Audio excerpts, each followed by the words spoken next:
Agung Tunku Hajah Azizah Aminah Maimunah Iskandariah binti almarhum Al-Mutawakkil Allah Sultan Iskandar Al-Haj, Ketua Perlembagaan Universiti Islam Antarabangsa Malaysia. Ampun tuanku, beribu-ribu ampun, sembah patik harap diampuni. Patik bagi pihak sekalian yang hadir merafak sembah dan menjunjung setinggi-tinggi kasih atas limpah perkenan ke bawah Duli Yang Maha Mulia Seri Paduka Baginda Tuanku berangkat bercemar duli secara maya di program International Webinar Cultural Intelligence towards Promoting Institutional Excellence dari 14 hingga 15 Jun 2021. Sesungguhnya, keberangkatan ke bawah Duli Yang Maha Mulia Seri Paduka Baginda Tuanku adalah merupakan penghargaan yang amat bermakna kepada patik sekalian. Patik serta sekalian warga Universiti Islam Antarabangsa Malaysia sentiasa mendoakan agar Allah Subhanahu Wa Taala melimpahkan rahmat dan kesejahteraannya yang tidak terhingga kepada ke bawah Duli Yang Maha Mulia Seri Paduka Baginda Tuanku. Amin, amin, ya Rabbal Alamin. Ampun tuanku, beribu-ribu ampun, sembah patik mohon diampun. Patik mohon ampuni limpah perkenan ke bawah Duli Yang Maha Mulia Tuanku untuk mengendalikan seterusnya acara di dalam bahasa Inggeris.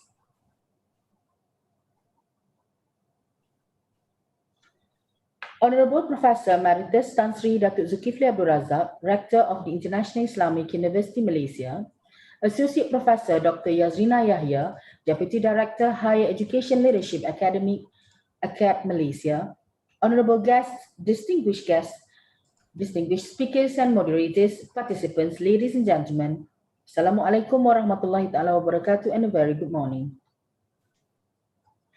Your Majesty, distinguished guests, ladies and gentlemen, on behalf of the International Islamic University Malaysia and Higher Education Leadership Academy, I have the utmost pleasure to welcome everyone to the webinar entitled International Webinar Cultural Intelligence Towards Promoting Institutional Excellence from 14th to 15th June 2021.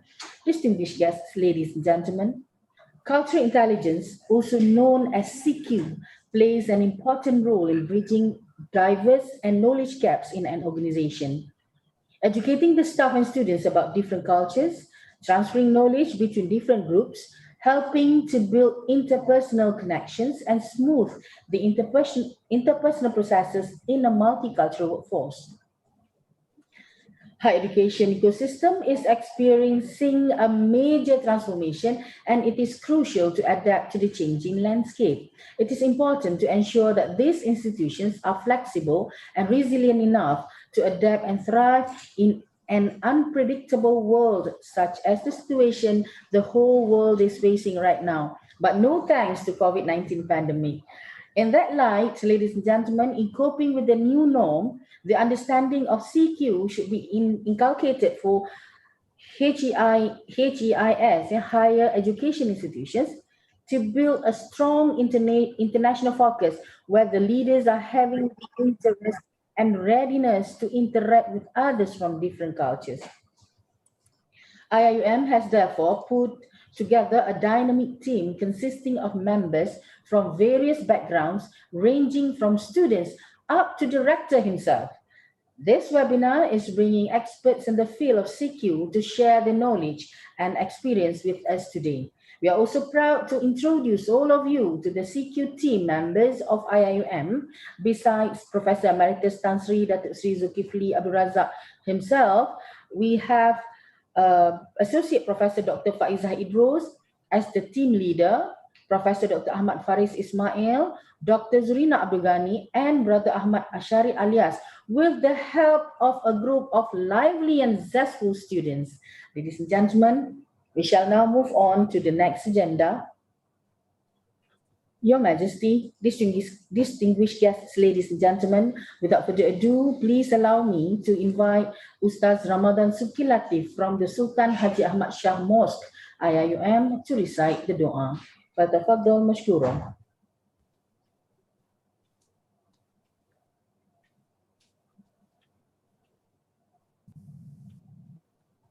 Bismillahirrahmanirrahim.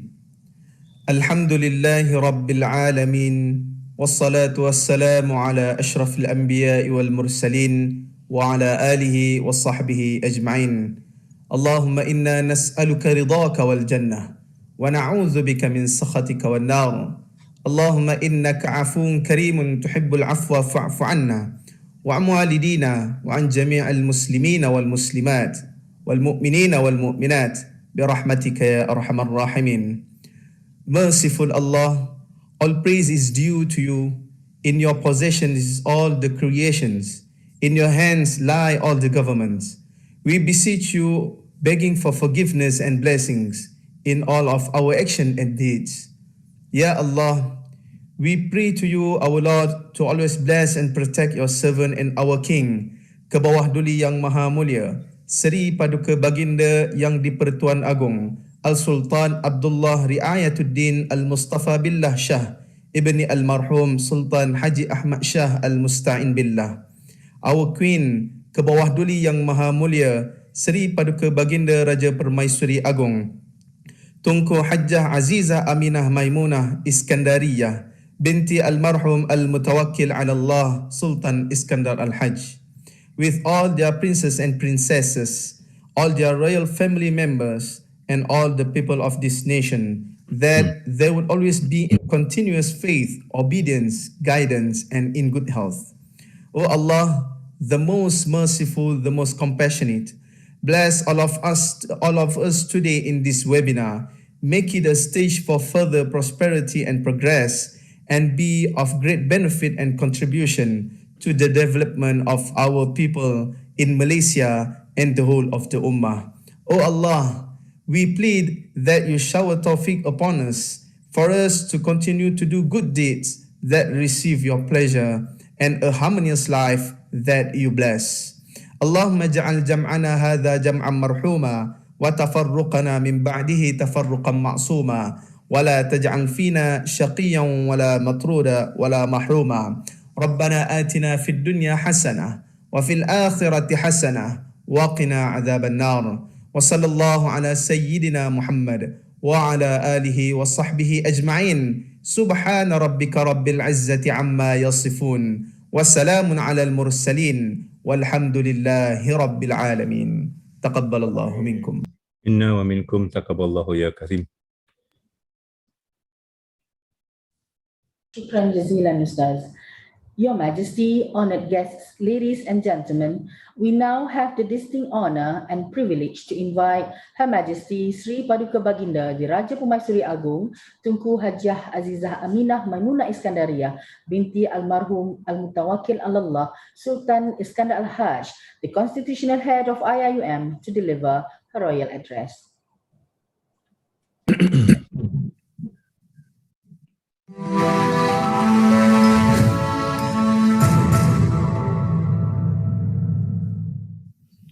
Bismillahirrahmanirrahim. Yang berhormat Datuk Seri Dr. Nuraini Ahmad, Minister of Higher Education Malaysia. Yang berbahagia Datuk Dr. Muhammad Daud Bakar, President of the International Islamic University Malaysia. Honorable Professor Emeritus Tan Sri Datuk Zulkifli Abdul Razak, Rector of the International Islamic University Malaysia. Honorable guests, distinguished speakers, moderators and participants, ladies and gentlemen. Assalamualaikum warahmatullahi wabarakatuh, and a very good morning to everybody. Diversity is a natural occurrence and inevitable. It has always existed in every dimension of life.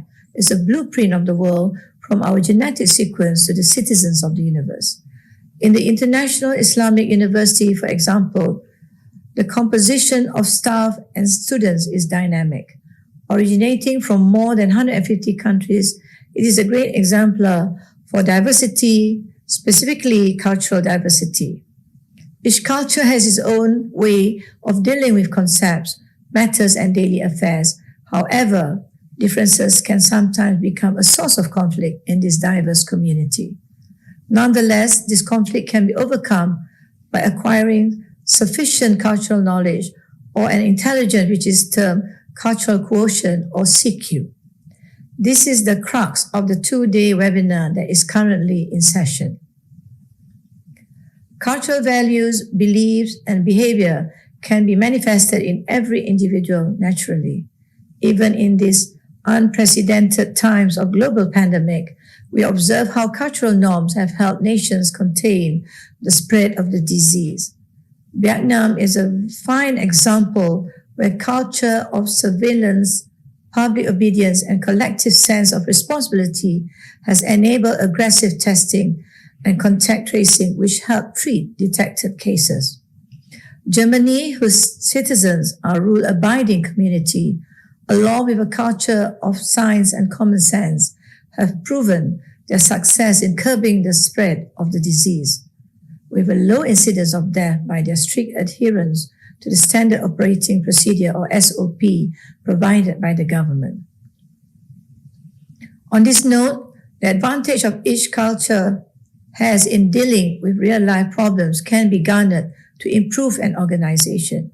On a larger scale, it can improve a country greatly.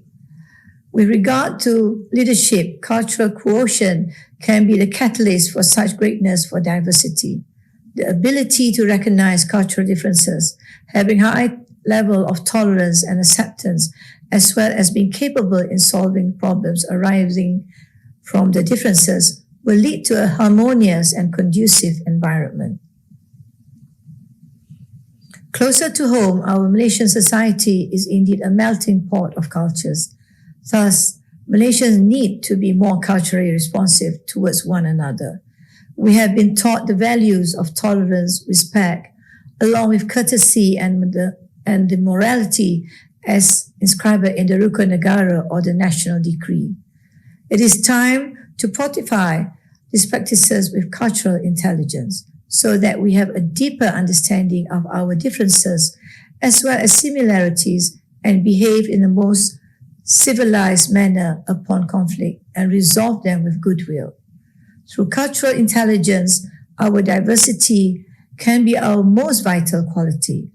It is my most immediate wish that we adopt cultural intelligence as one of our main agenda in our education. As the constitutional head of IIUM, it is my wish and will to make this institution as the forefront of cultural intelligence. Its promotion, research, development, and initiatives should be mobilized en masse by IIUM. Conforming to the diverse nature of the institution itself, with a large international community in its demographic makeup, this is the best place to internalize cultural cohesion or CQ. Institutionally and later on project the successes nationally and at international level. I am personally involved in preservation of cultural craftsmanship, which is important to be maintained as it is the legacy of our ancestors. Culture is deep-rooted in each and every one of us. It defines who we are and helps us navigate the world. Given that the world is now becoming a global village, it is pertinent to preserve our culture as well as learning to accept others. Both are equally important as to not compensate acceptance with the erosion of our cultures and values. However, this erosion of cultural identity is looming in our younger generations, and I appeal to the relevant parties to intensify their efforts to end cultural erosion in the frame of cultural cohesion. Thank you very much for inviting me to give a small speech. Wabillahi taufiq wa hidayah. Wassalamualaikum warahmatullahi wabarakatuh.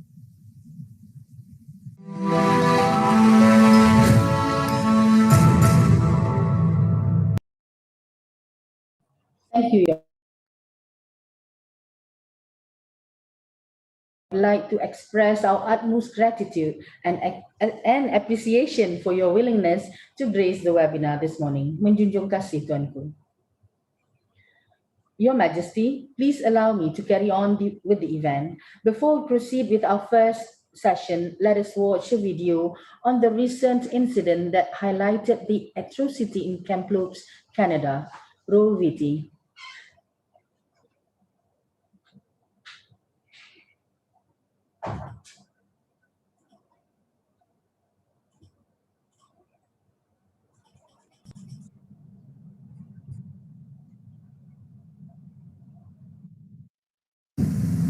Dozens of people gathered at Nathan Phillips Square tonight to honor the 215 Indigenous children that were found in an unmarked mass grave site at a residential school in Kamloops, BC. The vigil was not only to raise awareness about Canada's dark history, but to also put the spirits of those young children to rest.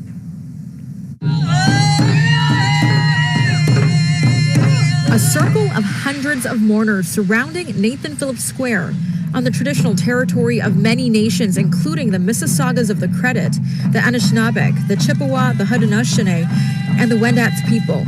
In the center of the circle, tiny shoes, representing the innocent lives that were lost and went undiscovered for decades. Their lives were taken for no reason. Many in attendance wore orange shirts, a symbol recognizing the experience Indigenous peoples endured in residential schools and honoring the healing of survivors and their families. For generation after generation after generation of children who survived these residential schools, they were unable to speak about it because it was just too painful. And it was only when we had the Truth and Reconciliation Commission and the inquiry that they started to tell their stories. We need to recognize that this is an issue that needs to be really acknowledged and not just written down on paper, that this needs to be shined in light and shown that residential schools have happened and there's intergenerational traumas. Many were seen with signs and shirts that read, "Every child matters."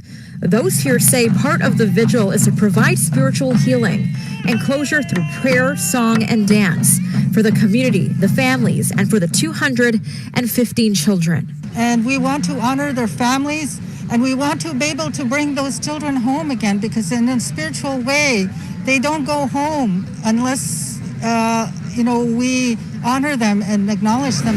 The flag at City Hall will be lowered and the Toronto sign dimmed. Mayor John Tory issued a statement saying in part, "This is a heartbreaking reminder of the terrible and shameful legacy of the residential schools and the thousands of innocent children who died." We're fighting for our rights for those families, who are left behind, who never knew what happened to their children. They never came home, and they spent all this time not knowing until now what happened to their children. The flags remain lowered for 9 days or 215 hours to represent each child who lost its life.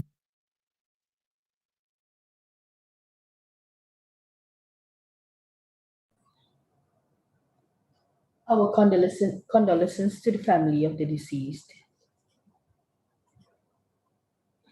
Ladies and gentlemen, let us now move on to the next agenda, Forum 1, entitled The Role of HEI Leaders in Promoting Institutional Excellence Through Cultural Intelligence. But before that, I was just made to understand that our beloved President, Dr. Muhammad Daud Bakar, is with us on the Zoom platform this morning.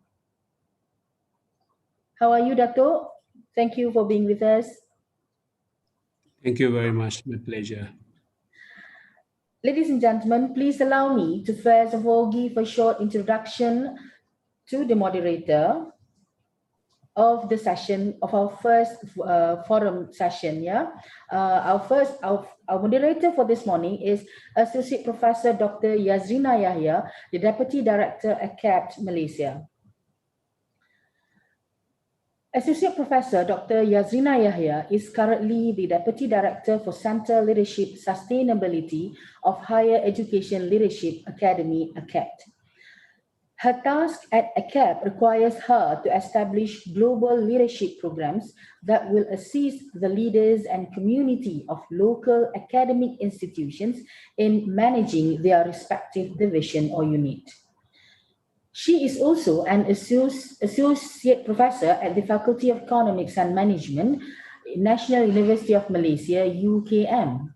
Prior to her appointment at AKEPT, she was the UKM Director of Corporate Communication from 2019 to 2020 and UKM Director of International Relations Center from 2015 to 2019. She researches, teaches, and publishes in the area of information systems, service sciences, co-creation values, as well as in the international of higher education with special interest in Malaysia. She was attached to Air Asia Berhad as an innovation and strategic analyst.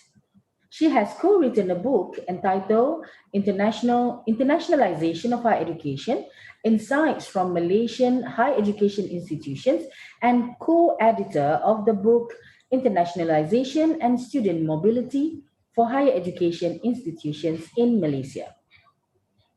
She was also a committee member in establishing the Science and Technology Foresight Malaysia 2050 Emerging Science, Engineering and Technology (ESET) study by Academy of Sciences Malaysia (ASM), and her industrial experience has given her the platform to work with Air Asia Berhad, IBM Malaysia, IBM USA, and Service Research Institute USA.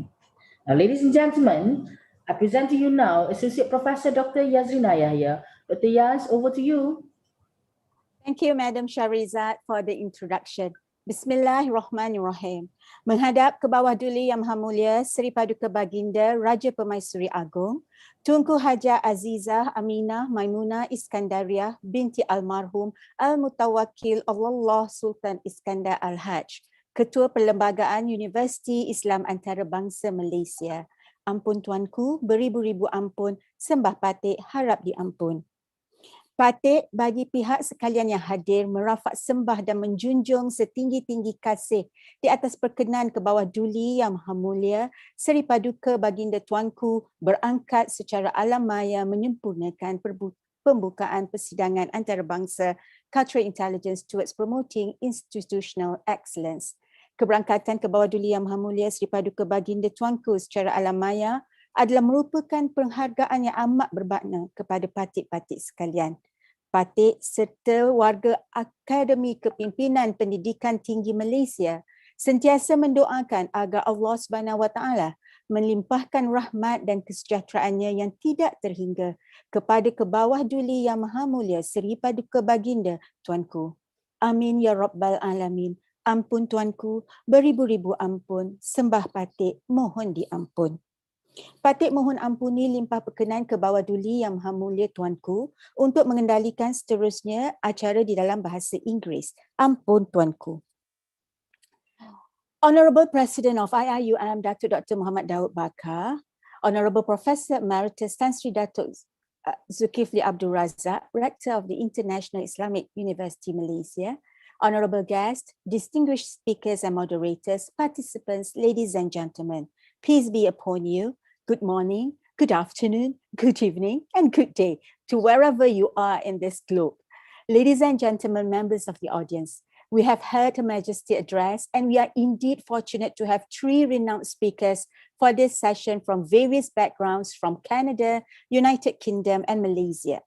Before we begin our session, I would like to extend our deepest condolences to the families, friends, and all indigenous peoples affected by the news of the 215 victims found at the former Kamloops Indian Residential School. My heartfelt sympathies goes to you, especially Dr. Lona, and to your family members, as well as the communities affected.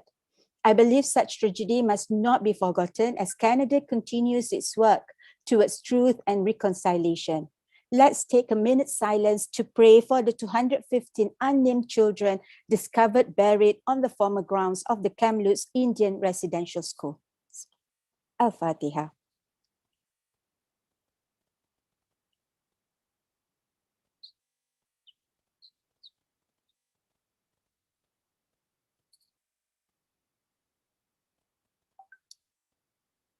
Ladies and gentlemen, it is indeed a girl, or shall I say women power this morning, as all the speakers, including the moderator, are women.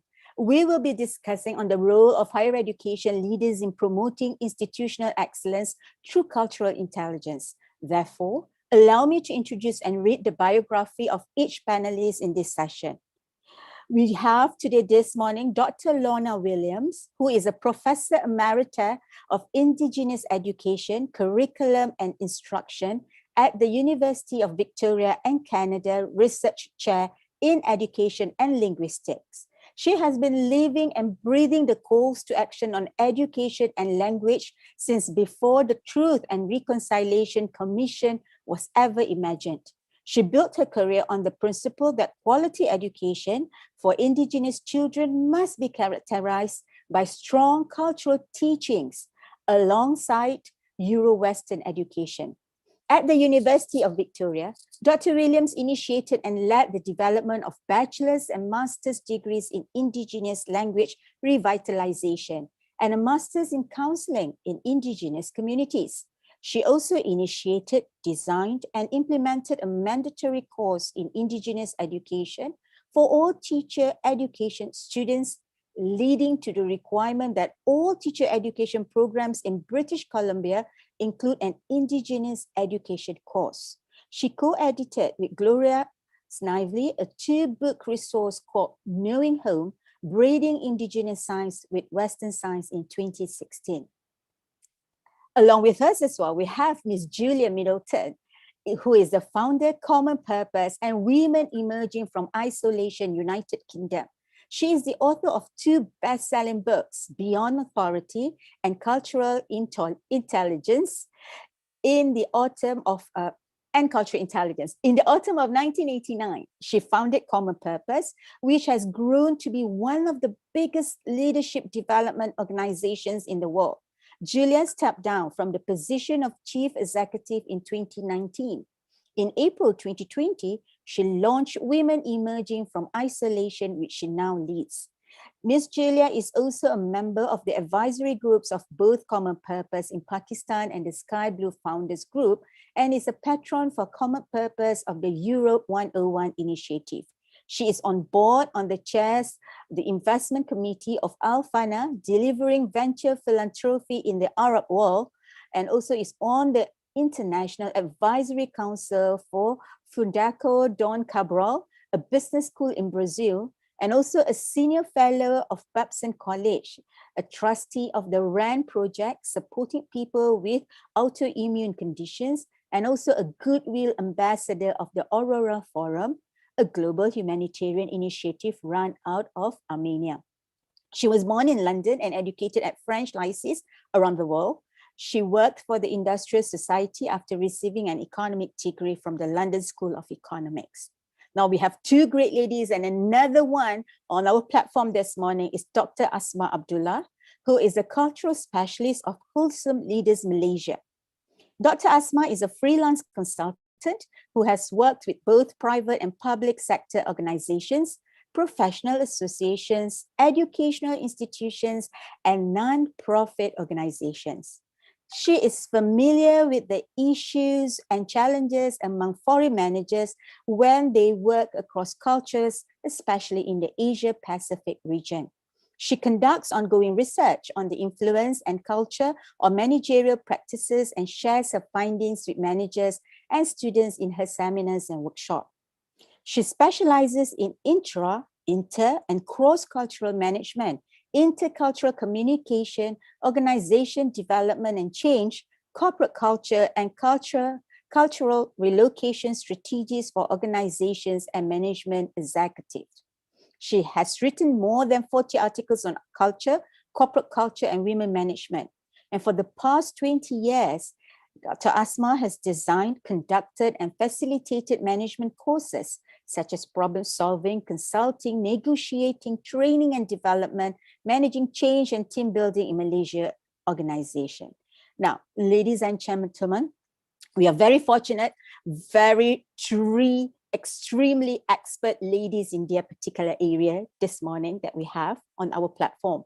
And as described by Her Majesty, cultural quotient, which is CQ, can be the catalyst for the greatness of diversity and the need to understand it deeper. Hence, cultural intelligence refers to the skill to relate and work effectively in culturally diverse situations. It is the capability to cross boundaries and prosper in multiple cultures. Unlike IQ, cultural intelligence is not something that can be quantified by a score. Instead, it should be viewed as something that we must continuously improve on and work on. And as our higher education institution becomes increasingly global and diverse, cultural differences in attitudes, values, beliefs, and norms for appropriate behavior present new challenges for teaching effectiveness. What more during the pandemic? My fellow panelists, all right? Now, you have watched the 3-minute clips on the City News coverage about what happened at the Kamloops Indian Residential School and how the Canadians are mourning over the loss of the 215 children. If I can have some thoughts on what had happened and how cultural intelligence is important so that similar incident does not occur in the future. Perhaps we shall start with Dr. Lona. Can you share with us your perspective on Kamloops incident, Dr. Lona? Thank you very much. Cook shum kalap taktakamui. Kalap الجاونا كمك ميتوالا. الجاونا تتميكشا إلقوانا سواء. الكل الواتولا سواء شنوك wanos nchwachicha. It's I gave acknowledgement to the lands on which I live and I'm speaking to you, because it's important that our words, to be aware that our words are lying down on this land and the words of many others before me. I also acknowledged and introduced myself to the land, that my people, my family, and I am from the Litwatul, and I'm here as a visitor on these lands. I want, first of all, to thank each of you for being together and to watch that film on the Kamloops residential school. Many members of my family and many members of my community attended that residential school.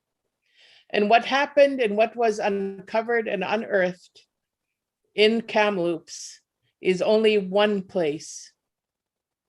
There are many other schools, residential schools, that also have children in unmarked graves. We are mourning. Canada is in mourning.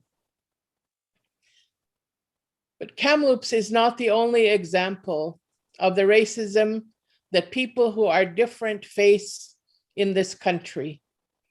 Yesterday, we had the burial of a Muslim family who were killed by a Canadian terrorist because of their faith. So Canada is feeling, I think, the need finally to educate itself. Kamloops is an example of what happened to Indigenous people in Canada, where children were removed from their families and brought to an institution that was going to Christianize them and supposedly to educate them. But instead, what it did was it destroyed our languages, our ways of life, our relationship with the earth, and our homelands. It destroyed our family relationships and our cultural knowledge, our cultural wisdom. And it was replaced with trauma and fear. Kamloops in Canada is not the only example of this kind of colonial system. It happened also in your country, in Malaysia. It is one that I witnessed 50 years ago when I traveled to your country as part of a Canadian youth organization. And I learned of the Orang Asli.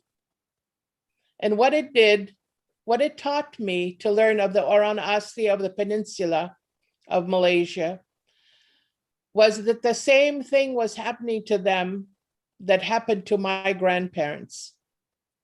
They were separated, segregated, excluded, and silenced. I was told at that time, 50 years ago, that they no longer existed. It was the same message that was made about us, that we were on the way out, nearing extinction. So I'm always grateful to Malaysia for teaching me and showing me, giving me an understanding of colonization and what it does and can do to people. And so your topic, the topic that you've invited us to speak about, cultural intelligence, and the role of higher education is extremely, extremely important. Here in this country, children did not learn about the indigenous peoples of Canada, the Métis, the Inuit, and the First Nations. Oftentimes, not until they reached higher education. They did not learn it in the grade school. It was not in their textbooks in any subject. And so the general Canadian public has been kept ignorant about the indigenous peoples of these lands. And so what happened with Kamloops, I think, has been a shock to Canadians because they don't know that story. It's new to you. It's as new to the Canadians. And so this is something that we need to change. Thank you. Thank you, Dr. Lona. Our deepest condolences once again, to you and in your family, and also with all the Canadian. We are mourning with you and the Canadian as well, to the lost lives of the people, definitely. Now, you raised the issue of the importance of, for the younger generation to understand about cultural intelligence. Now, the next one goes to Ms. Julia. When you saw the video, what are your thoughts? And as the founder of Common Purpose, how do you see the importance of cultural intelligence, aside from what Dr. Lona has insisted that we need to inculcate the cultural intelligence, the knowledge of certain culture into the young ones? Thank you so much. Delighted, and thank you for the introduction. My first response, Lorna, is to shut up.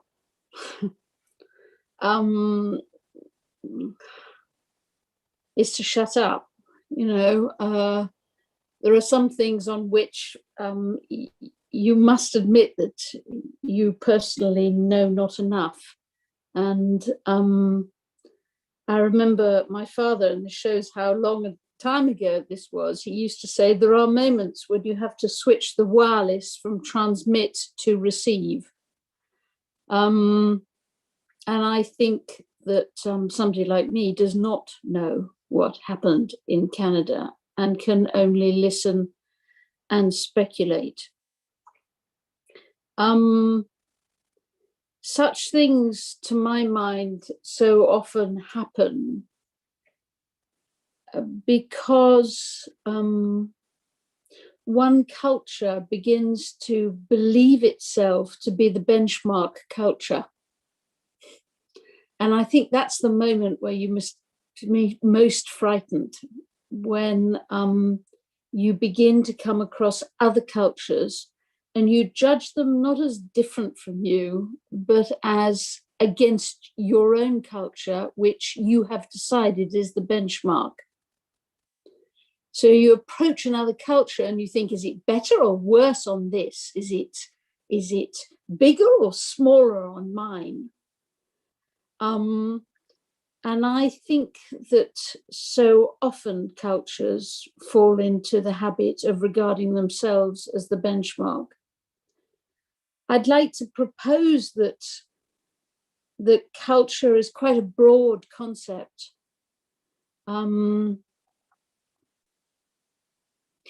I think I see cultural differences across geographies. I also see cultural differences across generations. And it never surprises me that people my age can be appalling to people who are young. because they lack cultural intelligence. I'm 63, I would dearly love to add to the competencies of everybody who is in my age group. Can you inspire people who are half your age or a third of your age? But I'd also like to add, it has to be said, the competence of somebody who's at your universities, who's in their early 20s. Can you influence somebody who is double your age? So the cultural intelligence to be able to cross generations is also terribly, terribly important. And I suspect, culture is about geographies and generations and sectors and specialisms and backgrounds and beliefs. It's many, many things. And of course, we are all a combination of all those things. As somebody who has many family in Canada, and many family of different cultures in Canada, I have, and please, Lorna, if I say this wrongly, please start by forgiving me. I've often been saddened by my niece's confidence that Canada is better on cultural intelligence than anybody else in the world.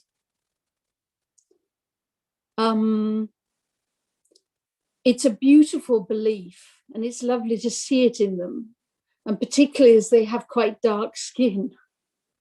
And half their heritage is from thousands of miles away. And they have little experience of intolerance. But the truth is that Canada, like everywhere else in the world, suffers from an absence of cultural intelligence on occasions. And as soon as you begin to think that you are good on cultural intelligence, I think that's the moment when you have to be really very worried and very cautious. Because as you rightly say, there's no quotient, there's merely a journey, and you keep going. And Lorna, I'm sure that you have blind spots too, just as I do. We all have them. We've all been born with them, and we've also all acquired further ones. It's our ability to honestly look at them and to counterbalance them that gives us cultural intelligence. So I observe that this has been a particularly tough chapter of Canada's story because of, in the cases of my nieces, a degree of complacency that somehow Canada had achieved was further down in the journey than possibly it was. And I would also love to just add one thought, that in the introduction here to this conference, you talked a lot about understanding other cultures. And I do believe that cultural intelligence comes from understanding other cultures. And that the more another culture will reveal itself to you or share or give you the honor of explaining itself or investing in you understanding it, the more your cultural intelligence will go up. But I think that there is one culture that is the killer culture in acquiring cultural intelligence, the really, really tough culture to try and crack, and that is your own culture. And where your own culture helps you to understand other cultures, and where your own culture cons you into believing that you are the benchmark,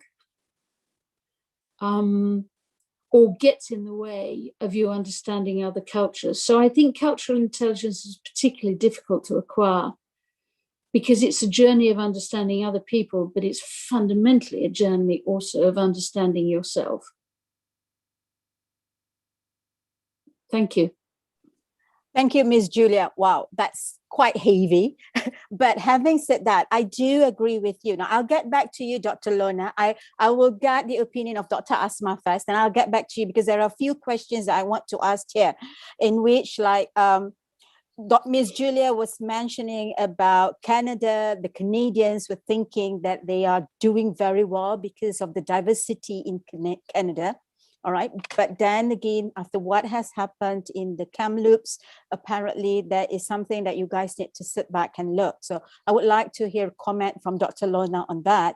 And of course, and one of the things that Ms. Julia did mention about your own culture, your own understanding of the culture being that killer culture, because how we go about it can get into the way because we think our culture is the best. So we refuse to look at others and refuse to understand others. And I would like to get that comment from Dr. Lona as well.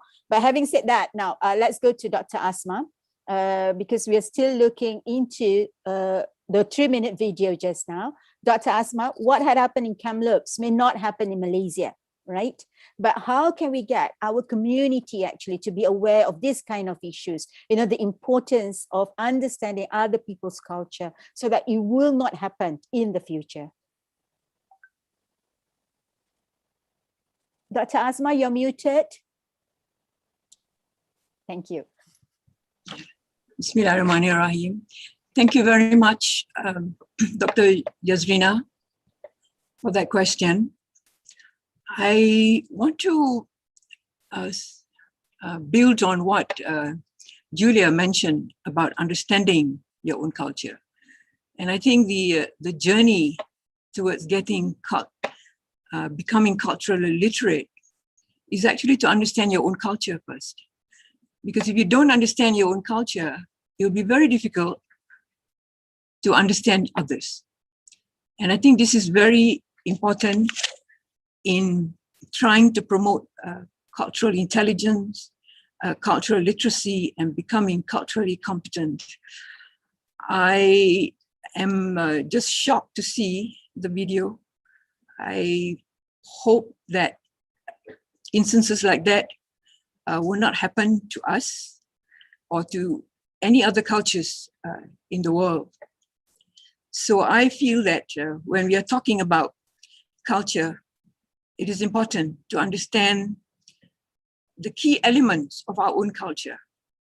For example, the symbols we have, the rituals, the role models, the values, and the cultural assumptions that we bring into the discussion. Now, very often I find that when we talk about culture, we tend to look at the symbol, things that you can see above, the surface of the water. But when you're talking about cultural intelligence and trying to institute a program on cultural intelligence, it is very important to look at the cultural dimensions of a particular culture. And I find that over the years, when I look at culture, it has always been to help foreigners come to Malaysia and work effectively. But I think the time has come when I think we Malaysians have to understand our own culture, as well as the cultural differences and what others bring into the discussion. And very often I find that, unless you begin to understand your cultural dimensions, there is a tendency for you to assume that other people should be like us. So this is where I believe, and I applaud what Tan Sri Zul is doing to introduce cultural intelligence in universities, among students, professors, and academic staff, so that we become culturally literate. And moving from that, we become culturally competent. I think if I were to talk about institutionalizing cultural intelligence in the context of an organization, there are many things that we need to look at. And I think one of the things is to institute a program of cultural intelligence where you have symbols that represent what cultural intelligence is all about in the context of the institution. What would be the rituals that you need to have in order to promote cultural intelligence? What should be the activities or the tasks or the roles of the leaders?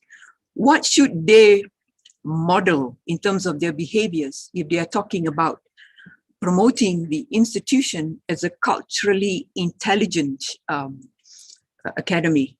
So I think in order to institutionalize cultural intelligence, you really have to involve the whole organization, to be in sync and to be able to speak in the same language that you are promoting when you talk about cultural intelligence.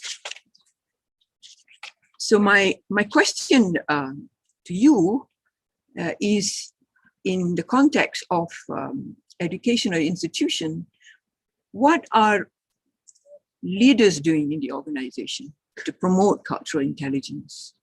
What are the university lecturers, academic staff, or administrative staff doing that will enable them, to promote the vision and the values of the organization, to articulate, the importance of cultural intelligence to the public. So I hope in years to come, universities and particularly Islamic University will be able to champion cultural literacy, make students become culturally intelligent and hopefully culturally competent to be able to enter the world, where multiculturalism will be the rule, or will be the landscape that we are functioning. So hopefully with cultural intelligence, you will be able to function anywhere, virtually as well as physically. Thank you. Thank you, Dr. Asma. Now, each of you have given the opinion based on the video that you have said. Now we move into a discussion for now. As I was saying, Dr. Lorna, as Ms. Julia was telling, that Canada is, the Canadians are looking into, they are very confident because of the diversity. So they felt in a way that they are very well, they have their high scores of cultural intelligence, for instance. Yeah. So, but having said that, there's still so much that they need to learn. And we've also heard that Dr. Asma was saying that it has to start with your own culture, to understand your own culture in order, before you can understand other people. So in your particular experience, Dr. Lorna, how do we go about this? I mean, based on your particular knowledge, you've gone through a lot on research on establishing indigenous education. How do we see that if people are not able to, to embrace their own culture, how do we go about it? Before we go to the next question on how we institutionalize it, because that would be a later aspect that we need to look into. But on personal note, on the how to the lower level, how do we go about it? Thank you very much. I don't think that you can say that we need to look at one thing before we look at another. It's because they're so intertwined. And when I arrived at the university, in academia, one of the things, for example, one of the things that we had to look at was the positionality of the Western knowledge systems, the Western world in that institution.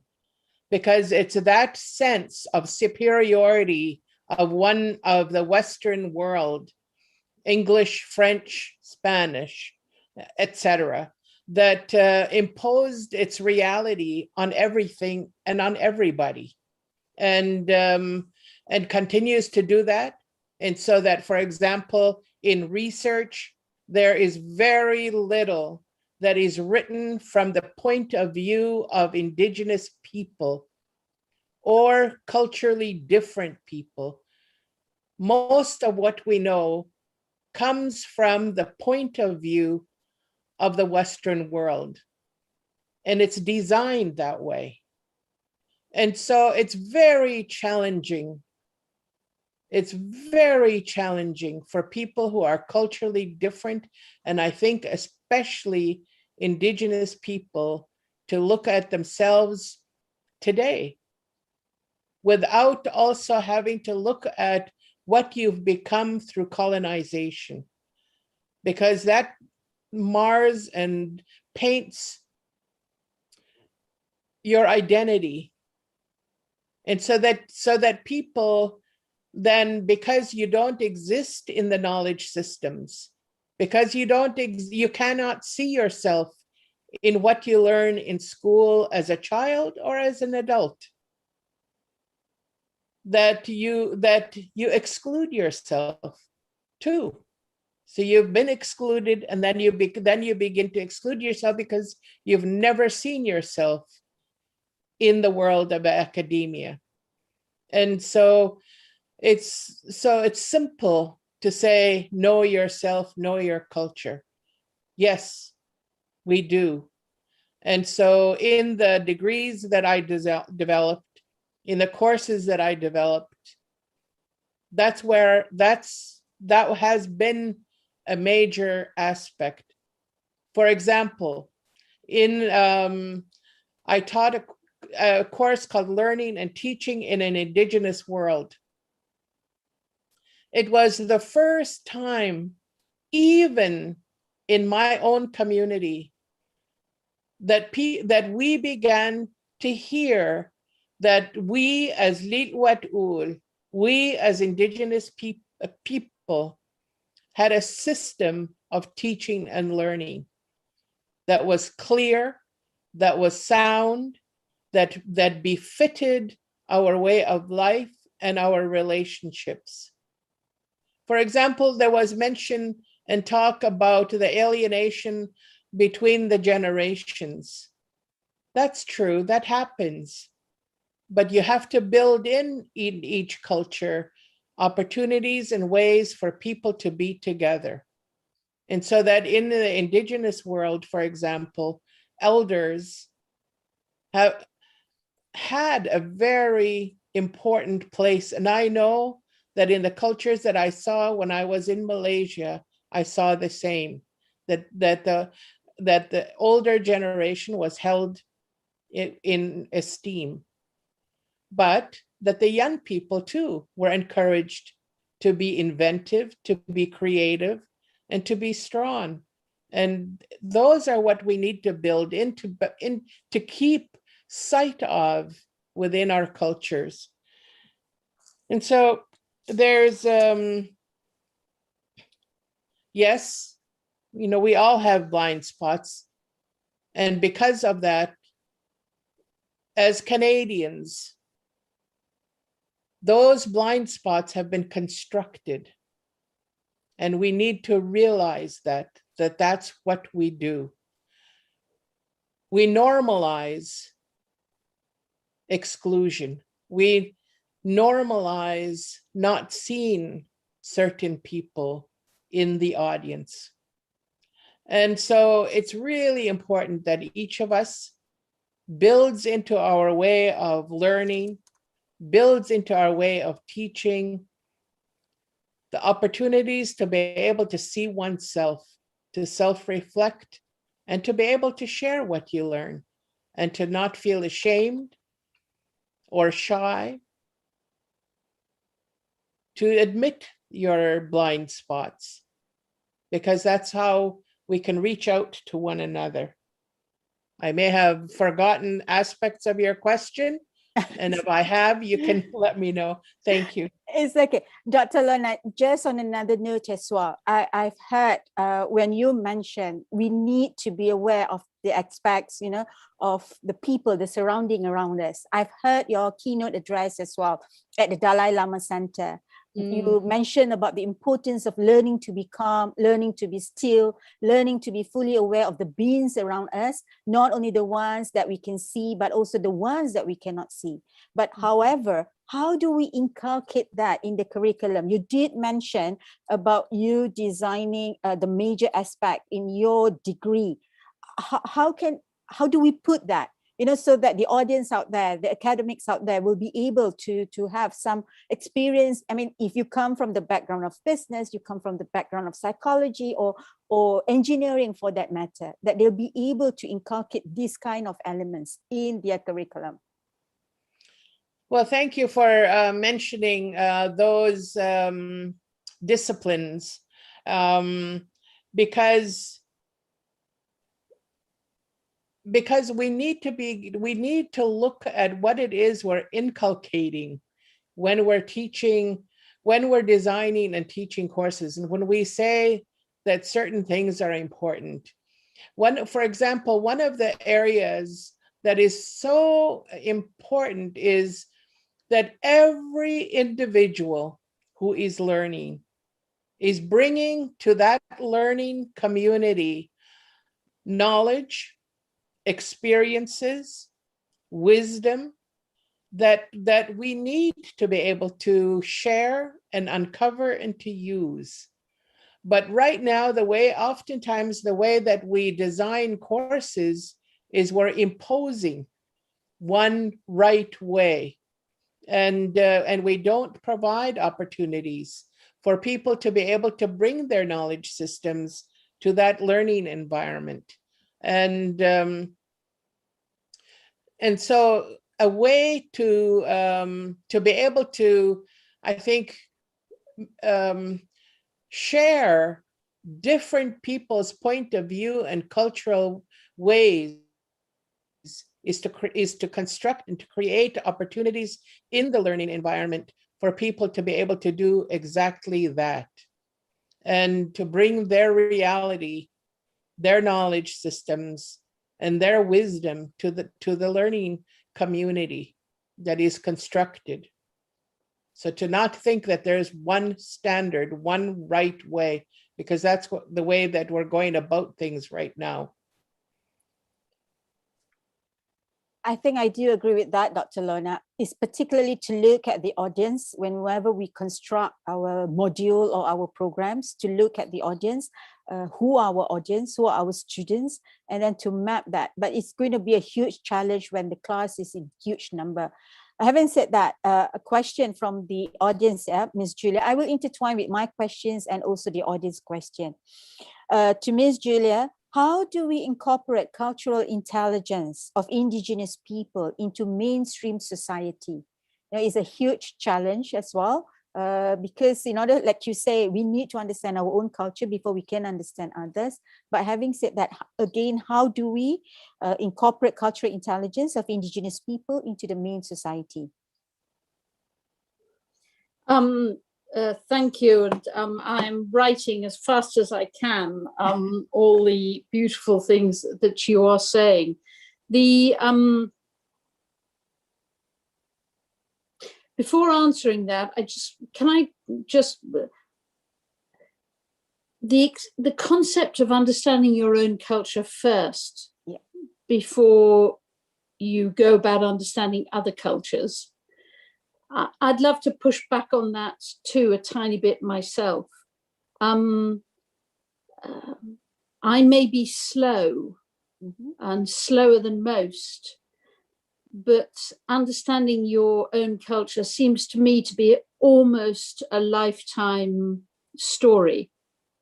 So logically, if you wait till you understand your own first, it will take an awful long time for you to start understanding others. And we live in a real world where many cultures are now, particularly in the urban context, meeting and in some cases clashing. So I think that while you understand your own culture, you also need to keep your eye open to the reality that there are other cultures out there as well. And as you meet other cultures, that often shines a light on your own culture. And that certainly has for me. It's particularly shone a light on the bits of my own culture that I'm ashamed of and that I want to change in myself. But when I say go and meet other cultures, that doesn't necessarily mean going to the other side of the world. Sometimes it's simply going to the other side of your own street, or in some cases, to the other side of your own building, because often you can find other cultures that aren't very far away. I have a slight problem with the question of the concept of taking a particular bit and bringing it into the mainstream. Right. Because even the word mainstream is an incredibly flawed concept. As Lorna just said, there's no one solution. There's no one culture. There is no benchmark culture. There is, let's say it, no mainstream. I am grateful to my upbringing in a particular way, is that actually I was never in a place or in a school where there was ever a majority. Mm-hmm. And that meant that I never seek a majority. It probably gives me another blind spot, which is that I'm frightened of majorities and I'm frightened of mainstreams. And maybe I cause trouble all the time because of that. But I think you start by saying to yourself, what's wrong with me if I use an expression like mainstream? Forgive me for being so brutal. And if I may also, as the person who is not in the academic world, put a pin in you a little bit, is that the academic world in many ways is poorly prepared for cultural intelligence, because the academic world is so siloed. Subjects don't talk to each other, in my experience, in the academic world. And that's the best. Sometimes it's not that they don't just talk to each other, they actually dismiss each other or regard, I'm the important subject. The others are sort of, well, I'm the mainstream. And so if the academic world is going to lead on cultural intelligence, one of its first acts surely must be to develop the cultural intelligence to work across many disciplines that exist in the academic world. And then last thought also on Lorna, who I find so inspiring. The Western world. I have a dear friend in Pakistan, a country I spend a lot of time thinking about and working in and working for. And I phoned her about 3 weeks ago and said, why are you leaving this extraordinarily powerful job, this enormous leadership job in Pakistan? And after a long conversation, really, she said to me, going to Boston and going to that course destroyed leadership for me. I was given approaches to leadership that were formed in the Western world by women feminists who thought that they had achieved a whole new level of feminism, and were largely imposing their views upon me and telling me to lean in or lean out or lean over or lean under or whatever. And actually, I needed to find out about leadership in another place. So I completely, the frustration about the Western world depresses me.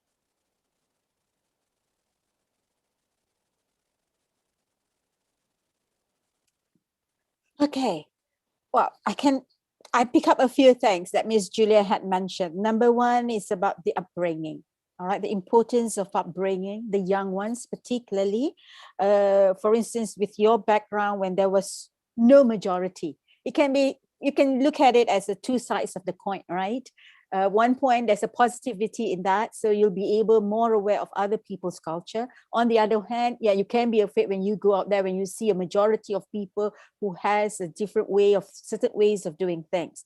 Now, you also mentioned in order for the higher education institutions to develop CQ is to work across discipline. Right, but it is not a particularly easy thing to do, right? Like Dr. Asma was mentioning, this is when I go back to Dr. Asma, when you mention about institutionalizing CQ in an organization, it is symbol as a context, ritual to promote certain activities that you need to do, all right? We can speak about it as something that for people to ponder, but in practice, how do we go about it so that the audience out there will be able to see and understand, you know, when an academic goes back, like myself, goes back to the classroom, okay, how do we implement that with our students particularly? Although Dr. Lorna did mention that, you know, you need to be aware, and Julia did mention, you need to look the person nearest to you, basically trying to understand. But how do we inculcate that, we institutionalize it? Yes, I believe it starts with being curious. You know, you got to be curious about the people you are working with. And if you are teaching foreign students or working in the institution where there are different cultures, there is a need to understand the differences. So I think if you're talking about institutionalizing a program on cultural intelligence, there is a need to start by educating, I suppose educating the people who work in the institution that this is what you want to promote. And that is why I go back again to understanding your own culture as well as understanding the others that you are working with. Most of the time when I do my sessions, I find that when you talk about culture, it's always the other. You want to know the other, but you never talk about myself compared to you. What are the differences? So as a result, your communication or your interaction is one way that I need to know about you, but you don't need to know about me. Yeah. So I think in the context of cultural intelligence, or if you want to be culturally literate, there has to be what do you call a total systems approach, where everybody must be involved.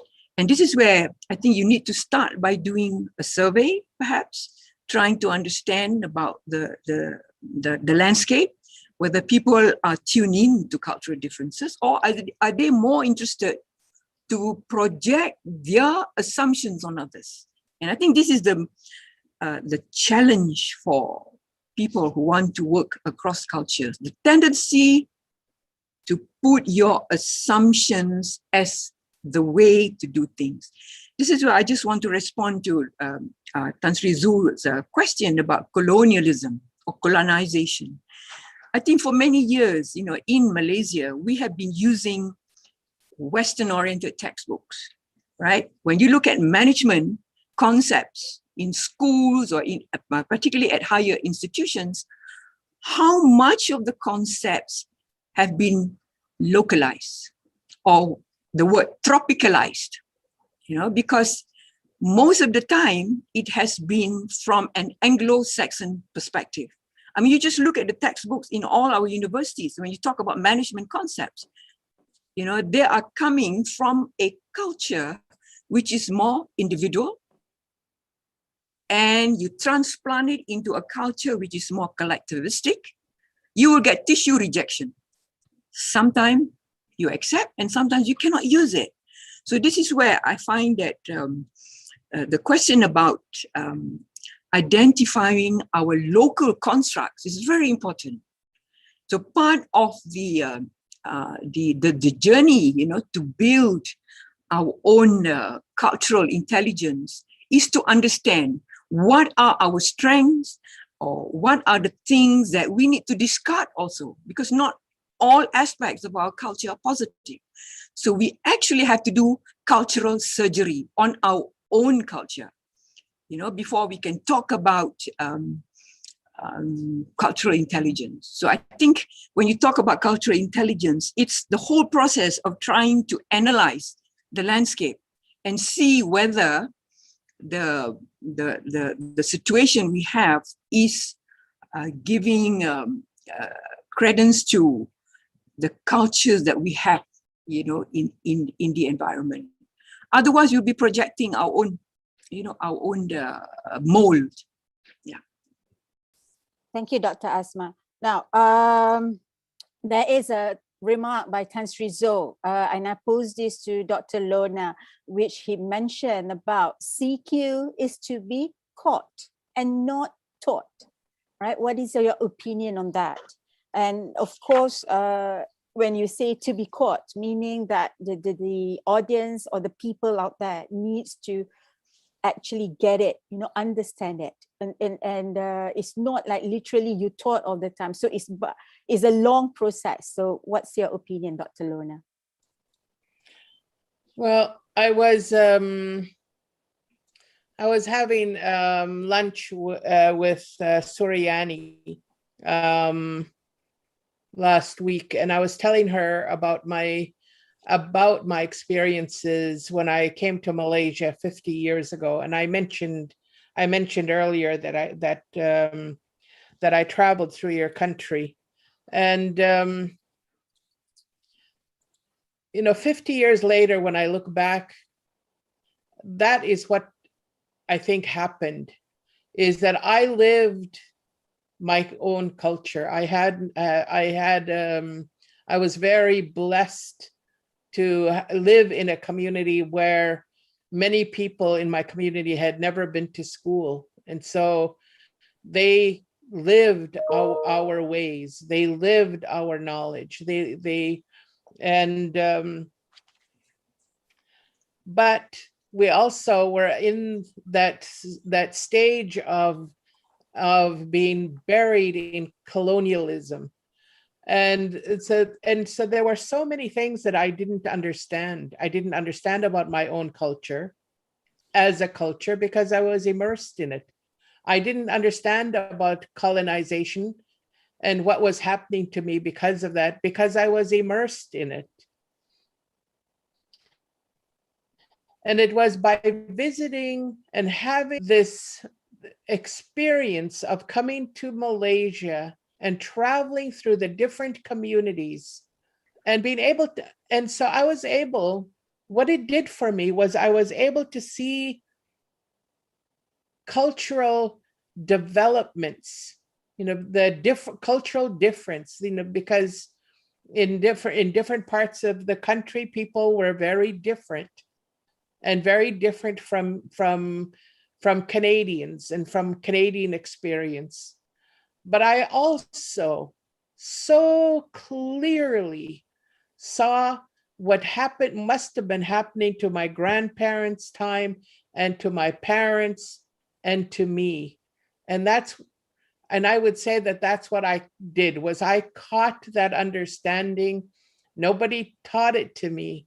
I had to work it out, but I worked it out because of the experiences, the previous experiences that I'd had, but also the new ones, the openness and the willingness of people to share, and my own willingness to be able to consider and to see. And that journey gave me that freedom to see that I could never get in a textbook. I might in literature, but I could never get it in a textbook, that understanding. And for that, I'm forever grateful. And in the courses that I teach, I know that that's in the ways that I construct it, the way that it's constructed that the experience is constructed, the encouragement of people to be able to catch their understanding. It's because it comes from their own questing, from their own curiosity, and from their own puzzlement. And but also, the beauty of humans is to reach out and to try to understand. And when you create learning environments in which people can have that experience, it's amazing what they do catch. And it doesn't have anything really to do with my imposition. All I'm doing is constructing an opportunity and experiences for people to be able to do that for themselves. Okay, now thank you, Dr. Lorna. There is a question, there are quite a number of questions that we have received, okay? Number one is about, I think any of the panelists can answer this. How do we mitigate us versus them, others, in terms of mindset at the individual level? Some of our actions are so ingrained and we may not realize it's harmful to others. I think this is in line with what Dr. Lorna has mentioned, that for a person to be able, or even Julia mentioned this, for a person to be able to realize, okay, to be able to come into terms that they must build their own curiosity, they must come into their own realization, and they reach out particularly. So to answer this question to any of the panelists, how do we mitigate the mindset at the individual level, that we don't only look at ourselves, but also to look at others? How do we go about that? Yes, Miss Julia. I completely agree with the other panelists on the subject of experiences and conversations. I don't think that you find this in books. Sometimes you do, but mostly you find it in experiences and in conversations, which means that it's a tricky story, it's a tricky journey, and it takes some time, which is why a few years ago I wandered around and talked to people about it, because it seems to me that some conversations don't happen because they become frightening. You're frightened of offending somebody, you're frightened of appearing to be narrow-minded, you're frightened of blowing up a conversation, you're tentative, and therefore you do not learn what you could in a certain situation. So to my mind, you can accelerate the experience and you can accelerate the impact of the conversations if you can produce a sort of shape, a language that allows you to have those conversations successfully. And for me, it was this concept of figuring out what is core and what is flex in people's cultures and in your own cultures. I would also add to all of this that if you really want to go back to your point about Anglo-Saxon, which again I agree on, though I would add male Anglo-Saxon too. I think most of the leadership books were written by men, and sadly a lot of the leadership books written by women are about how to succeed in a man's world, which does not interest me much.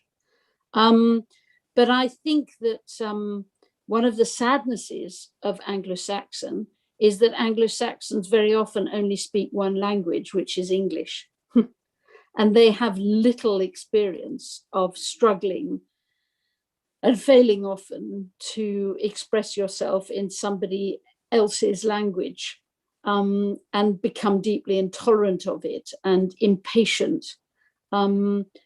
If there was anything I could do to make more Anglo-Saxons understand and develop their cultural intelligence, it would be to actually learn other languages.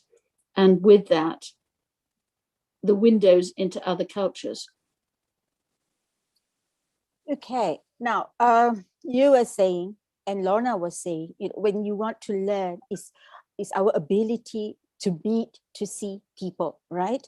But in the terms of right now, we are looking at the moment when the pandemic hits, right? There is a question from the floor that says, when there is a pandemic, how do we go about it? And in terms, will the pandemic COVID-19 kill our existing culture and norm? Or would there be an introduction of new norm in that matter? Because when during not the pandemic, previously, we will be able to meet people, to travel, to have the time to come to realization via our interaction. But when it comes to the pandemic, when we are bombarded only sitting in front of the computer, right? How is it that we get to know? Will that kill the existing culture and norm? So if I may pose that question to Dr. Asma. Thank you, Dr. Jazrina. This question is very interesting because based on my own experience and research, I find that values change in response to disasters. Mm-hmm. So when there is an explosion or a catastrophe or some unplanned incidents, that's when you get the wake-up call.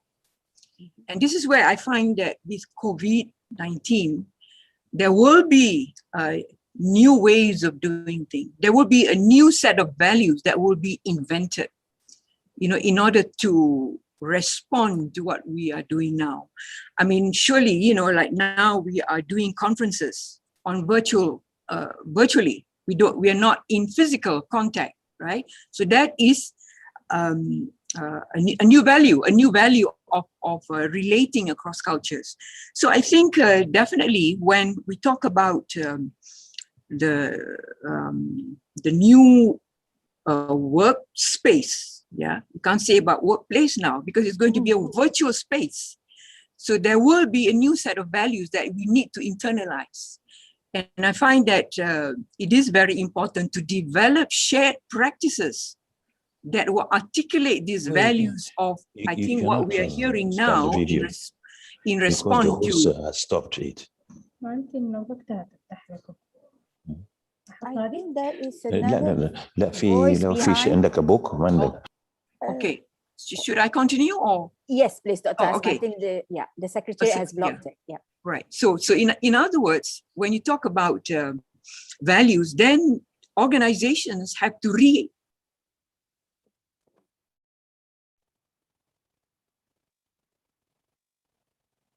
Dr. Asma, I see. Unmute Asma. Yeah, Dr. Asma, are you unmuted? Oh, sorry. Yeah. Okay, I didn't know that. Right. Okay, so I'm not quite sure whether you heard about values evolve in response to change and disasters. No. So the more, as you know, COVID-19 has given us new ways of doing things. So when we talk about changes and values, we need to examine what are they as a result of the COVID-19. So I find that, the values that we seem to be talking more because of the situation we are now in are resilient, agility, and then innovation. These are the things that are very important at the new workspace. Yeah, because the new workspace is very much a virtual workspace where there are issues relating to supervision, to building trust, to being able to work on your own. So I think in years to come, organizations will have to retweak, reinvent perhaps, and relook at how they can incorporate these new values into the workplace.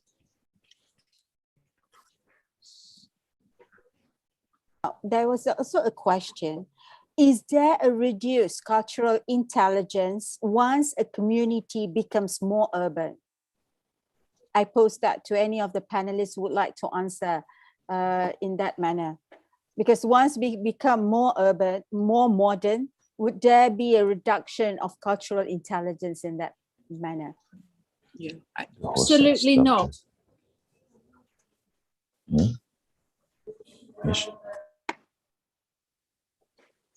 Certainly not. All right. What do you mean by that, Ms. Julia? How can you elaborate that? Cultural intelligence is not culture. Yeah. So if you throw lots of people together in a city, you might lose some connection with the culture of heritage. I hope not. What you might do is shine a light on the culture of heritage and therefore learn how to flex around it and adapt around it. But you will also meet other cultures and therefore you will put together something that is you that is more culturally intelligent. Just to respond also to what Dr. Asma was saying, values change in response to disasters. One of my fears, though, is that disasters cause fear. And fear often means that people ossify and go back into their shells where they're less frightened or they think they're less frightened. So I am very, very eager for us all to resist that temptation. And then a last thought, just to be provocative and rude, and then Lorna, over to you. We will go on Zoom. We will do things more virtually. And people like me will say, no, I won't put a standard screen behind me when I'm speaking on a conference. I will let people into my room and see my house. I'm lucky enough to have a house where, and actually it's the middle of the night, so I couldn't work from my bedroom because my husband's in it. But I'm lucky enough to have a room, but I'm very happy for people to see it in all its beauty and weaknesses. And so I think that we need new values and we need to carry on showing our cultures and not having standard backdrops. Sorry to be rude. Nothing to be rude. That's a very good opinion, Ms. Julia. Now, Dr. Lerner, how do you get into what Ms. Julia was saying just now? I mean, any comments from you? Well, as she was talking, and you're going to hear a voice and you're going to see a little face because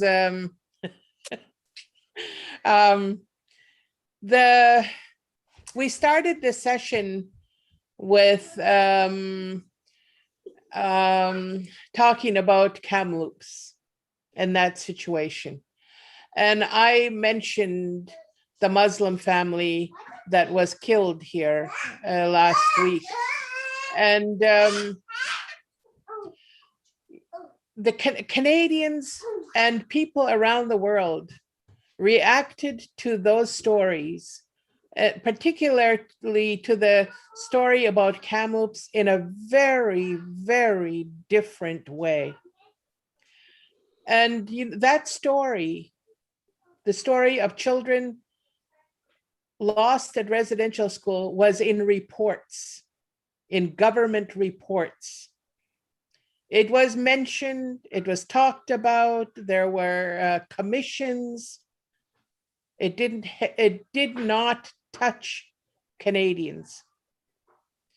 But this time it did, in a very profound way. And I think that it's because of the pandemic. We had an opportunity to be still, to reflect, to have opportunities to reflect, because we're always so busy in the modern industrial, mechanical, digital world. And so this gave us an opportunity, I think, to feel, to be touched. We realized how important family is, how important human connection is. And that, I think, is what brought the story to to jolted people in a way that nothing else has. And I think it's because of the pandemic. It's because of the sense of vulnerability and the sense of loss that we all experience, and our awareness, that family is important, human connectivity is important, nature is important, the natural world is important, and so I'm hoping that people will hang on to that sense, that realization of those important aspects of our lives when this is over, and that we don't continue on at breakneck speeds in our lives, so that we don't touch each other in a human way. Thank you. Okay, we are about to the closing time. Just one last comment, all right, because I think this will be good for all the audience out there. This is for all the three panelists, just to give a few words on how the role of our higher education leaders, when they want to promote cultural intelligence, how can they go about this? That would be the last question for the session. Can I begin that with Ms. Julia, if possible? I mean, for the leaders in any institution, what can they do particularly?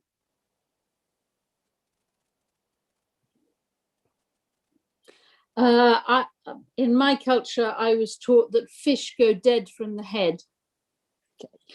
And if you don't get the head right, the fish will never survive.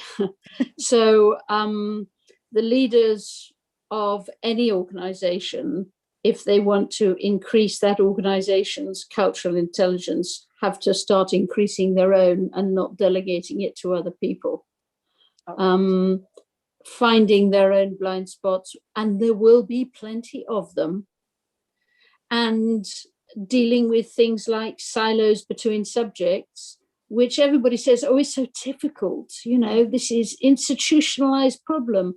Well, frankly, if you can't deal with that, there's very little chance of you dealing with broader cultural issues. Okay, thank you, Ms. Julia. Dr. Asma, I know you have mentioned about having the symbol, and I'm sorry, I know you had slides, but we did not have the time for you to put up the slides. Yeah, but what's your last thoughts on what can the leaders do of the higher education? What can they do? Yeah, I think what you can initiate is to have programs on cultural intelligence at the undergraduate and graduate levels. Right. It could be a passing requirement. Right. So that would be something that people can see. You're just not saying it, you're doing it in the context of an institution. Okay. Thank you. All right. Thank you, Dr. Asma. Dr. Lona, one last word from you. Yes. How can they go about? Yeah. Demanding that there is space in all levels, in all spheres of academia, that for all knowledges, and to be shared, to be understood, to be learned. And because at the moment, and this has come up several times, there's a very, very narrow world that is promoted. And so we all need to learn how to live in multiple and different worlds, and to not feel afraid, and to not feel diminished because of that. And I think that institutions of higher learning have a wonderful opportunity to be able to do that because of their so-called freedoms. They jail themselves by attaching themselves only to one sphere of the world and promoting that. And so there needs to be an openness and a respect that there is difference, that difference does not need to be feared, and that we need to move away of standardization and normalization in one cultural world. Thank you very much, Dr. Lorna. I have to say thank you very much to our panelists. It was indeed a very deep discussion, on the cultural intelligence. What I can just sum up, if I may say, at the end of the day, a person, whoever the leader, or even if you're not the leader, you are the student, you need to look at yourselves. All right, you have to be, if I may take the word from Dr. Lorna, which is you need to have that openness. You need to have that, to learn to respect others. You need to trust, you need to listen, and you need to observe. So it's all about looking yourself and looking at others, looking at your nearest neighbor or the person next to you, and then acknowledge all that so that you'll be able to share, to be understood, and also learn. So thank you very much to my panelists. I think most of the questions that has been posted has been asked during this particular session. And once again, I'm ever grateful. And again, deepest condolences to Dr. Lorna and your family members. All right, we mourn with you. Thank you, Ms. Julia. Thank you, Dr. Asma, for all your insights. I pass the baton back to Madam Sharizat. Thank you, Dr. Yas, for moderating the session. Our gratitude goes to the panelists too, Associate Professor Emerita Dr. Lorna Williams, Ms. Julia Middleton, and Dr. Asma Abdullah. It was indeed an eye-opener, as mentioned by Dr. Yas just now, of what is all about culture, CQ, And the best part is when it is mentioned by Ms. Middleton that cultural intelligence is not culture. Well, we'll go and check it out later. All right. And thank you to Dr. Yas for reminding us that we have participants from all corners of the world. So when you mention, when you wish them good day, good night, good morning, and whatnot. So thank you. And we have them all. It's night time at your, your time zone, Miss Middleton. And well, anyway, just to share with everyone that the local time. So just to share with everyone that the local time now shows 10:53 a.m. It's still morning here in Malaysia. And by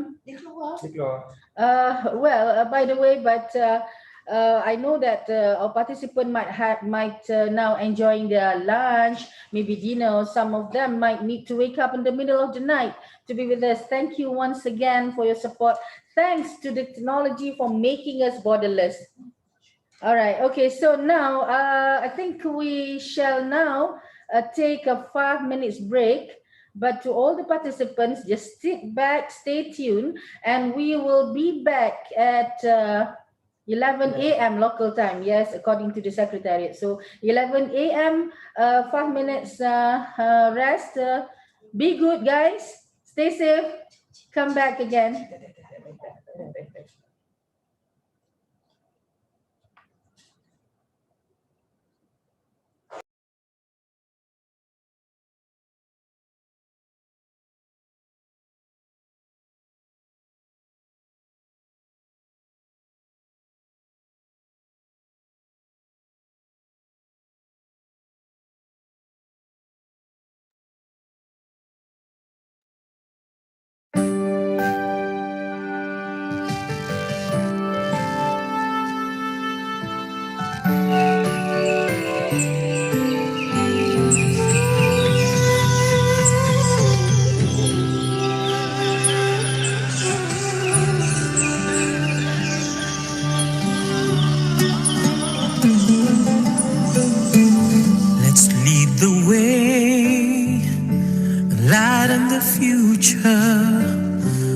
Share the wisdom to the spirit of Islam. Revelation and reason shall excel, shall prevail.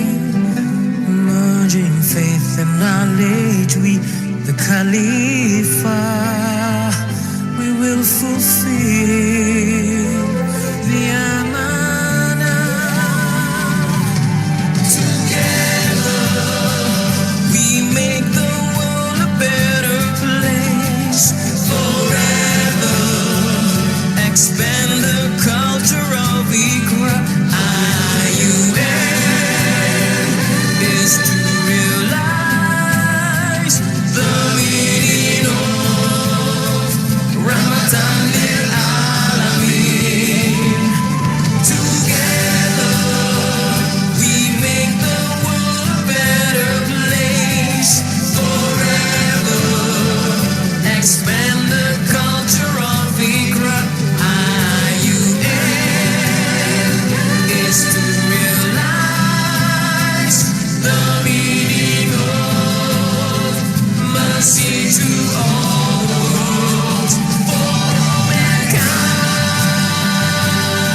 Selamat datang, ahlan wa sahlan.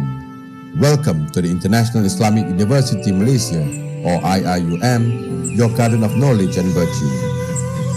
IIUM was established on the 20th of May 1983. The philosophy of the university was inspired by the spirit of Tawhid, leading towards the recognition of Allah as the absolute creator and master of mankind. IIUM triumphs to lead the way to become the Khalifah of Allah, to expand the culture of Iqra, to fulfill the amanah that is entrusted to us, and to realize the meaning of Rahmatan lil Alamin. IIUM has several campuses spread across several states of Malaysia, offering nearly 200 academic programs in 17 kuliahs and institutes. The main campus is in Gombak, Selangor, covering 700 acres, beautiful architecture with elegant Islamic style buildings. IIUM is blessed with majestic green forested limestone hills and a cool calming river, nature's wonders of flora and fauna, making it a conducive environment for study. KIRKHS is the largest kuliah in the university with more than 5,000 students. It was formed to integrate human sciences and reveal knowledge disciplines. The kuliah offers courses that bridge the divide between Islamic and secular sciences. Other kuliah of IIUM in Gombak campus are Kuliah of Economics and Management Sciences, Ahmad Ibrahim Kuliah of Laws, Kuliah of Engineering, Kuliah of Architecture and Environmental Design, Kuliah of Information and Communication Technology, Kuliah of Education, Center for Languages and Pre-University Academic Development, or CELPAD, and IIUM Academy of Graduate and Professional Studies. The campus offers complete range of facilities, including on-campus housing, a mosque, 2 state-of-the-art sports complexes with Olympic-sized swimming pools, a fully equipped library with more than 2 million printed and digital materials supported by online databases, a medical clinic, convenience stores, a post office, and 3 Malaysian commercial banks. The Kuala Lumpur campus at Persiaran Duta houses the International Institute of Islamic Civilization and Malay World, or ISTAC. ISTAC aims to proliferate studies on Islamic civilization and Malay world through learning, research, and exchange ideas and knowledge. The Kuantan campus is located on 1,000 acres of land, just like a garden within a valley surrounded by large greenery. This campus is well equipped with state-of-the-art technology for teaching and learning that offers medical science, pharmacy, allied health sciences, nursing, sciences, and dentistry courses. The IIUM Medical Center in Kuantan was built on 27.8 acres of land, equipped with 350 beds for patients and supported by more than 133 specialists. The IIUM Medical Center also includes the development of an undergraduate and postgraduate teaching hospital and tertiary level center, complementing the medical and allied health faculty provisions. Another IIUM campus, which is situated in the state of Pahang, is a center for foundation studies, which is located in Gambang. The Pago campus in Johor houses the Kuliah of Languages and Management, or KLM. The population of IIUM is about 26,000 students, 20,000 undergraduates, and 6,000 postgraduates coming from 117 countries. To date, IIUM has 91,267 alumni. IIUM will continue to be competitive in its mission to make Malaysia a global center of excellence for tertiary education. It will also continue to make significant contribution, one of it to serve the Muslim Ummah. IIUM, leading the way, Khalifah, Amanah, Iqra, Rahmatan lil Alamin.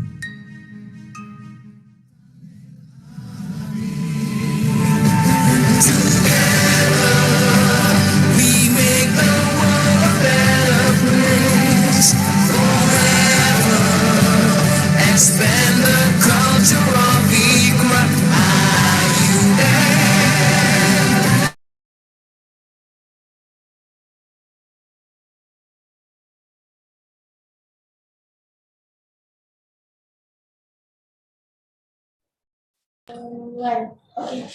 Welcome back, ladies and gentlemen. We are now attending a virtual seminar entitled International Webinar, Cultural Intelligence Towards Promoting Institutional Excellence from today, 14th of June, until tomorrow, 15th June 2021. Thank you once again for staying with us. Let us now move on to the next session. That is a forum entitled Cultural Intelligence and Sustainability, the Future of Education. Before I pass the online platform to our moderator for this session, who is also my former boss, okay, let me briefly introduce you to Professor Dr. Ahmad Faris Ismail, Deputy Rector, Academic and Internationalization, UIAM. Hold on, let me go to the biodata. All right. So brief introduction to Professor Dr. Ahmad Faris Ismail.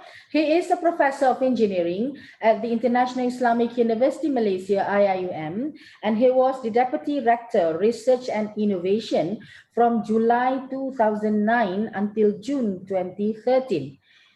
He served as the Dean of Engineering from 1997 until 2009 and was also the co-chairman of the Malaysian Council of Engineering Deans from 2007 up to 2009. He obtained his Bachelor of Science in Chemical Engineering in 1988 from the University of Houston, Texas, USA, and PhD in Engineering from Rice University, USA in 1993.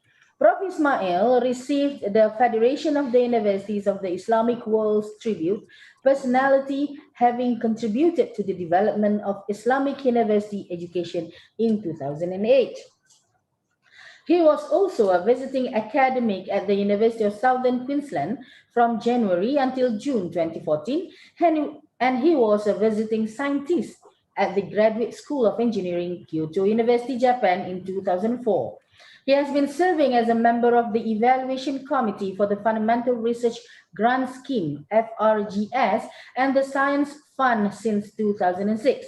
He is also the chief editor of the IIUM Engineering Journal. He served as an IDB Islamic Development Bank consultant for the development of Musa bin Birk University, Mozambique Master Plan in August 2003. He has been invited as keynote speakers for various conferences and congresses in Jordan, Morocco, Indonesia, Uganda, Saudi Arabia, Sudan, Bangladesh, Syria, Iran, Turkey, Pakistan, and many more all over the world. He has conducted workshops on outcome-based education, OBE, academic self-assessment and strategic plan and balanced scorecard, BSC. And he has delivered lectures on invention and innovation, curriculum planning and management, professional ethics towards outcome-based education, CFD and nanofluids, and research design and instrumentation. Prof. Ismail is also a co-inventor for at least 8 filed patents of research products at this university and has published more than 180 papers in referred journals and conference proceedings. His research topics include energy and environment, computational fluid dynamics, combustion, and nanofluids. He has also been actively involved in several research projects worth more than RM 2 million, and a few of his products, such as the solar steel and the heat transfer enhancement using nanofluids, have won international awards. Ladies and gentlemen, I now present to you Professor Dr. Ahmad Faris Ismail. Over to you, Prof. Okay, thank you very much, Madam Shahrizad. My colleague at Kuliah of Engineering. So Assalamualaikum and very good morning or afternoon or good night to all of the participants. Welcome to the second session, which we are going to talk about cultural intelligence and sustainability, the future of education. Indeed, we are very lucky today. We are going to have 3 prominent speakers from Malaysia, from Saudi Arabia, as well as from Australia. We have Professor Emeritus Tan Sri Datuk Zulkifli Abdul Razak, the Rector of IIUM from Malaysia, His Excellency Professor Datuk Dr. Kutub Mustafa Sano, the Secretary General of the International Islamic Fiqh Academic, OIC, from Saudi Arabia, as well as Dr. Tom Bagus from the Cultural Synergies Proprietary Limited, Australia. So let me begin this session by quoting one verse from the Holy Quran, which is can be translated as such, that O mankind, indeed we have created you from male and female and made you peoples and tribes that you may know each other. So I guess this is very much relevant to our discussion in this webinar, because we are talking about how can we understand each other, how can we cooperate, how can we collaborate, how can we work together for the betterment of the society, for the betterment of the world. Okay. So indeed, the topic for this second session is very much relevant, where now we are going to talk about the future of education and how the cultural intelligence and sustainability will play the role for the future of education. So I guess the format for our discussion this morning, first we are going to invite each panelist to present his thought in this topic for the first round. And then after that, we are going to follow with the second round with more discussion. So let me first introduce our first speaker, the first panelist, which happened to be my boss and colleague at the International Islamic University, Malaysia.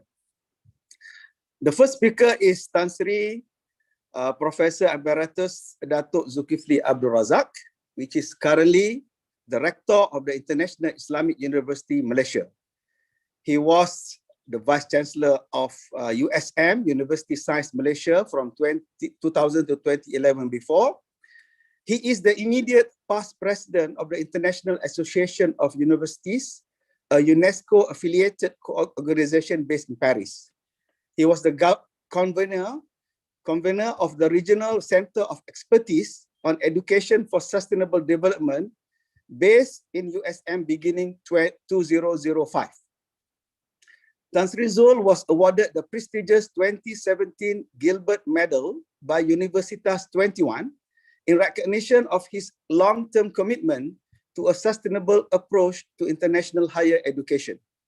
He is a fellow of the Academy of Sciences Malaysia, the World Academy of Art and Science, and the World Academy of Islamic Management. In October 2020, he was appointed as a member of the Qatar Foundation Higher Education Strategy Advisory Panel.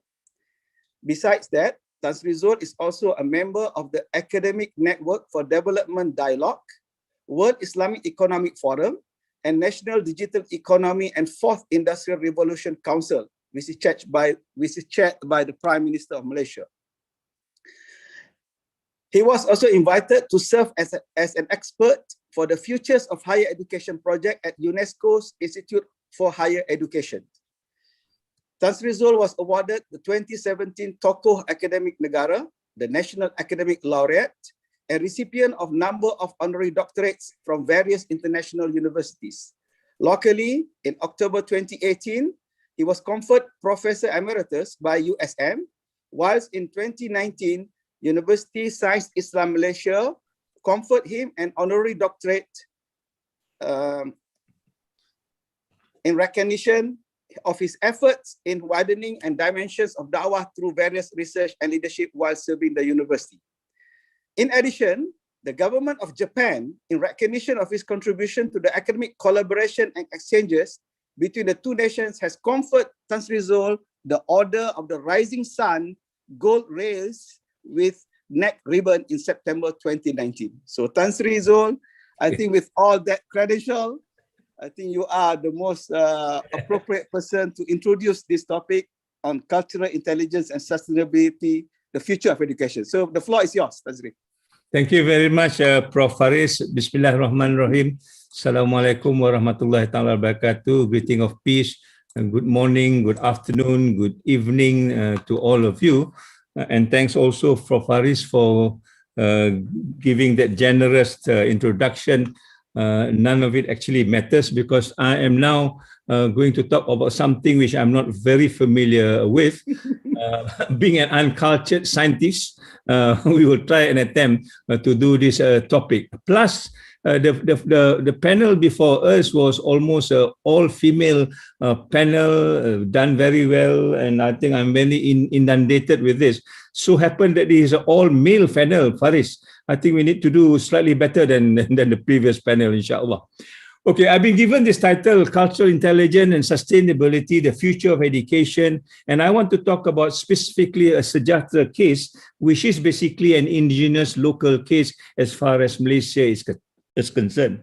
I also want to highlight that UIAM has been working on sustainability for the last 3 or 4 years, and inshallah, I think last year we were given this international award for the best institution globally on sustainability. So on that merit, I will try to bring this topic alive, inshallah, in trying to answer some of the questions that were given. Let me acknowledge also my fellow panelists, Dr. Sano, and nice to meet you again. And Tom, I've not met you, but I hope this panel will put us together in the kind of work that we are doing together.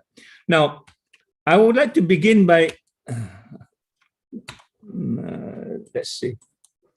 I would like to begin by explaining to you my understanding of sustainability. I think the key word here is sustainability.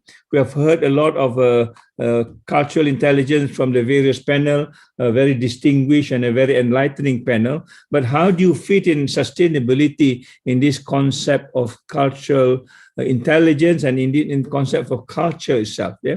My understanding of sustainability in itself is a culture on its own because it talks about a way of life that has been there for a long time. It is not a new concept, although it has been introduced by United Nations in the 1980s. But for many indigenous culture, sustainability has been there as a way of life. You just look around the world, we will cite some examples later. And not only the way of life, but also a way of being, a way of well-being. In other words, it is almost a total concept, a holistic concept that talks about the balance between the human being and its environment. We cannot imagine our life without an environment that is equally balanced with us.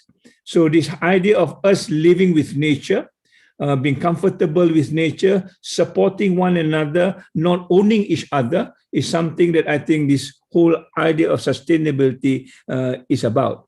How do you maintain this balance? How do you create this balance?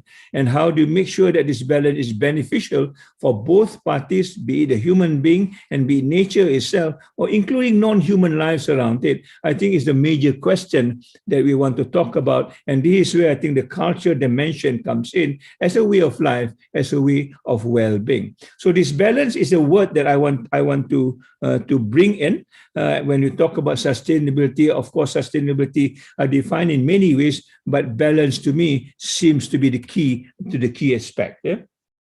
And this becomes very important as you look around the world and see what the other cultures are offering. And I call this a shared human heritage because in every culture, there is something of this remnants of balance, living harmoniously with one another. And for example, in Japan, we've got the concept of ikigai, right? In Sweden, we've got the concept of lagom. All this talks about balance, how human being and its environment can live peacefully, harmoniously in that particular context. Yeah. In Korea, you have concept of nunchi. In Philippines, you have ugnayan. These are some of the random ideas that I picked up when we talk about this shared human heritage. In other words, it is nothing new. For all of us have got this idea of being balanced, but it is in a different cultural context, but certainly the platform is the same where we can build relationship quite easily in trying to build this idea of cultural equity, if you want to put it that way. On a regional basis, I think Sana would know this better, the word Ubuntu. I am because you are. It's a question of relationship. How do you build this relationship is a major thrust as far as Africa is concerned. China, you know this concept of yin and yang, right? Again, it's a concept of balance, and how do you make this balance sustainable over a period of time. And in our part of the world, the Malay archipelago or the Nusantara, we have got a concept which we call sejahtera, a word that is said to begin from the word Sanskrit, but later on evolved into this whole concept of what balance is all about between human being, nature, and between human being and also non-human life, as it were. So this concept of balance becomes an important concept as a common human heritage that we do not have to fight. That yours is better than mine, or as mentioned by the earlier panels, that you tend to mainstream yours because you think you're the only one. No, everybody has got the same thing. The words may be different, connotation may be slightly different, but fundamentally it is the same. It's about humanity living together, about humanity living with its environment. All right. Now you can test this when the COVID comes in. When the COVID comes in, I think this whole idea of human heritage is called to being. How can we work together to fight this invisible enemy, right?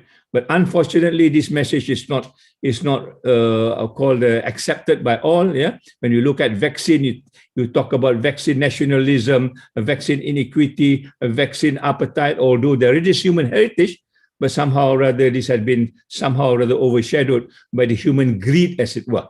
That is me for myself rather than sharing it with the humankind. All right. So I want to say that we need to protect this.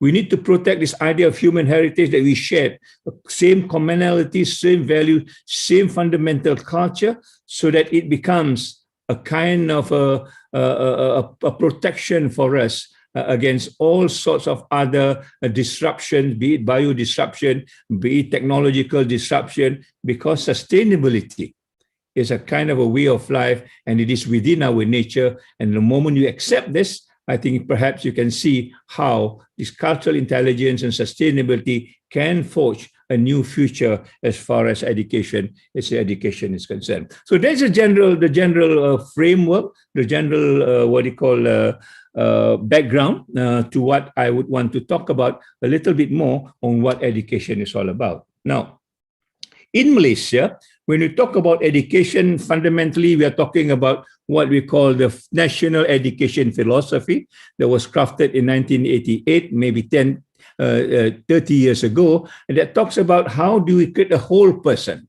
It is not part of a person, it's not just the brain, the hand, or the heart, it is a whole person. And the philosophy talks about 4 dimensions of physical, intellectual, and emotional. Now, these three, or this culmination of the whole thing, is what we call education with soul.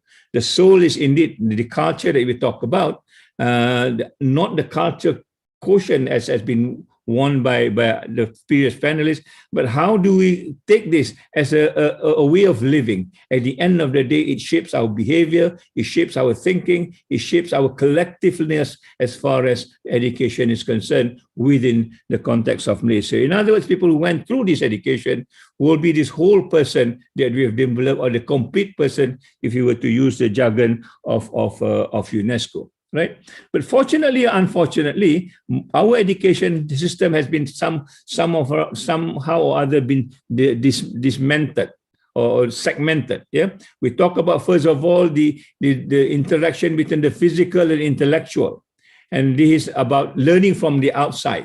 We use our 5 senses, and these 5 senses are the one that develops our intelligence, and intelligence is the one that analyzes stuff, and that analysis somehow or rather sometimes talk about what is the thing that our previous panelists are worried about.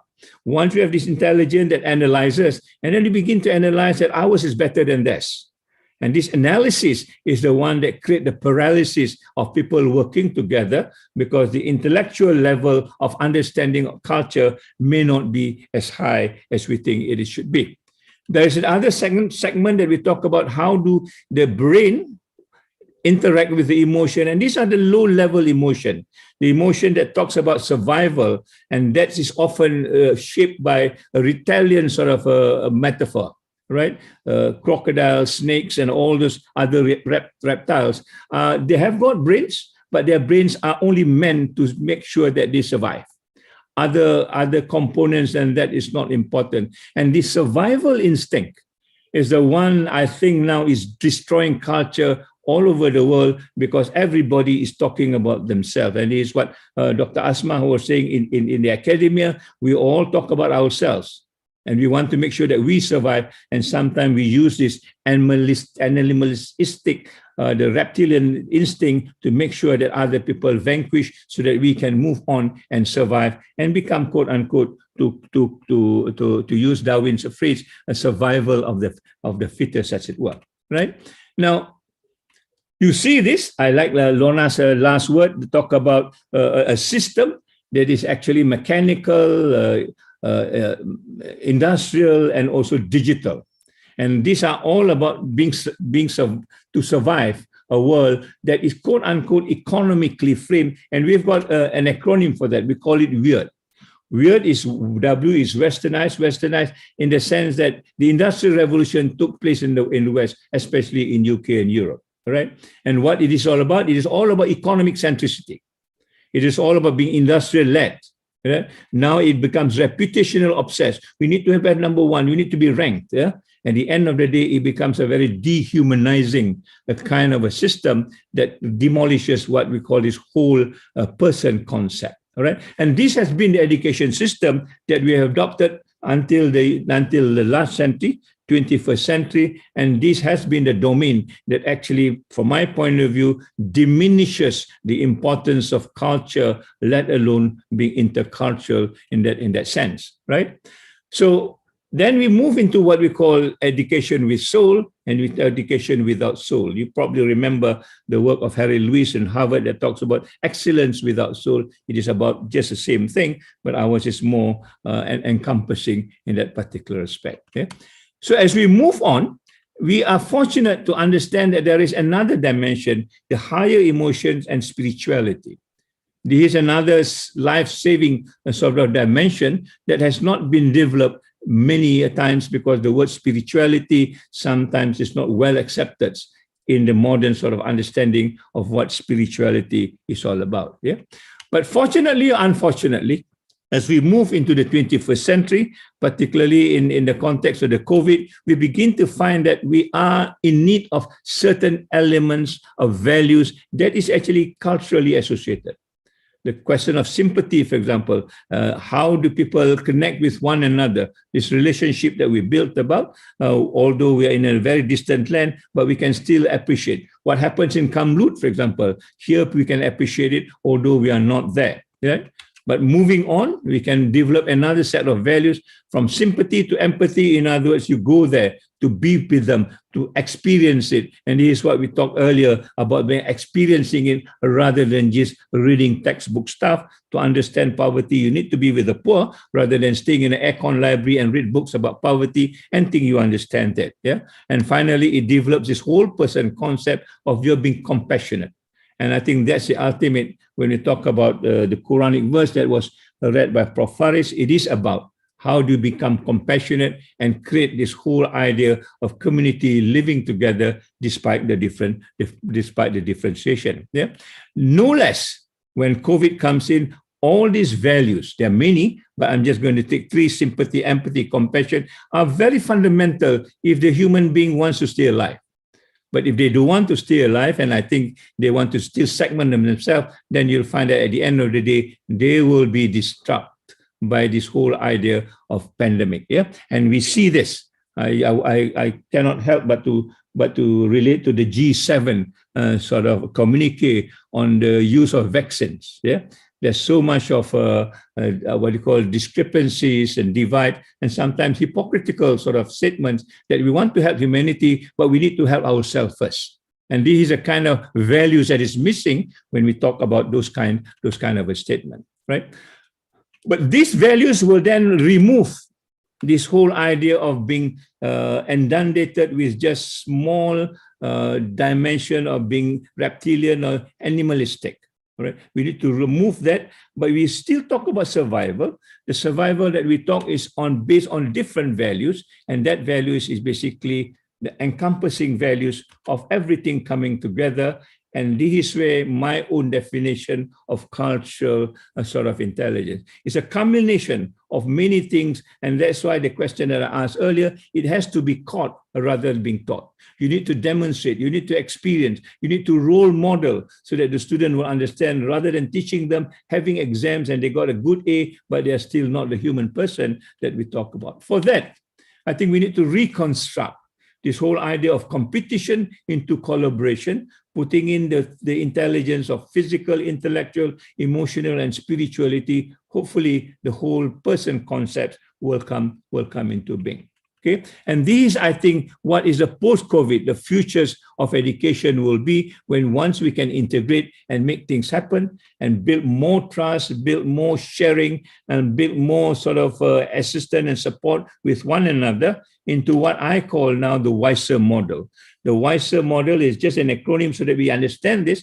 One is being holistic, that everything must come in total, not a portion of it.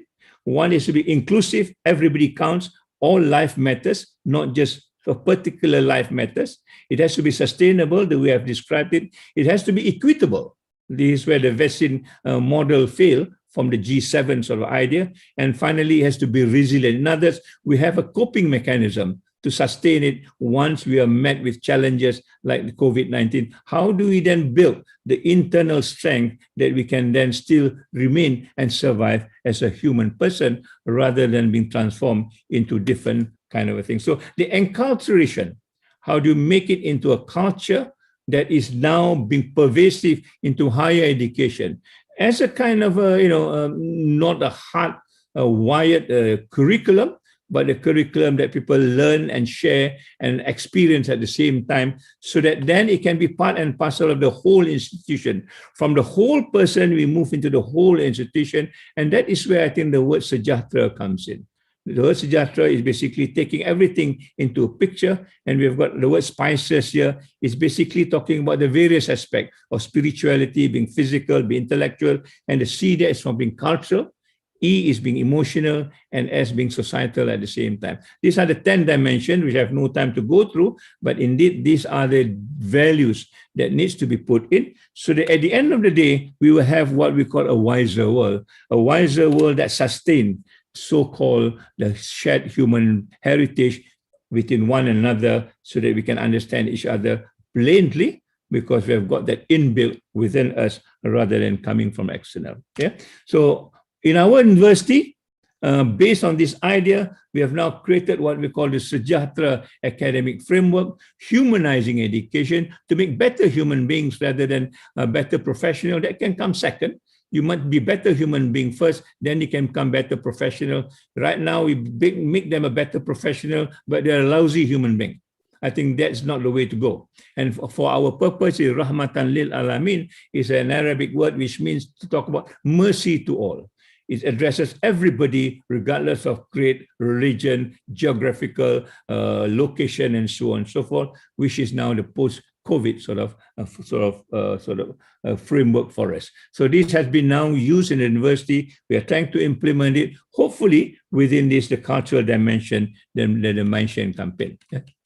And this has been, to a certain extent, been introduced to UNESCO on a forum called the Futures of Higher Education. There is this report now that's come out on the 25th of May, coming from a forum that we've got, and you are most welcome to assess this report. And it talks about the cultural dimension in many ways when you talk about education with soul and so on and so forth. So I'll stop there. And I would just want to also again reiterate that we're in solidarity with what's happening in Kamlut, where every child matters, and we are really very sad that this happened, but it is a lesson for us to learn together. On that note, thank you very much, Faris, and thank you for listening. Assalamualaikum. Waalaikumsalam. Thank you very much, Tan Sri Zul. I think indeed it's a very, very good overall picture of, I think, what we need to do. I mean, from the cultural intelligence to human relationships to sustainability and sejahtera. Okay, we will come back to more discussion afterwards. Let us move to the second speaker. Just now I saw Professor Sano. Now I cannot see him anymore. Professor Sano, are you there? Looks like I'm just, I'm here. Yeah. Okay. So can I will Hello? introduce you. Yeah, I will Yes. introduce you now. All right. Thank you very much. So Please, our second you're welcome. speaker is, yes, our second speaker is His Excellency Professor Datuk Dr. Kutub Mustafa Sano, the Secretary General of the International Islamic Fiqh Academy, OIC, in Saudi Arabia. Okay, I'm very happy to see he is my old colleague of mine. I mean, we used to travel together when he was in Malaysia. So briefly, Professor Datuk Sano is a politician and academic from Guinea, and now he is serving as the Secretary General of the International Islamic Fiqh Academy. But before that, he was having several high-level positions in the government of the Republic of Guinea, such as Minister of Religious Affairs, Minister of International Cooperation, Minister of Diplomatic Affairs in the Presidency of the Republic of Guinea, as well as, of course, he was our UIAM Deputy Rector in the year 2005-2009, in charge of internationalization and innovation. At that time, I mean, he was conferred the Datukship from the Sultan of Pahang in 2019. So Professor Sano, I think with your vast experience, both in academic, as well as in politics, as well as in political science and economics, I think we need your take and your thought on how will be the future of education, and primarily the importance of this cultural intelligence and the cultural understanding. So please, Professor Datuk Sano, the floor is yours. Thank you. Thank you. Thank you very much, my dear beloved brother and friend, Prof. Faris. Bismillah ar-Rahman ar-Rahim. Sallallahu wa sallam wa baraka ala Sayyidina Muhammad wa ala alihi wa sahbihi wa sallam tasliman kathira. Tansri, Dr. Professor Emeritus Dr. Zulkifil, brothers and sisters, participants, Assalamu alaikum wa rahmatullahi wa barakatuh. First and foremost, let me thank you all for inviting me to this very interesting topic about intelligence, about the cultural intelligence at the moment that the world itself is moving towards establishing, having a section of mode of living together or acceptance of one another. I'm thankful to Professor Rector for thinking about this kind of topic, which needed to be all the time discussed, because the issue of cultural intelligence, it is in its form right now, getting a lot of attention from many policymakers around the world. We are living in a world that Corona has proven to us that we need each other, and no one single country can decide and do anything without having the effect of that one to another one. So therefore, there is a need to go beyond all of our considerations, our setting, our ideas, sometimes even our beliefs, to accept one another. So cultural intelligence became very important. If you may allow me, Prof. Faris, I know you're a very punctual man. I would just say, I'm just looking at this three titles, the three components of the topic of today. We talk about cultural intelligence, we talk about sustainability, and then we talk about the future of education. These three will go together and they will have to come together. I was very much impressed with the thoughts of Professor Tansri, the rector, when you talk about the sustainability and the need of humanization of the education itself.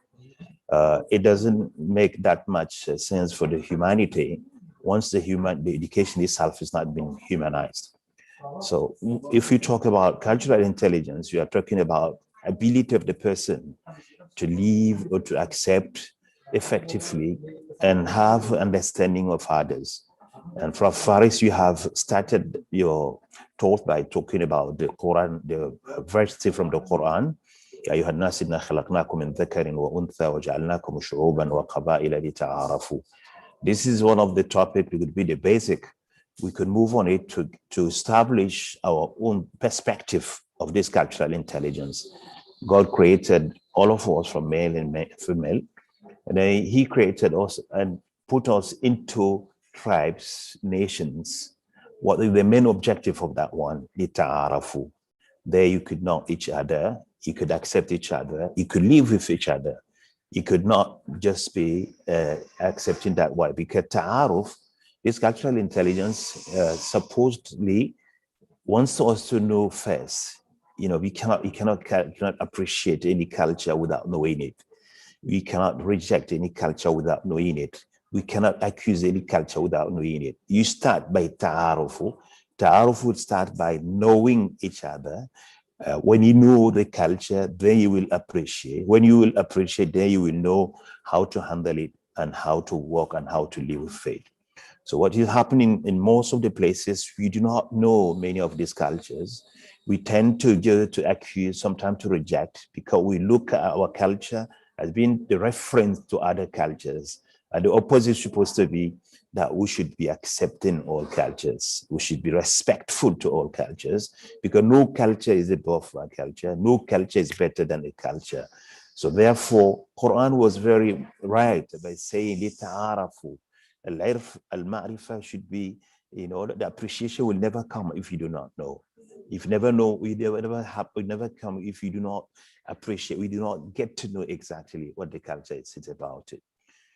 When you move to that word cultural intelligence, is somebody who is intelligently, he wants to leave the cultures after knowing them and then appreciating, then knowing, getting the methods and means how to cross a war and how to accept each other.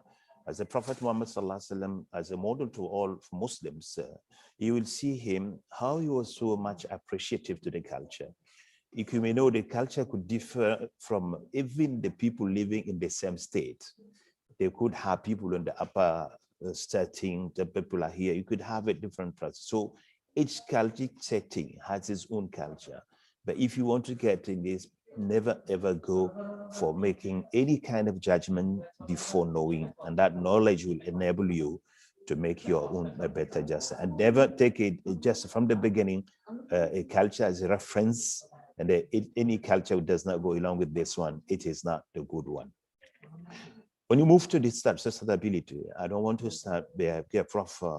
Tansri has given a lot of information, which is very important for all of us in this seminar. It's about the sustainability. The sustainability, anything we do in this life, we have to be having in mind that this is the needs of the present, and without compromising the future. The need of the present today, we want something that we need it. We need this cultural intelligence. I do not need by going to just like that. Why, when you go for globalization, and then that globalization wants to take over the cultures and want to just end up that the people stay without the culture. We do not agree for that one. The culture should stay around, and the people should have their own culture. And then what is needed today in this globalization or culture, globalizing the culture, will be appreciating each culture, accepting each culture, accepting that the culture will live side to side, because we do not want to end up to have one single human being on the earth, or one single human entity in the one single country in the earth. We want all this to be together, because we need to strengthen each other. And the Quran has stated about the culture that it's important. When you talk about من آياته اختلاف ألسنتكم وألوانكم إن في ذلك لآيات للعالمين. That one of the signs of the mighty of Allah subhanahu wa ta'ala, he has created us with different thoughts, different languages. People tend to say that languages today in the world, you talk about 10,000s of the languages around the world, everywhere in the world. But the languages, it is the mean of talking about the culture. The languages, through the languages, we interpret the culture, we bring about the culture. So Allah has created the culture itself, and that culture wants it to remain because it is a sign of his mighty, it is a sign of his power, and the one would not be able to remove it out of our life. So the sustainability wants us to have in mind when we are taking this is a cultural intelligence, that we want to do something which will last, will be going to be very, very beneficial for us, for our time, and then the future nations will be. That's why IIUM as a model of having all of these human beings coming from different culture, living together in harmony, appreciating each other, and thinking together. And think at the end of the day, they will create a community of the world where people accept each other and respect each other.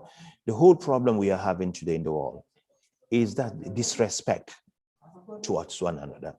When the nation thinks that it's the best one, or is the most powerful, it is the most richest, and then it will end up to be looking down on others, looking down on the other rights of life, the right of respect, the right of honor. Then you will end up to have the fight all over the places. So the sustainability of this, our life, when you come at the education, economic sustainability, we come the political, we come the stability itself, will all depend on this cultural intelligence.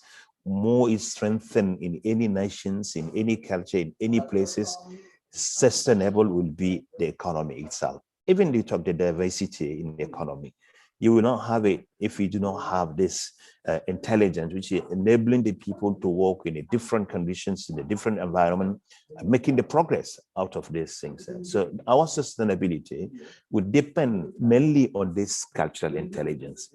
If you really want to have only one way of doing the things, one way of handling the matters different, even though the time has changed, they will end up to be irrelevant to our realities. So the relevancy of our own in this depend on our appreciation of our culture, on appreciation of our needs, our ability, on our forces, in order to move forward and try to do what should be better for us and be better for the humanity. Lastly, talking about the future of education. Is the balanced one? The future has any education we do not expect it to last longer than the one which is the balanced one. The balanced education is that one which is needed. The humanity is needed to have this balanced education. This corona has proven that when education is balanced, you won't be selfish. You won't be some kind of like looking down. You don't just interested on yourself. You don't care what is happening to other humanity. If today you lock down your country, so I will say I'm going giving the vaccines only for some nations. The virus has proven to us you can reach everywhere. It's reached the White House, it went to the Pentagon, it went to Kremlin, it visited the palaces, it visited the rich people everywhere. Nobody could stop it. So if you do it and it solve your problems without thinking the other people's problems, then it doesn't help you as you have done anything. We have seen it, the nations that have been focusing only. We have seen how this vaccines business has been distributed. And you started for some of those nations to do think that they need better, they have more right in life than others. Then they end up to be faced with reality. You only as a nation, you cannot live up without having other nations next to you. If today you want to enjoy your life only in your country, then you have no plane, you have no travel, no anything, nothing. The life itself has no means, has no sense without being something to share with others. So education, when it is balanced, we need taking the spiritual aspect of it, spiritual human aspect of it, and then you go to the material side of it. IIUM has been trying to introduce such a balanced education. We do not want the people to be only thinking about spirituality and forget about reality. We want reality and spirituality to go together side by side and make sure that human being will be a balanced human being. That when a medical doctor is having the patient next to him, he's having the person that need to get the assistant to attend to him, he will forget about money, you get about the physician, you get about so many things, but he will be thinking that I'm having a human being, that the life is in danger, and I have to do something to make sure that's what I'm doing. So the future education that our generation will need today, we have to inculcate in our children this spiritual aspect of it. Spiritual aspect, because why? Because we know is that human being did not create himself. He was created, and the one who created him is the Almighty, we call him. He's the Almighty, and this mightiness of Allah has been proven through this corona. Could you imagine any center of futuristic studies or any of these great institutions in the world could predict that corona would have happened, would occur in 2020? No one at all. We don't find it in any literature where people have been told that corona would occur in somewhere in 2019 or 2020, but it happened. And as of today is the second year, humanity is incapable to get the cure for that one. So we have to accept that there is Almighty, the one who is in control of all the things, who created that virus.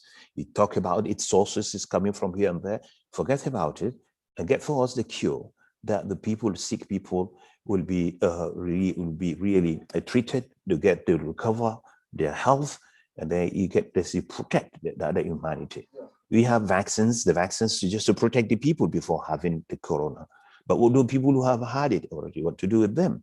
So that one, as of today, the mankind, the medical team is working hardly day as well at night, but up to now, so we need to turn to the Almighty. We need to turn to believe that Allah subhanahu wa ta'ala could inspire Muslims and non-Muslims, all mankind that needed to come together. I mean, our spiritual leaders, our religious leaders, you have to continue to invoke, to implore the mercy of Allah subhanahu wa ta'ala, that he could inspire some of those learned medical team, Muslims and non-Muslims, to get the cure, that humanity will be safe against this COVID. COVID has shown that it does not differentiate between human beings. There's no difference between the rich and poor. No, the powerful men and the weak men, no women and men. There's no difference. I think it has proven that humanity has to come together. They have to stand by together. They have to work together. They have to strengthen the ties together. That dedication, which is based on that one, will be the future for the humanity. Will be more helpful. Will be thinking about what is going to happen next to my fellow neighborhood, for my fellow human being, by my fellow humanity. Do not be going to be the person I was just thinking about my own only. You cannot no education will be survive in the future when it's not balanced. So I wanted to say these three components. If you take them together, you would end up to believe that we need to restructure everything that we have gone through. The corona is a lesson that is an occasion for the humanity, that we need to revise our way of doing the things. We need to revise, we need to accept and forget about this supremacy of the cultures. We need to accept that the cultures are equally having the same level, and no culture is better than another one. No culture, but which is the best among us? They're the people who could really get to know more culture, get to know more people, get to know and get to make use of this knowledge to appreciate, to accept, to communicate and work and hand and deal with the others. Get to know that the sustainability for us will depend on our cooperation, our strengthening the ties, our working hand in hands. Without that one, there will no economy will be sustainable, no stability will be sustainable, even the environment that we are living will be sustainable. We will be always faced with the calamity, we'll be always faced with the problems and the crisis, and it will be endless for us. In addition to do all of this is the education. The solution for all of this is the education. Let us go back and check in our educational system. check about the structure, the contents, and let the contents of our education be relevant to our realities that we are living in. It. Do not be wasting most of our time in the past. Do not be wasting most of the time in the issues which are not relevant to us.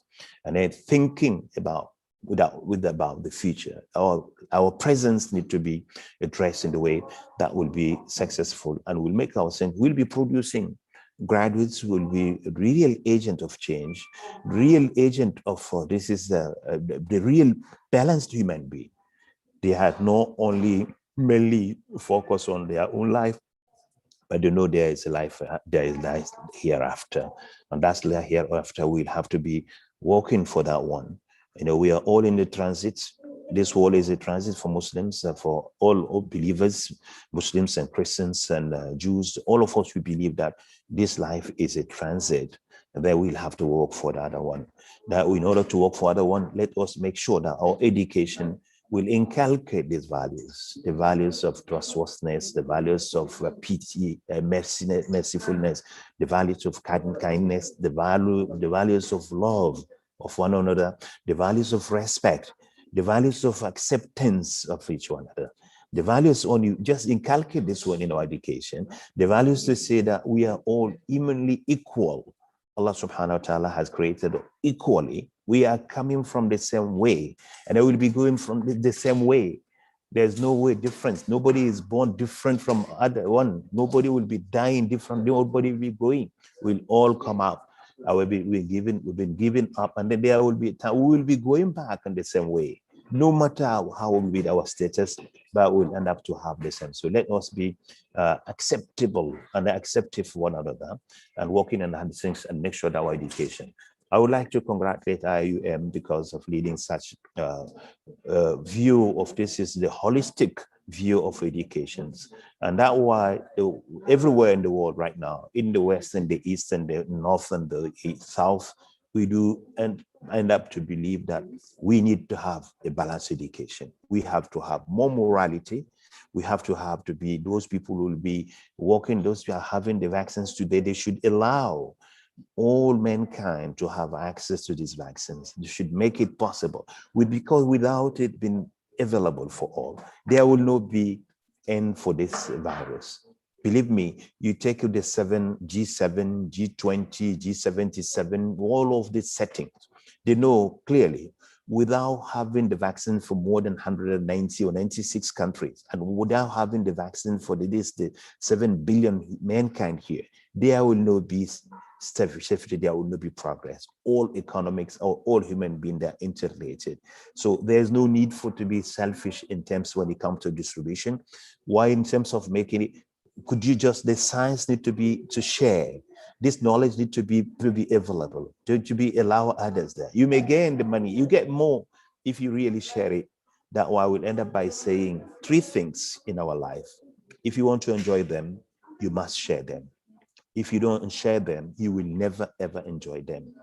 The first of these things, if you want to enjoy it, is the wealth.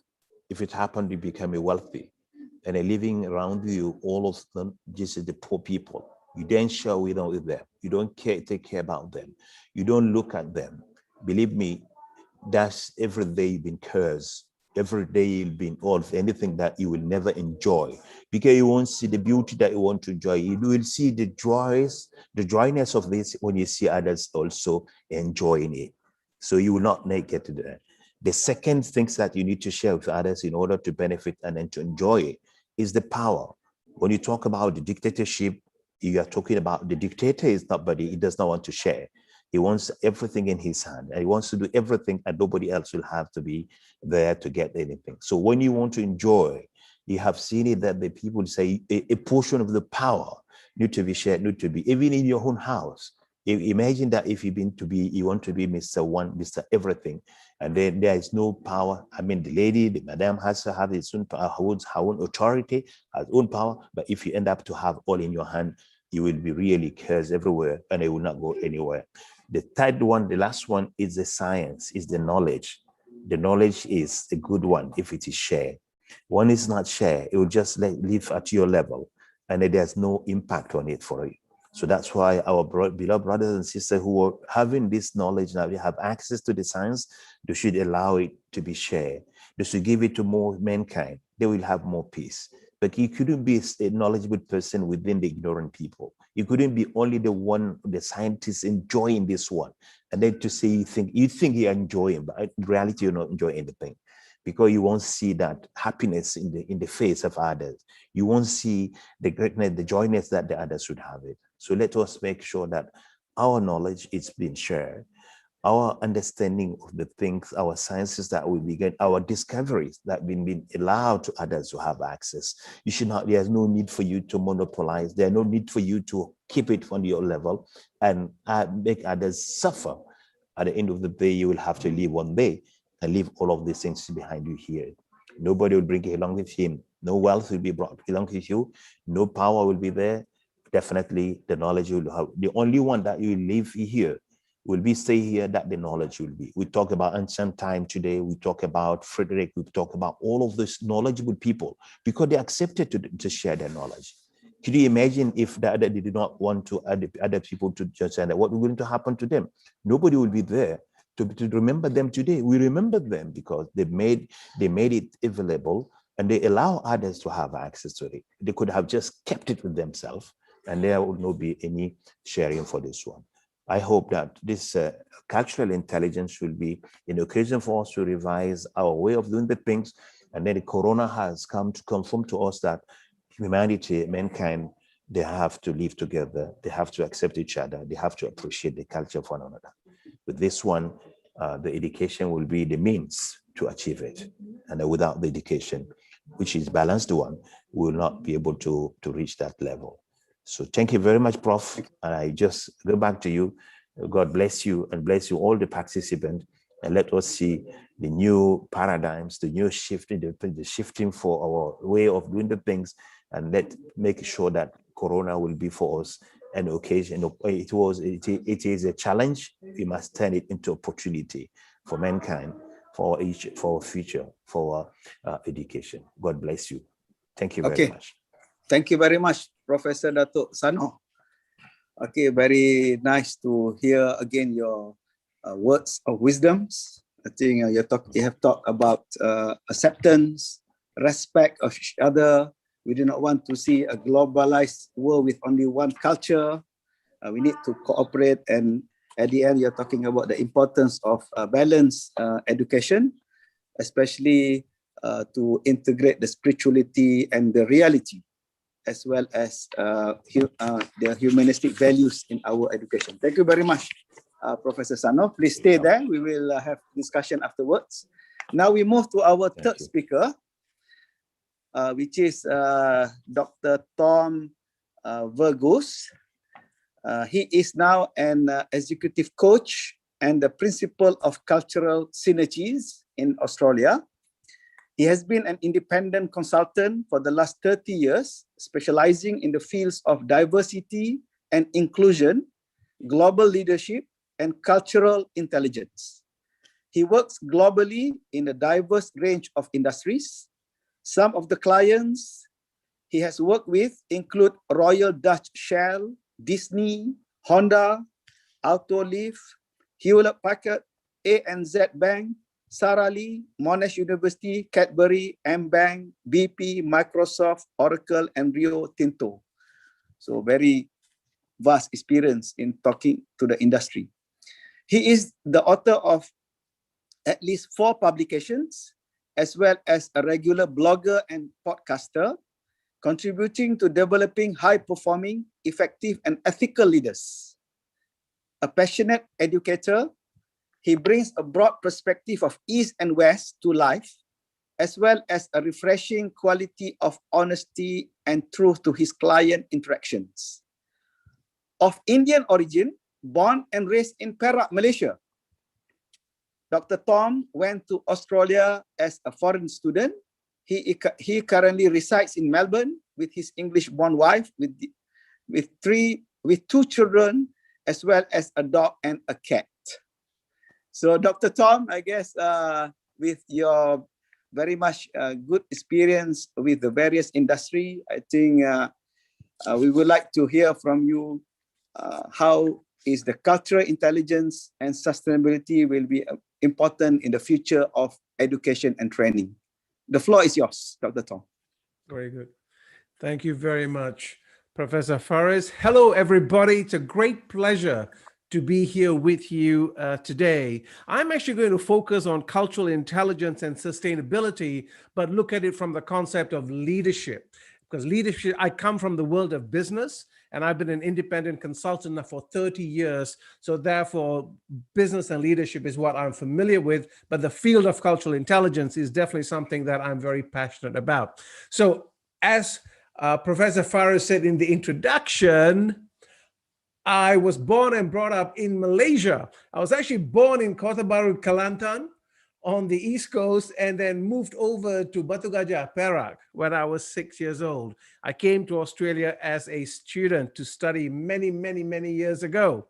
In my first summer here as a student, I got a job selling encyclopedias door to door. Now, for those of you who are students here of the university, you're probably wondering, what are encyclopedias? This is before computers. Encyclopedias are large sets of books that we used to sell. Anyway, in my first month of selling encyclopedias, I sold nothing. I went to my manager, Mr. Ian McLaren, and I said to Mr. McLaren, please help me. I'm trying hard, but nothing is happening. So Mr. McLaren said, Tom, here is what I want you to do. Put your hand out, give me a good, firm handshake, and look at me in the eye. Okay. Give me a good, firm handshake and look at me in the eye. Now, for those of you who've been to Australia, for those of you who've studied here in Australia or traveled through Australia, what you may or may not know is that in Australia, a handshake is really important. It's gender neutral, and a firm handshake in Australia demonstrates trust, respect, and sincerity. Of course, having come from Malaysia, I was shaking hands the Malaysian way. Very soft. Because of course, in Malaysia, a soft handshake demonstrates trust, respect, sincerity. In Australia, a soft handshake means you're untrustworthy, you could be lying, and you're definitely insincere. Now, see where a small behavior like that has different meanings in different cultures. I will eternally be grateful to Mr. Ian McLaren for teaching me that, because he was actually my first cross-cultural coach. He taught me how to understand things of the Australian culture. And of course, I have since had many other coaches along the way to help me develop my cultural intelligence. So I put that as a frame of reference, because one of the things that's really important when we talk about culture and cultural intelligence is that all human beings are ethnocentric. That means we use our culture to compare other cultures. And many a time when we want to learn about other cultures, actually the place to start is our own culture. Spend some time thinking and understanding our own culture in relation to other cultures. So I'm just going to bring up my slides for a moment. Let me just share my screen with you.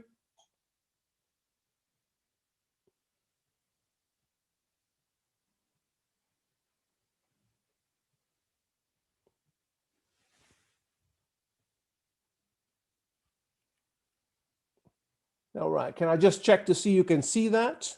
Okay, great, fabulous. Thank you very much. So my intention really in this 15 minutes that I have with you is to contribute to your thinking, to enable you to work effectively across distance, culture, and time, because that is really what my work encompasses. I work with organizations and organization leaders as a coach to help them be more successful in taking their businesses across multiple countries. So I want to pose a question for you. Here's a question for you. Have you ever had disagreement or conflict with people from your own culture? Have you ever had disagreement or conflict with people from your own culture? Of course, it's a rhetorical question, right? Of course, we have had that. And probably in the times of COVID, you may have found you are getting disagreement and conflict with people in your own family, let alone your own culture. So if you have conflict and disagreement with people in your own culture, then how much more difficult will it be to build harmony and relationship with people who come from a different mindset, different religion, different country, different way of thinking, different value system, different beliefs, different norms, different worldviews, and different mental models? Hence, the challenge of cultural intelligence, of actually making it applicable, is really quite demanding. Paula Caligiuri, who's written extensively in the field of cultural agility, says that the challenges can be put into three specific buckets. Relationship management. So in other words, how do we maintain relationships with people of different cultures? How do we build trust? How do we build friendship? How do we build the fact that we can get along with each other? How do we actually learn to disagree with each other and have contrary point of views and still be able to get along? Task management. When you're working with people of different cultures across borders, you need to ensure that we are getting things done. We still need projects and we still need timelines to be met. And finally, self-management. How do I manage my own internal dialogue of what's happening in my head in terms of how I interact with different people? So sometimes this becomes the elephant in the room. And this is a term that's meant when there is something big, when you are in a meeting, something is big, but nobody knows how to actually say it. So that was actually the name of my first book, The Elephant in the Room, because when we have cultural misunderstandings, how do we know it's even culture? Because if you have cultural differences with people in your own culture, what about then with other cultures? Think of a country like Malaysia, where we grow up, which is multi-ethnic, and compare that then as we reach out to other countries around the world. So as leaders and as future leaders, we deal today and live today in a VUCA world. The world today is volatile, uncertain, complex, and full of ambiguity. This is a term that came out of the Second World War. So therefore, as leaders, how do we actually ensure that we are leading our organizations, leading our universities, leading public sector, private sector, hospitals, all sorts of organizations? How do we deal with that in a world that is constantly changing and changing so quickly? So let me firstly clarify some myths. Here's the first myth. International experience equals cultural intelligence. This is not the case. You may have a lot of international experience, but be very poor cultural intelligence. I was in Muscat many years ago and dealt and worked with a group of Malaysians there, or met a group of Malaysians, and all they did was hang out together. And this is the case in many parts of the world where you have expats from a different country. They all live together because they don't act, they feel safer. Of course, it's more comfortable, and they don't interact with the local population. Secondly, technical competence equals success. Just because one is technically competent does not mean it translates across cultures. And the final thing is high EQ, which is emotional intelligence, the work of Daniel Goleman, equals high CQ, or high cultural intelligence. This is not true. EQ is very important as a leader for you to be able to understand other people, but it does not necessarily translate across different countries. Just because you have great EQ in Malaysia doesn't mean that that will translate to running a team in Russia. Because when we look at behaviors of a different culture, we tend to look at what's above the waterline, but we use our culture, our norms, our value systems, our mental models to try to interpret that behavior. And of course, as you and I know, many a time that is incorrect. So here's a definition of cultural intelligence. It's your capacity to function effectively across culturally diverse settings. I'm going to share with you a model of cultural intelligence. This is from the Cultural Intelligence Center, the University of Michigan, the United States. 4 aspects. CQ drive, which is your interest and your motivation to work across cultures. CQ knowledge, your appreciation of cultural differences and similarities. CQ strategy, what's your plan in working with people of different cultures. And of course, CQ action, your ability to actually incorporate what you've learned and make it come alive. So let me just break each one of them out. Let me give you a quick example of each one of them. Let's talk about CQ drive. CQ drive is your motivation, both intrinsic and extrinsic. So intrinsic motivation, some people are just intrinsically motivated to deal with people of different cultures, whereas other people are much more extrinsically driven. They like it because it gives them far greater access, it gets them promoted, it moves them up the line, etc. Here's a quick scale. And the scale is, what is your cultural drive from very low to very high? Why is cultural drive important? It's important because when we are dealing with people of different cultures, coming from a different background, speaking a different language, eating different types of food, inevitably there are going to be periods of tension. So you need to be motivated to actually work through those issues. CQ knowledge is really around what are the cultural differences and similarities of cultures around the world. There are more than 200 countries around the world. It is impossible to get to know cultures of every country in depth.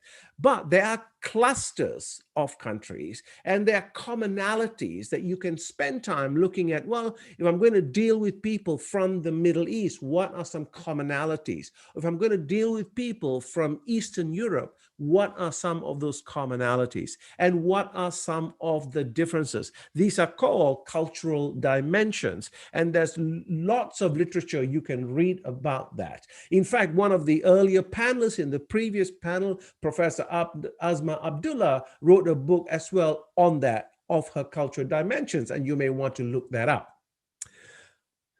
Your knowledge leads you to your strategy. What's your plan? What's your strategy going forward? So let me give you an example of strategy. I have worked with a Swedish company, Autoliv, world's largest manufacturers of seat belts, airbags, and steering wheels. Now, in Sweden, in their head office, they only have 4 layers in the organization.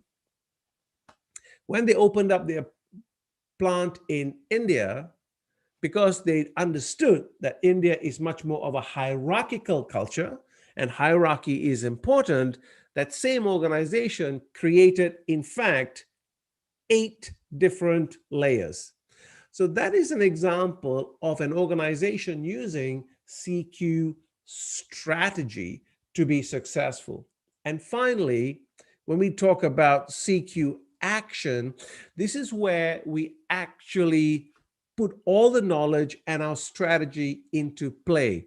Now, it's easy to have all the knowledge about different cultures, and it's easy to have a good strategy, and you may have a tremendous amount of drive, but of course the reality of cultural intelligence is in fact in the action.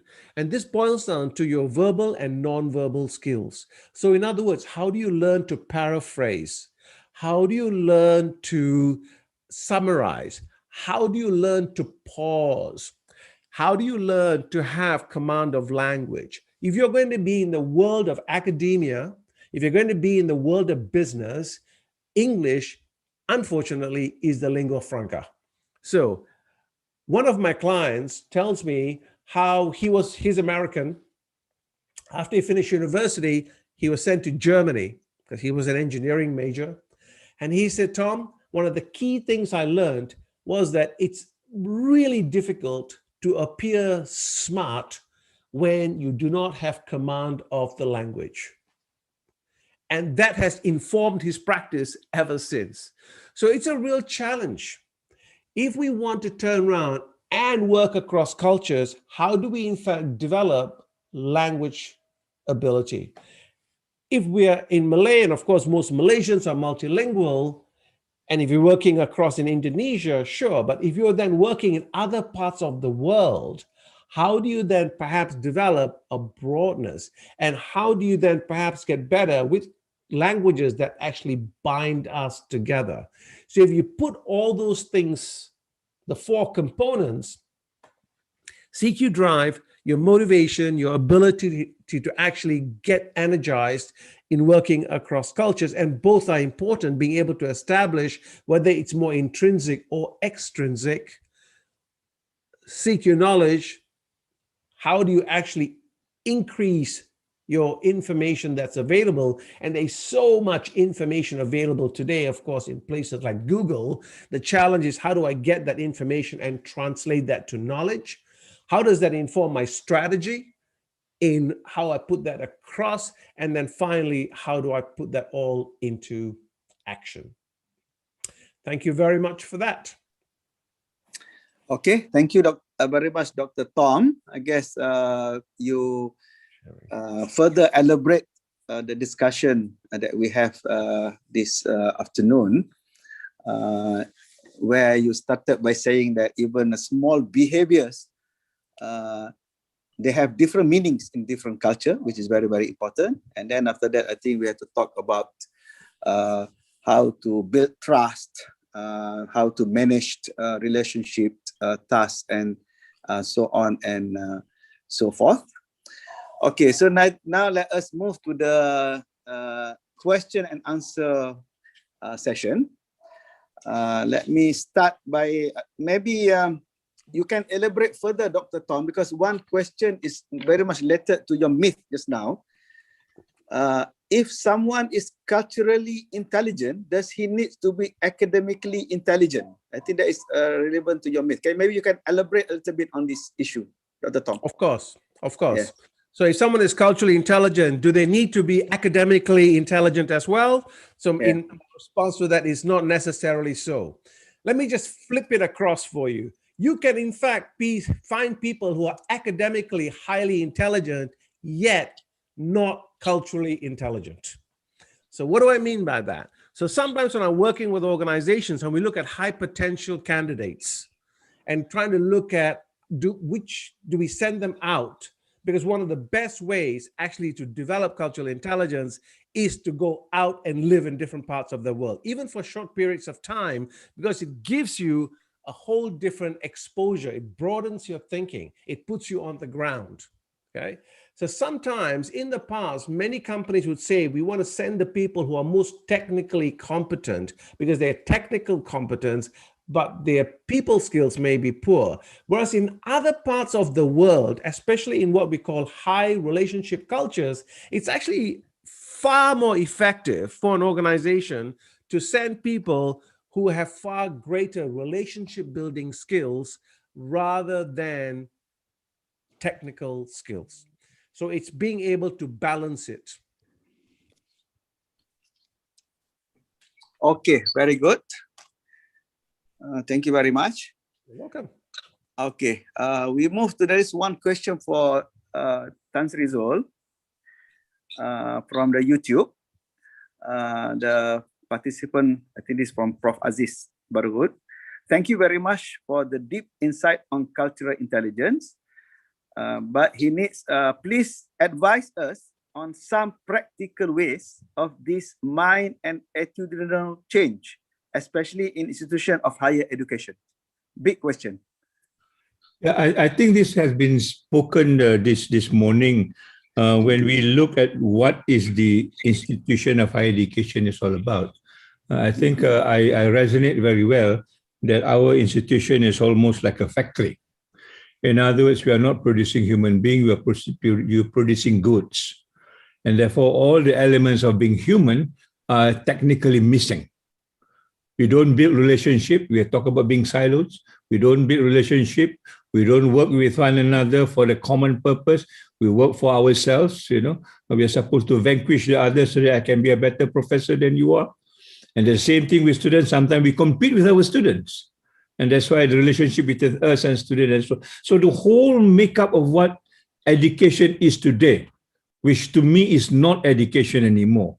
It's almost like a factory, and you talk about upskilling, you talk about all these things that do not relate to being human, and therefore the culture is automatically taken out. I mean, if you produce a bottle of Coke, what culture are you talking about? Coke does not have to have a culture, but we need to have a culture, and the culture differ.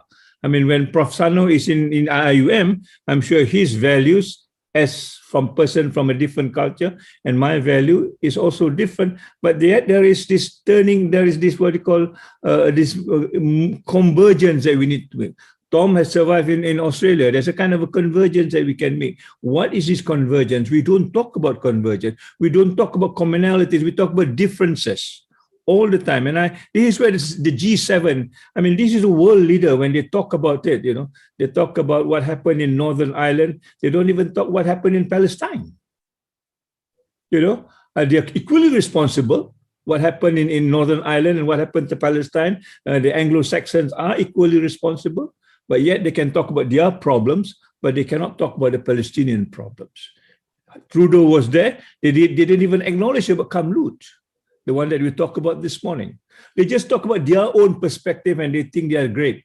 And I think this is the problem with education today. And we need to revise this. We need to change this. We need to overwhelm the whole education system to go back to what culture is all about, to be the human being that all of us need to be. I hope I answer your question, Prof. Aziz. If not, you can come to my room. We can have more discussion, inshallah. Okay, thank you, Tan Sri. Maybe Prof. Sano, you want to add on this issue of how to have practical ways of approaching this matter, Prof. Sano? I would rather say that, yes, I do agree fully with Tan Sri, Prof. Zul, what he said. To me, everything will start by learning, by trying to get to know, because it is said as a proverb, we are most of the time we are enemy of something we ignore, we don't know. Sometimes when you don't know, then you tend to pretend to not accept the things. But after knowing, appreciation will come. You will never appreciate something without knowing it. So the cultural basis, this one, we need to know more culture, more of these differences, but not to be just like use it, but to make use of them to appreciate one another. The beauty is something like there's no it is very subjective. When you talk about the beauty, when you talk about sometimes this one, some people may look at this is very beautiful, this is so good, but somebody next to you, he or she does not see it that way.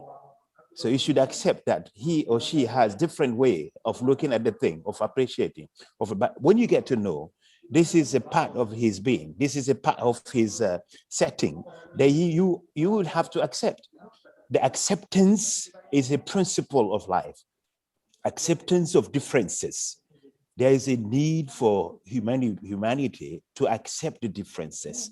If you don't accept the differences, you will always end up to become a dictator. You will end up to become an egoist, a selfish. You will end up to become somebody who will not be listening to anybody. So the acceptance, acceptance of the differences at your own level, at home, with your in the family. Your wife is different from you, different from her. Your children, among themselves, there are differences. Allah had God who created all of us. He created these differences. But why for? In order for us to appreciate, to accept, to complement each other, to strengthen each other. My weakness will be taken over from somebody. Somebody's weakness will be taken care by me, and then we'll have to go and move together. So if you do look at all our fingers, you could find them, they're not the same. I mean, they're all fingers. We call all of them fingers. But here, this is a little bit up, down here. This is up. This is slim. This is big. But why they wouldn't be here? If one is in trouble, the other four will have, or the other 9 will get the same trouble. But if they do appreciate each other, they can stand, they can walk, they can take, and they can live. They can live in peace. So in order to live in peace, you need to appreciate the differences. The differences should be the quality for the inside, right? Thank you very much. Thank you, Prof. San. I would just like to extend this discussion. I think this is a very interesting discussion. Of course, we are talking about, we are respecting the difference in terms of culture, in terms of what you call it, background and so on and so forth. But still, I would say that there are a lot of common values shared by the different culture. So how can we respect the different culture, but we talk about commonalities among the like values, like Dr. Tom was talking about trust. I think every culture has this value, or sustainability. So how can we balance between this preserving the different culture, but then upholding the common values among the culture? So I'm not sure. Maybe Tan Sri, you want to start first?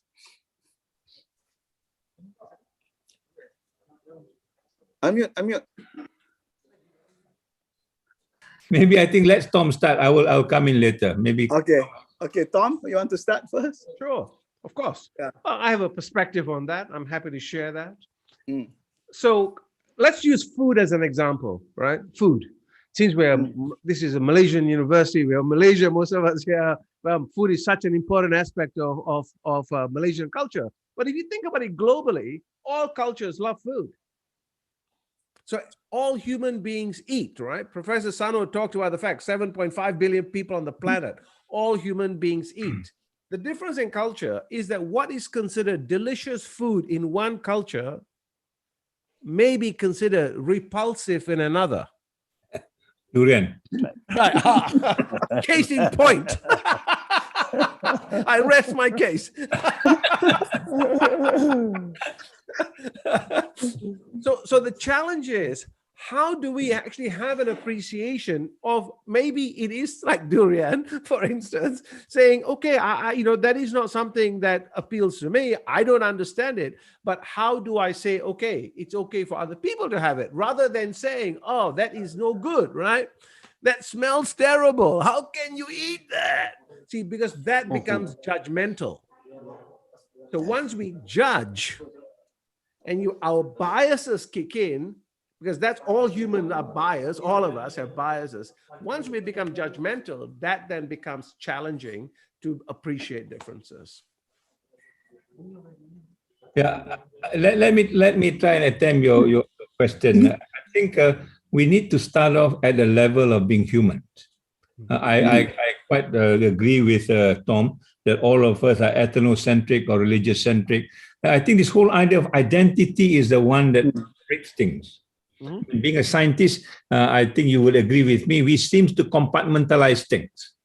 The narrow it is, and now we are from Malaysia, and we're in Malaysia. I say Johor. We're in Johor, in this kampung. We're in that kampung. You get to the least common denominator, rather than looking at the bigger picture. So I think we need to start off with the basis of being human, and the rest I think becomes consequence to it.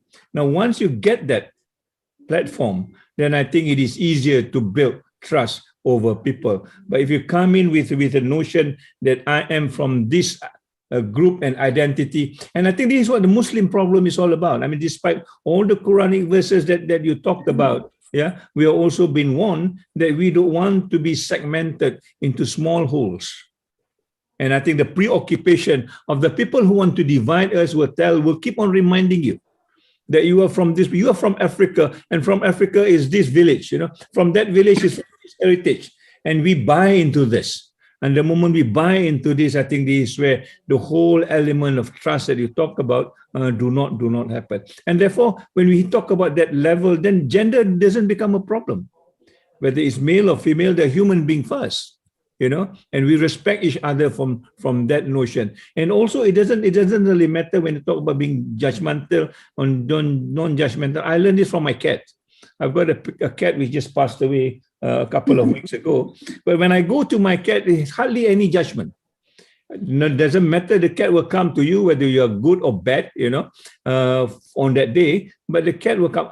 Animals are better at that point rather than us human beings because of our compartmental. And I think I want to bring this point. The training of the mind is the one that is not good. When you talk about mind training, it's about analysis. When analysis is about breaking things up. When about breaking things up, it's about compartmentalization. So that is the downside of us being scientists trying to dissect things. Sometimes it's important to dissect, but sometimes how can I dissect Professor Kano, for example? and if I can see his heart, his lung, his spleen, but that does not make him. He is a different. I can dissect something else. I can dissect, in a bottle of water or something like that, but not human being. So that level of thinking is something that I think we missed, and I think we need to come back to terms. And this is why I'm very critical with the education system. The education system is not giving us what we are supposed to be as a human being. We could be a human capital, but we are not a human capital. We're a human being first. The human capital comes second. Thanks. Okay, Prof. Sado, do you want to add anything? Yeah. I would just say what Prof. Tom and Tan Sri has mentioned. Okay, they have already spoken about it. Our commonality, where people, the mankind, they have common values, universal values. We have no problem with that one. That one does not differ from country to another country, from one place to another place. But the differences will come with something beyond that one. I mean, differences of your way you dress, your way you look, your way you act, your way you react, and all of these things. That one has to do with your culture, has to do with the environment, has to do with your realities. So that one there, when the realities are different, the culture will be automatically different. When the people, the background sometimes are different, you will have automatically differences. So that's why the differences need to be well-dressed, need to be accepted as a new phenomenon that we'll have to live with it. It's not going to end up at the end of the day. Those people who are trying to have to globalize the culture, to have only one culture, they have failed. They never happen, and it will never reach because since we have been created in a different environment, different places, different countries, we will have different cultures. It is a richness for the humanity, for the mankind, that we should build on it, should appreciate it, and should see its beauty of Allah subhanahu wa ta'ala. You look at when you get the tree, you get this is creation of Allah, you get all of them together in different colors, different environment, different things. It just like, you feel happy. You look at, in French proverb, they are saying, something you don't ask that one, which is the color. When you say now, which color is the best one? Some people will like, I like the red one, I like the blue one, I like the black one, I like the yellow one. And that everybody would have it. So which liking is the best? You will never get that one because you cannot end up to say mine is the best. So we have to accept that the differences beyond our common values and universal values will have to be appreciative. Believe me, when you appreciate, you will enjoy, and then you will have more respect to the people, and then you will have more acceptance to them, and they will also have respect because you more respect the people, cultures, more to respect you. No any human, no any community will accept you to look down on their culture. As the Tan Sri was talking about the cat, even them, they have their own cat among them. All the creators, each one has such kind of setting that the reality is the environment made it that when you just see a stranger animal is coming to any environment, the others are not there, they would start looking at the person there and then how good this, they would start to be good at one. But when they get to know each other, when they get to become closer, then you can find the dog and the cat living together. And most of the time you get the mouse living, people that say, no, they cannot live, but because they don't know each other. When they get to know each other, they will live together. So let us start by this one, working harder, how to make effort to say, and forget about what Tan Sri mentioned, the judgmental, the value judgment is the biggest problem. When you started to say, this is the wrong culture, this is the right culture, this is that and that, they will end up to be, in trouble with everybody. When you get, even within the same town, the people are living in different district, different area, they have different way of looking at the thing, different way of behavior and all the things. So acceptance will be, when it is based on, will be the best way to overcome this and live together, inshallah. Okay. Thank you. Okay, thank you very much. There is another question. Yes, we are talking about the importance of respecting each other, understanding each other, but the reality out there is very, I would say that not as good as we want to be. There are a lot of biasness, prejudice, all over the world. So I just want to throw this to the panelists. What is the real root cause of this? So that if we understand the root cause, then maybe we can start to talk about how to overcome this problem for the future of education. Okay, so maybe what, Tom? Is that a question from a scientist? What's the root cause? Yes. You know, I think it's difficult to boil it down to one root cause. So I can perhaps give it in the perspective of a humanist, is that all human beings are biased, right? We have bias. Our biases are necessary to help us navigate life. Now, some of our biases we are conscious of, like I may be conscious, I have a bias to a certain types of fashion, or certain types of color, etc. But there is a whole bunch of biases which is unconscious. And they're the ones that trick us up, right? All of us have unconscious bias. And so sometimes when we think about, when I meet somebody, even though I may want to accept them, my humanness, my antenna, registers. What are some of the first things I register when I meet somebody, right? Gender, color, ethnicity, age, ability or disability. These are aspects of diversity that all human beings register when I meet somebody. And then we start talking, I open my mouth, now I have accent, tone of voice, pitch, that helps me categorize, according to Professor, saying, how do I categorize? Now, that's how human beings work, right? We're processing. Is this a friend? Is this an enemy? How do I deal with that? So hence, those things all come into how we filter any form of communication. So I wish there was an easy answer to that. Faris, can I add on this? I think basically, from my case, I think this is where the idea of human existence, our maqasid, the 5 elements of human existence, become an important platform. In other words, whatever value that comes across my range, I will ask, does it meet the purpose of the maqasid? In other words, does it improve life? Does it protect life? Does it preserve life? If it does, it doesn't matter whose value, it meets that outcome. So you don't have to quarrel where it comes from. And then the other one is about intellect. Does it improve our intellectual capacity? Does it make a better thinking person? If it does, then we accept it. So I think this being judgmental is where we do not know where we are going. And the identity becomes a very narrow identity. It's more for my survival rather than the survival of humanity. That's correct. And I think that's where the problem is. Now, when you talk about maqasid, when you talk about these 5 elements of human existence, it's about humanity. And when humanity comes on board, then I think we are less judgmental because we are thinking about a collective thing. This is where I come back to education. While we want to promote that, the education is promoting different things. The education is talking about just you, or I talking about me. So how do you break this? This is where I think it's going to be a systematic change.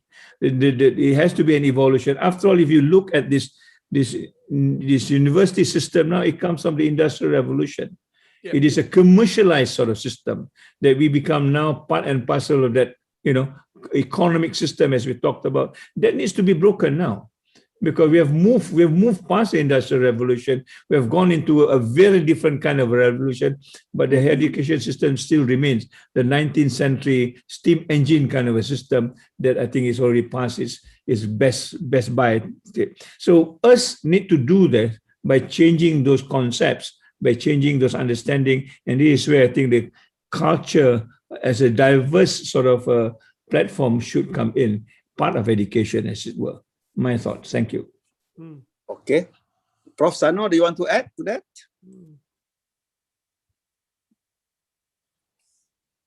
Unmute. Yes, I'm fully agree with what Tan Sri said and Prof. Tom all say. We agree on that one. We just avoid this judgmental one, and then we can move on. Definitely, it will be possible for the humanity to live once that judgmental is just taken out from their communication with one another. Yes, please. Okay, thank you. Okay, we move to the next question. Okay, I think we agree that we need to revamp or improve our education system, and maybe like Dr. Tom has been conducting many training, coaching many industry. What is, I guess, based on your experience, especially to provide not only theoretical or conceptual training and education, but more on experiential, more on changing the behavior. So in terms of cultural intelligence, Dr. Tom, I mean, based on your experience, what is the best way of, I mean, developing this cultural intelligence among your clients? Well, I think there's nothing to replace the experiential learning. There's something that comes, from actually being in a place. I think that's always kind of always useful. The other aspect, so if you think of the 4 aspects of drive, so I'll give you an example. Something that I was coaching a client a couple of years ago. She was being sent from here, Melbourne, to Bangkok on a 2-year assignment. And one of the things that she wanted to do was, this is part of her promotion. So high extrinsic motivation, because this is really important for her career, but her assessment showed that she had low intrinsic motivation. So in my conversation with her, what that showed me was, what that demonstrates is someone with low intrinsic motivation means they don't take the step to actually reach out, to build relationships with people, to get to understand the culture of that place where they are in. And if you're an expat in a country like Thailand, if you don't do that, you won't build relationships. So when I highlighted that for her and then suggested, okay, here are a number of things you can do to actually step out, because she was also much more of an introvert, she had to actually be conscious about taking these steps. And that helped her do that. So that's about definitely being experiential and doing it. Because you can read as much as you want. At the end of the day, nothing gives you the experience of actually being in it.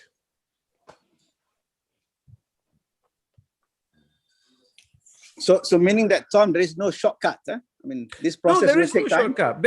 It's a long-term journey, right? I mean, I talk to a lot of my clients. I've been doing this now for 30 years. I'm amazed at how much I constantly have to learn, right? I tell jokingly about the story. My wife is English. I took her back to Malaysia more than 30 years ago to visit my parents. And of course, as you know, being Indian, growing up in Malaysia, we eat food with our fingers.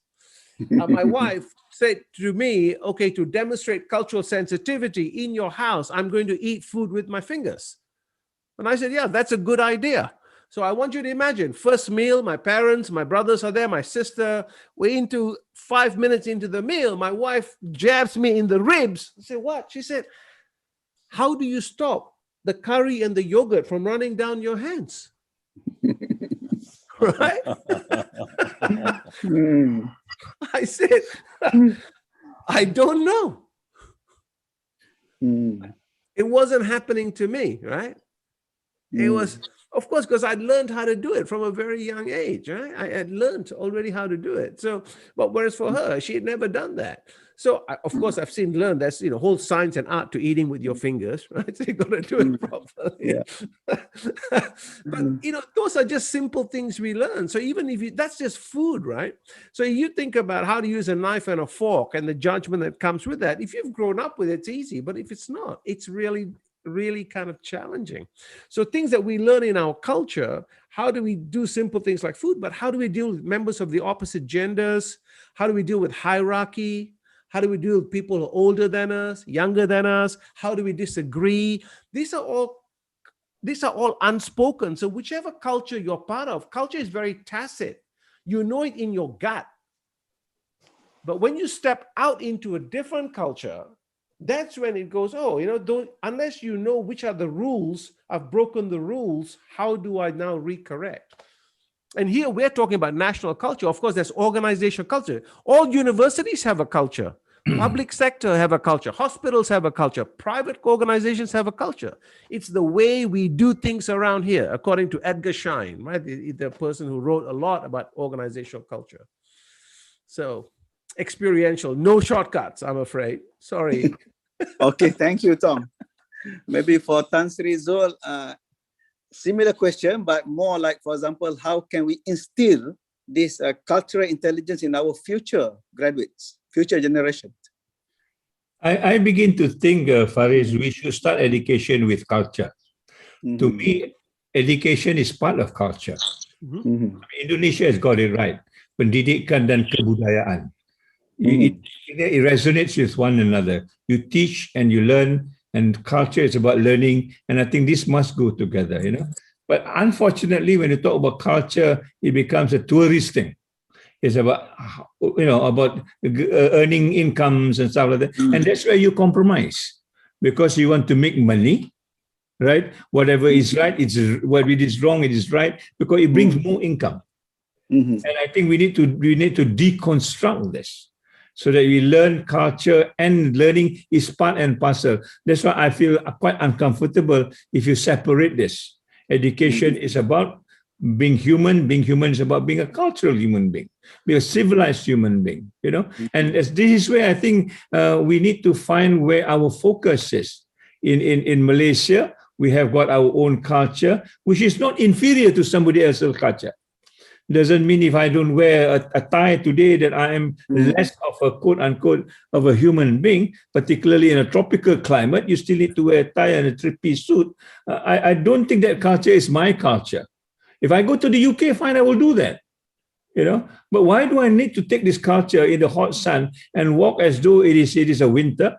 We need to have that courage and say, no, this is not part of my culture, and therefore I need to dissociate. But I do not look down upon it, but it's just that it is not appropriate during that particular time. Yeah, but this way I think we have compromised so much, because our ability to state whatever that needs to be stated is gone. And I think this is where the failure is in terms of our and particularly the Eastern culture. We like to compromise so much that at the end of the day we lose our culture, and therefore we are almost, you know, uncultured. And in fact, these the whole idea of colonization. When they colonize us, the basic premise is that we don't have a culture, and therefore we give you a culture. You know, and we willingly accept that culture because we agree now we don't have a culture. And that happens in Africa, it happens in Latin America, it happens in Asia, and it's still happening in Malaysia, despite the independence and stuff like that. So this way, I think education becomes important. We need to decolonize it. We need to find out where our focus is, our values are, yeah, which is equivalent to other values. And that's where I talk about the shared human heritage. What happened together is the same thing. Doesn't mean that we are inferior to one another. I think this whole idea of being inferior is a product of the present education system. We need to get a pat in the back from somebody up north and say, you are a world-class university. Somebody asked me, are you a world-class university? I asked them, which world are you talking about? Your world and my world is not the same. You know, in my world, you may not be world-class. But that doesn't bother us. We still want to be in their world and be world-class. I think there's something fundamentally wrong in our thinking. And I think that's where education should come into being, in time to reconstruct this once again, particularly for IIUM. You know, if IIUM behave like another Oxford, then we don't need IIUM. You might as well call ourselves an Oxford University of the East or the West or the South or whatever it is. We need to find that difference. Okay, thank you. Okay, good point. Prof. Sano, any take on this? I would share the same view from Prof. Tan Sri and Prof. Tom. Sometimes you need to live in that environment to get to know more and to know how to appreciate it. But education will come to help you to go about it and help you to manage these differences. For instance, when the culture, as you said, the culture of education, the culture of unity, the culture is the way that we act or react before anything, before us. So if you see something, how you act, even the gesture of your hand, the gesture of your head and all the things has meaning in any culture. Some of the culture, you say this one means okay, some places they know it's not make it. So getting to know this, it is a very important for all of us, and we will have to work harder to make some kind of this effort, as the Tan Sri insisted, the education will be really helpful to that one, but will not be the whole thing. Something you need to live in it. So you will have more chances when you live with different people, the different culture.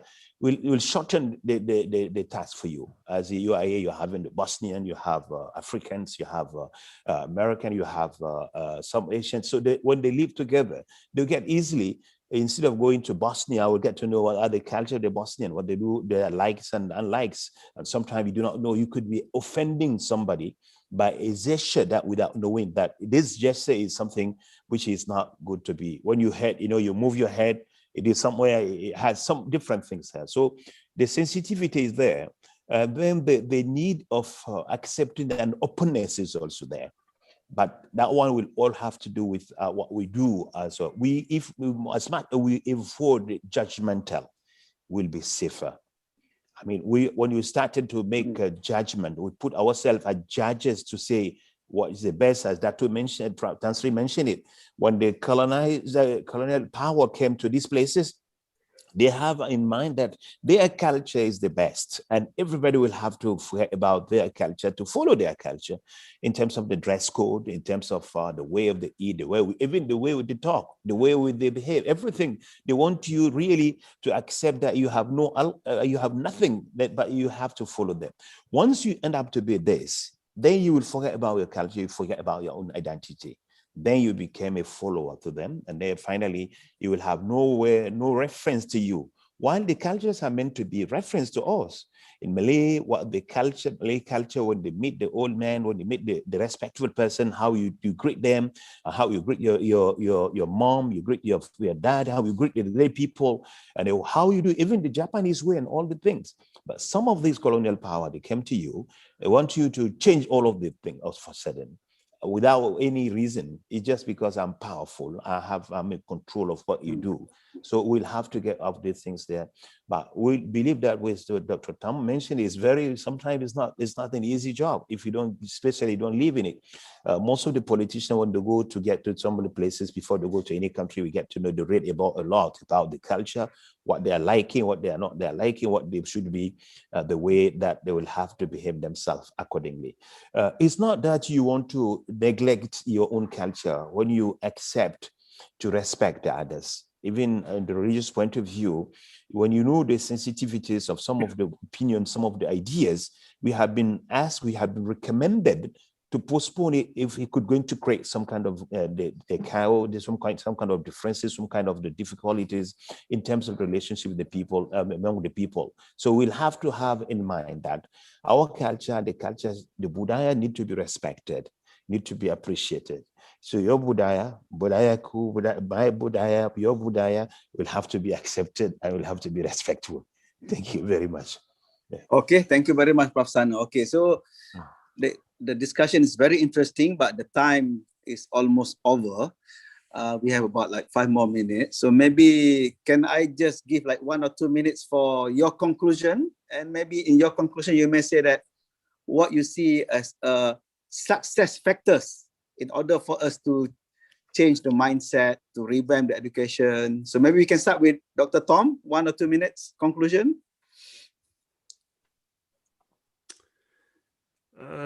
Yes, well, success factors. I think success factors, would be, one is having a level of humility. So being able to understand and appreciate that I don't know everything there is to know about all the different cultures. I only have my view of the world. How do I keep learning? That's one. 2, definitely in my work with leaders, the world is now changing so fast, or we need to be agile. And part of the secret today is actually we need to unlearn. We need to be quicker at unlearning things rather than just learning. You don't want to just pile things on. So how do I learn to unlearn new things? And I think the third thing is that I would be really looking at, how do I be a citizen who is inclusive?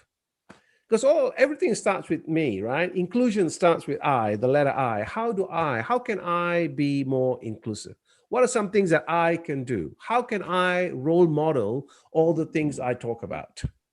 I think those would be the things that I would talk about. Terima kasih. Okay, thank you very much. Prof. Sano, your 1-2 minute conclusion. My conclusion is just like to congratulate you and this is the organizing committee for this very wonderful topic. It's very relevant to our reality and needed to be brought forward to talk about so many times. It will be one of the way to help the people to appreciate, to get to know that has to do with their life, has to do with their communication, has to do with their relationship with the others, and has to show also how the importance of the culture. I believe that the culture really is part of our being, our existence, our identity, our personality. You cannot get away from all of these things at all levels. So we need to get to know our own culture at the first time, to know even the meanings of some of the cultures. When you talk about some of these things, you must get to know yourself. In order for you to help to understand. When you know a culture, believe me, you will appreciate. When you appreciate, you will be in peace, and they will accept others. So our budaya need to be respected, to be known, and to be respected. And the education is the means and the tools. We should facilitate that one. I will make it possible. I like to congratulate you for having this kind of session and continue of having it. From there, people will move on, and then we get more people getting to these issues and understanding well, better manner that how to handle it and how to live in peace and in harmony. Our life, our future is common.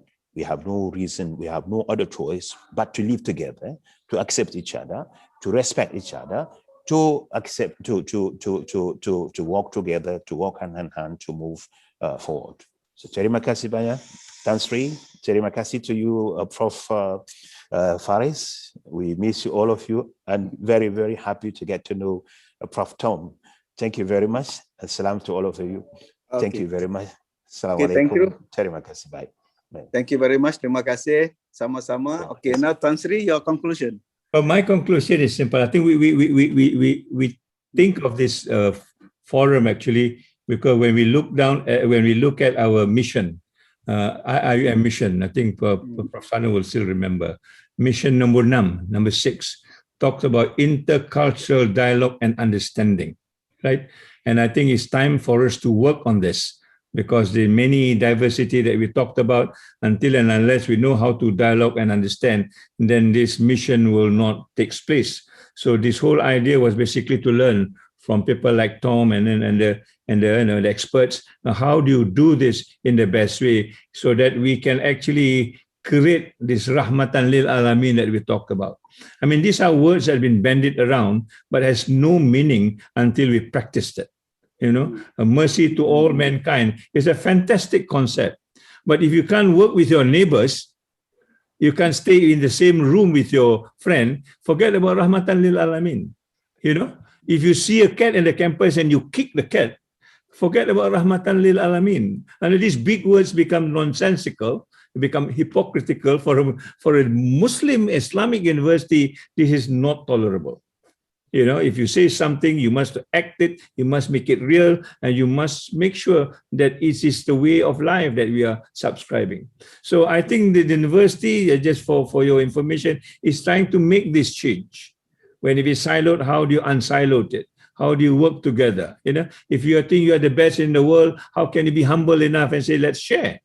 You know, I'm not the best in the world. If you think you know somebody else, you need to learn from somebody else. Why not we learn from them? So this is a big shift in terms of attitude, in terms of, you know, giving, sharing, caring. And all these elements are values that are not in our education system because our education talks about only something that can be measured. How many A's? How many, you know, percentage and stuff like that. They don't talk about, are you a balanced human person? Do you make you a balanced human person? So it's a big, quote unquote, I think, change that we need to go through. But as has been indicated, we can go through, provided we understand what we are in. And I hope this seminar will give us that indication. It's not the first time. Thank you, Tom. Thank you, Sano. And thank you for all those who have contributed. This will be another journey for us to make education what it is, post-COVID. I mean, I like Tom's example, a firm handshake. Now with COVID environment, you can't even handshake. What do you do? You will not be able to sell your encyclopedia now. How else can we do this? So I think this is the whole thing that we need to revise and relearn. And at least in our culture, we use namaste, we bow down, and there's no handshake. But somebody say handshake is must. It's a must, and suddenly we handshake. Although for Muslims, it's quite difficult when we talk about gender. We force ourselves to, because somebody tells us to do it. Now, coronavirus say you don't have to. In fact, you'll be penalized if you do it. Not only you don't have to. So this is a change that we need to go through. It's a realization, a reflection, and I hope this webinar will help us to go through those very painful experience, inshallah. Thank you very much. Assalamualaikum. Take care. Thank you. Okay, Waalaikumsalam. Thank you. Tan Sri, I saw that Prof. Sano raised your hand. You want to say something? There is a raise or no? Okay. Okay, so with that wise words, thank you. From all the panelists, I would like to take this opportunity on behalf of the organizing committee I'm just finishing up. To thank all of the panelists, Professor Tan Sri Zul, Professor Dr. Sano, and also Dr. Tom. So we I think it's a very interesting conversation that I think we have started, and we hope, and then there are so many common understanding or common vision that I can see from this conversation. I think we have to build on that so that I think we can improve our system, our education for the future. So thank you very much with that. Now I pass back to the Madam Shahrizat, our Master of Ceremony. Thank you. Yeah, thank you very much. Prof. Madam? Thank you. Sudah. All right, thank you, Prof. Haris, for moderating the session. 1.5 hours session well spent. All right, so our appreciation also goes to all the panelists. 2 hours. 2 hours, there you go. But we still actually want more. Okay, all right. So again, our appreciation also goes to all the panelists, Professor Emeritus Tan Sri Datuk Zulkifli Abdul Razak, and quoting you, Tan Sri, everything must start with culture, and that is why we are all here. Yeah, and also to Prof. Datuk Dr. Kutub Sano Kutub. I always known you as Prof. Sano, by the way. So Dr. Kutub Sano, it is good to see you back again here. Thank you very much.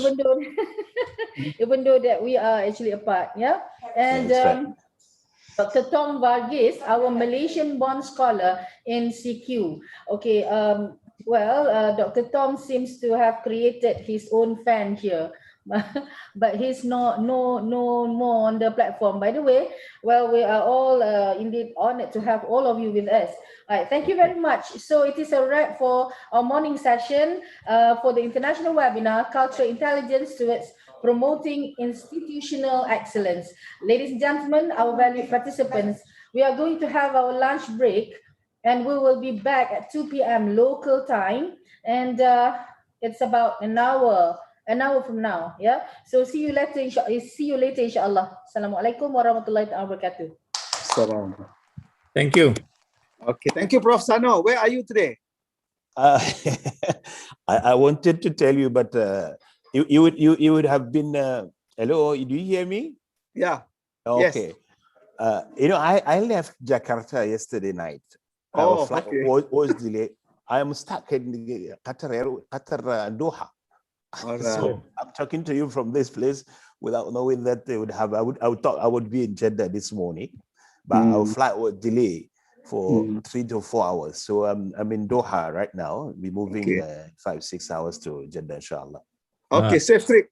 Safe trip to you too. We're looking forward to seeing you all.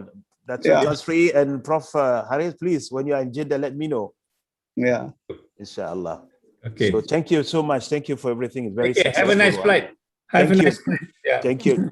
Assalamualaikum. Walaikum salam. Thank you. Bye. Thank you. Walaikum salam. Thank you. Bye. Bye.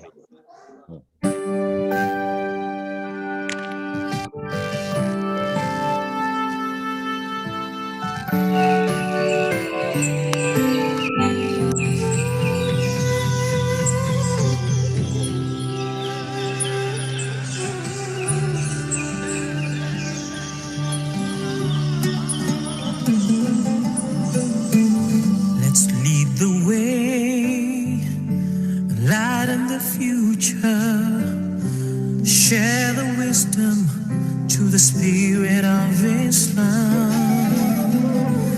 Revelation and reason, we shall excel, we shall prevail. Merging faith and knowledge, we, the Khalifa, we will fulfill the amanah. Together we make the world a better place. Forever expand the culture of Iqra. IUN is to realize the meaning of Rahmatan lil Alamin. Together we make the world a better place. Forever expand the culture of Iqra. IUN is to realize the meaning of mercy to all worlds, for all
(2020).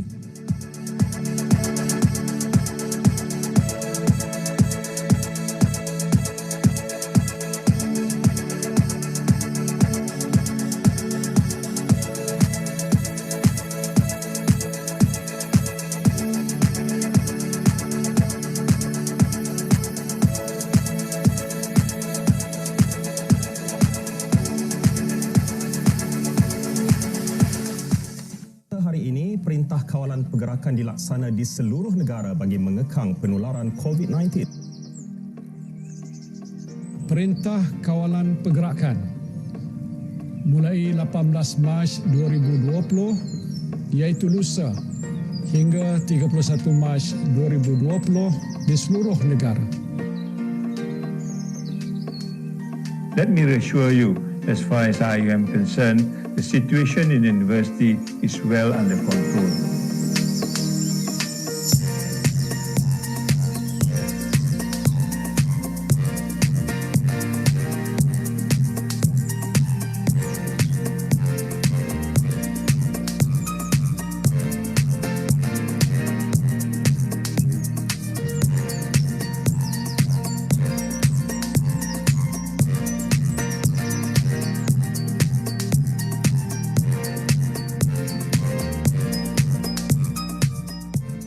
Universiti Islam Antarabangsa Malaysia UIAM menghasilkan prototipe robot yang boleh membantu doktor berdepan dengan pesakit dengan membuat saringan dari jarak jauh.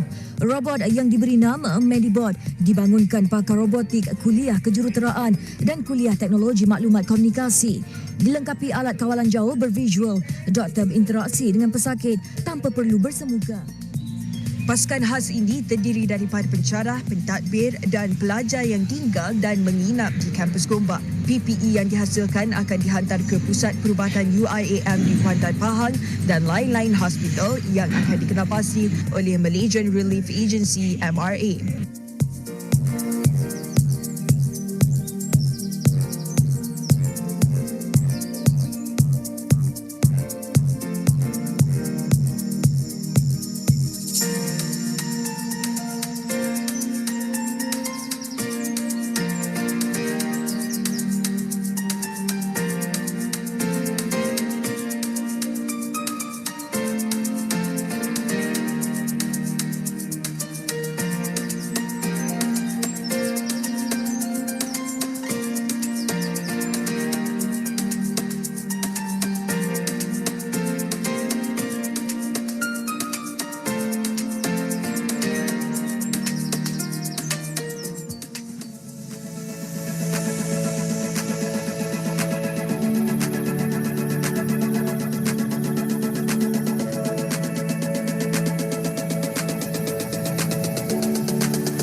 Sementara itu, Universiti Islam Antarabangsa Malaysia UIAM mencatat sejarah sebagai institusi pengajian tinggi pertama di negara ini tersenarai sebagai finalis untuk 2 penganugerahan lestari antarabangsa.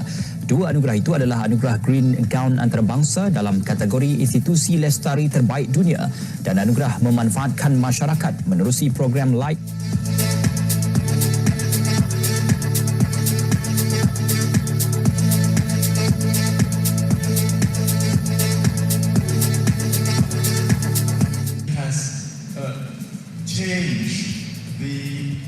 Stereotype image of Islam and Muslims in the world.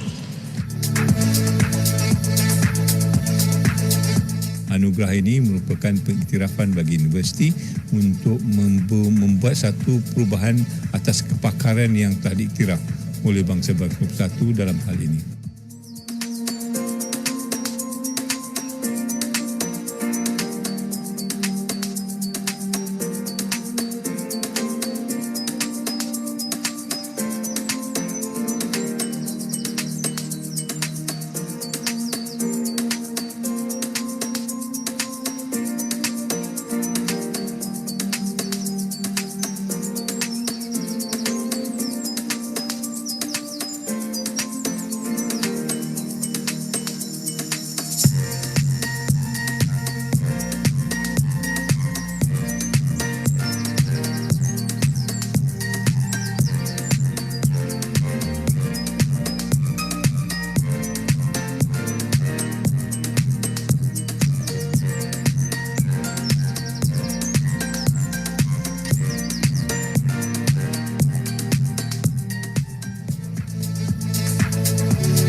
Yang kami hasilkan atau kit kami ialah kit pantas atau kita panggil rapid test kit menggunakan teknologi atau nanoteknologi.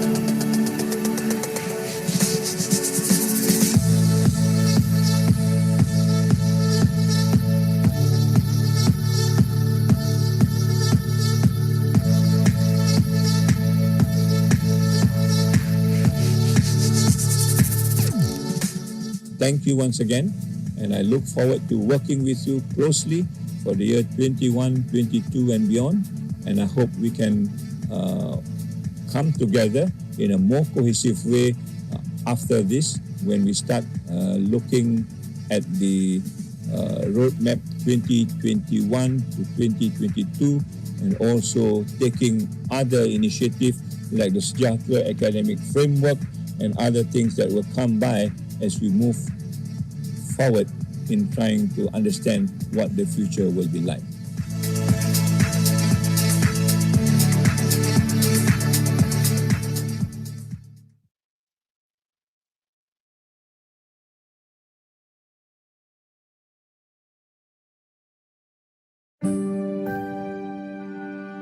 Selamat datang, ahlan wa sahlan. Welcome to the International Islamic University Malaysia, or IIUM, your garden of knowledge and virtue.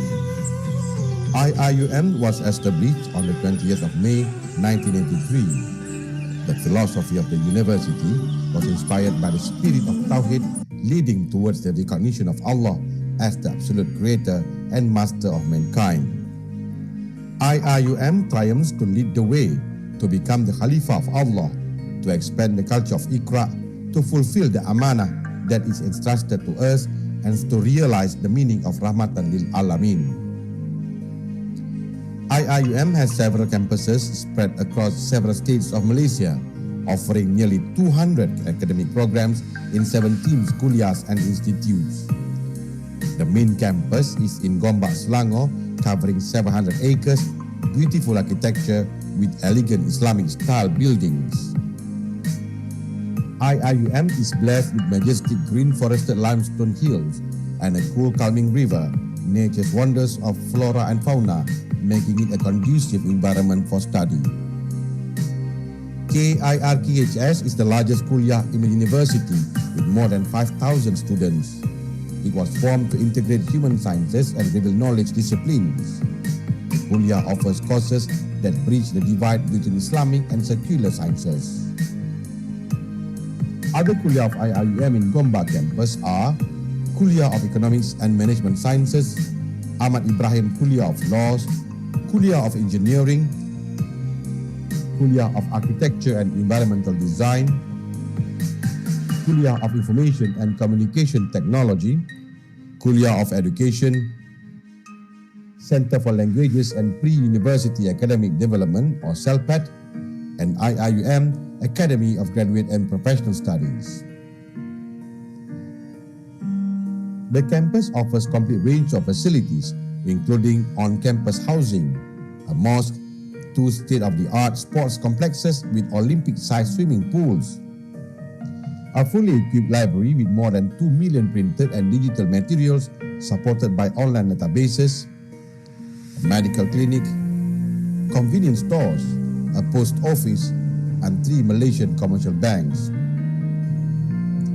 The Kuala Lumpur campus at Persiaran Duta houses the International Institute of Islamic Civilization and Malay World, or ISTAC.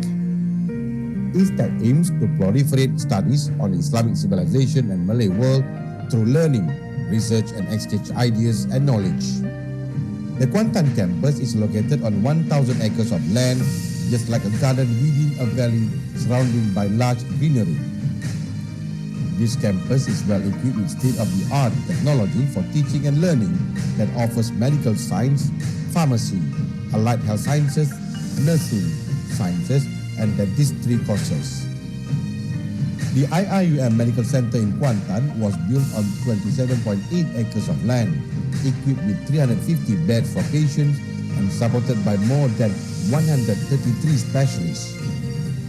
The IIUM Medical Center also includes the development of an undergraduate and postgraduate teaching hospital and tertiary level center, complementing the medical and allied health faculty provisions. Another IIUM campus, which is situated in the state of Pahang, is a center for foundation studies, which is located in Gambang. The Pago campus in Johor houses the Kuliah of Languages and Management, or KLM. The population of IIUM is about 26,000 students, 20,000 undergraduates, and 6,000 postgraduates coming from 117 countries. To date, IIUM has 91,257 alumni. IIUM will continue to be competitive in its mission to make Malaysia a global center of excellence for tertiary education. It will also continue to make significant contribution, one of it to serve the Muslim Ummah. IIUM, leading the way. Khalifah, Amanah, Iqra, Rahmatan lil Alamin.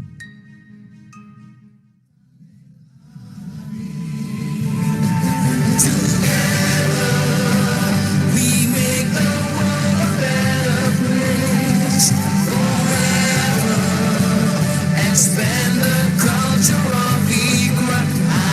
IUM is to realize the meaning of mercy to all.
we, the Khalifa, we will fulfill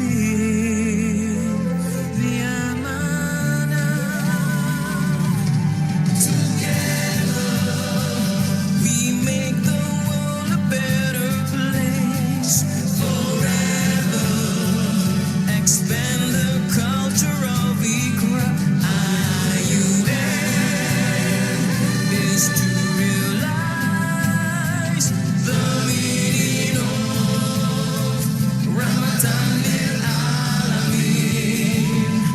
Together, we make the world a better place. Forever, expand the culture of Iqra. IUN is to realize the meaning of mercy to all worlds, for all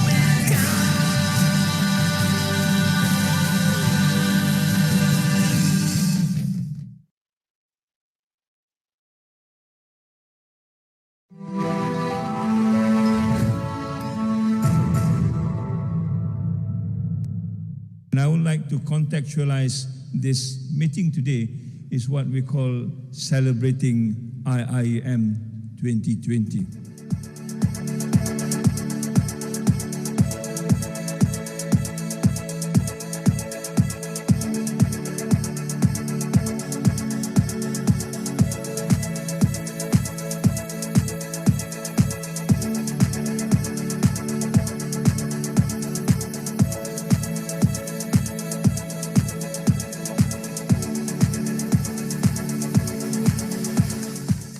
Hari ini, Perintah Kawalan Pergerakan dilaksana di seluruh negara bagi mengekang penularan COVID-19.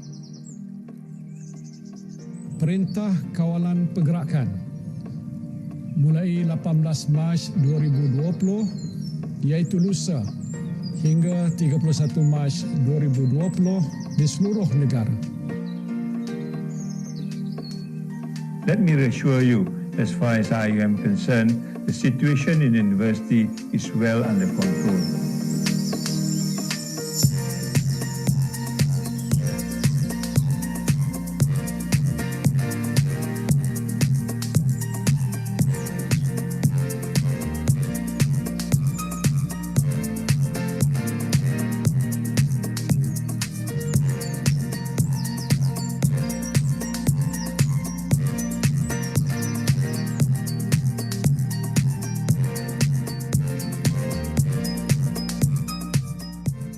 Universiti Islam Antarabangsa Malaysia UIAM menghasilkan prototipe robot yang boleh membantu doktor berdepan dengan pesakit dengan membuat saringan dari jarak jauh. Robot yang diberi nama Medibot dibangunkan pakar robotik kuliah kejuruteraan dan kuliah teknologi maklumat komunikasi. Dilengkapi alat kawalan jauh bervisual, doktor berinteraksi dengan pesakit tanpa perlu bersemuka. Pasukan khas ini terdiri daripada pencarah, pentadbir dan pelajar yang tinggal dan menginap di kampus Gombak. PPE yang dihasilkan akan dihantar ke Pusat Perubatan UIAM di Kuantan Pahang dan lain-lain hospital yang akan dikenapasi oleh Malaysian Relief Agency MRA.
Sementara itu, Universiti Islam Antarabangsa Malaysia UIAM mencatat sejarah sebagai institusi pengajian tinggi pertama di negara ini tersenarai sebagai finalis untuk 2 penganugerahan lestari antarabangsa.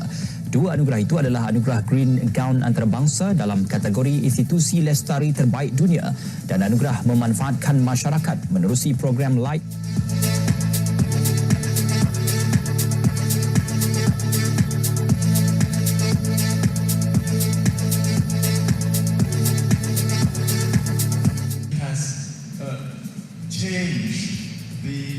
Stereotype image of Islam and Muslims in the world. Anugerah ini merupakan pengiktirafan bagi universiti untuk membuat satu perubahan atas kepakaran yang telah diiktiraf oleh bangsa-bangsa bersatu dalam hal ini.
Kami hasilkan atau kit kami ialah satu kit pantas atau kita panggil rapid test kit menggunakan teknologi iaitu nanoteknologi.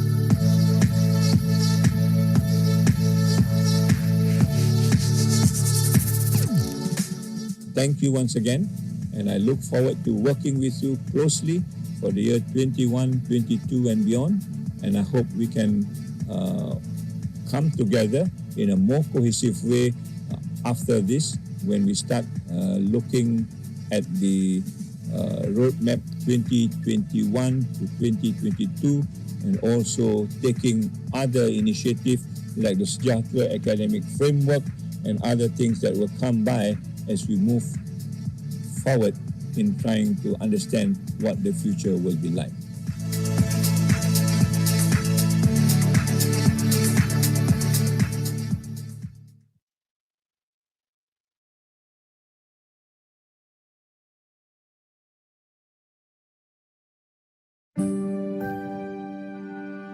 Selamat datang, ahlan wa sahlan. Welcome to the International Islamic University Malaysia, or IIUM, your garden of knowledge and virtue. IIUM was established on the 20th of May 1983. The philosophy of the university was inspired by the spirit of Tawhid, leading towards the recognition of Allah as the absolute creator and master of mankind. IIUM triumphs to lead the way to become the Khalifah of Allah, to expand the culture of Iqra, to fulfill the amanah that is entrusted to us, and to realize the meaning of Rahmatan lil Alamin. IIUM has several campuses spread across several states of Malaysia, offering nearly 200 academic programs in 17 kuliahs and institutes. The main campus is in Gombak, Selangor, covering 700 acres, beautiful architecture with elegant Islamic style buildings. IIUM is blessed with majestic green forested limestone hills and a cool calming river, nature's wonders of flora and fauna, making it a conducive environment for study. KIRKHS is the largest kuliah in the university with more than 5,000 students. It was formed to integrate human sciences and reveal knowledge disciplines. The kuliah offers courses that bridge the divide between Islamic and secular sciences. Other kuliah of IIUM in Gombak campus are Kuliah of Economics and Management Sciences, Ahmad Ibrahim Kuliah of Laws, Kuliah of Engineering, Kuliah of Architecture and Environmental Design, Kuliah of Information and Communication Technology, Kuliah of Education, Center for Languages and Pre-University Academic Development or CELPAD, and IIUM Academy of Graduate and Professional Studies. The campus offers complete range of facilities, including on-campus housing, a mosque, 2 state-of-the-art sports complexes with Olympic-sized swimming pools, a fully equipped library with more than 2 million printed and digital materials supported by online databases, a medical clinic, convenience stores, a post office, and 3 Malaysian commercial banks. The Kuala Lumpur campus at Persiaran Duta houses the International Institute of Islamic Civilization and Malay World, or ISTAC. ISTAC aims to proliferate studies on Islamic civilization and Malay world through learning, research, and exchange ideas and knowledge. The Kuantan campus is located on 1,000 acres of land, just like a garden within a valley surrounded by large greenery. This campus is well equipped with state-of-the-art technology for teaching and learning that offers medical science, pharmacy, allied health sciences, nursing sciences, and dentistry courses. The IIUM Medical Center in Kuantan was built on 27.8 acres of land, equipped with 350 beds for patients and supported by more than 133 specialists. The IIUM Medical Center also includes the development of an undergraduate and postgraduate teaching hospital and tertiary level center, complementing the medical and allied health faculty provisions.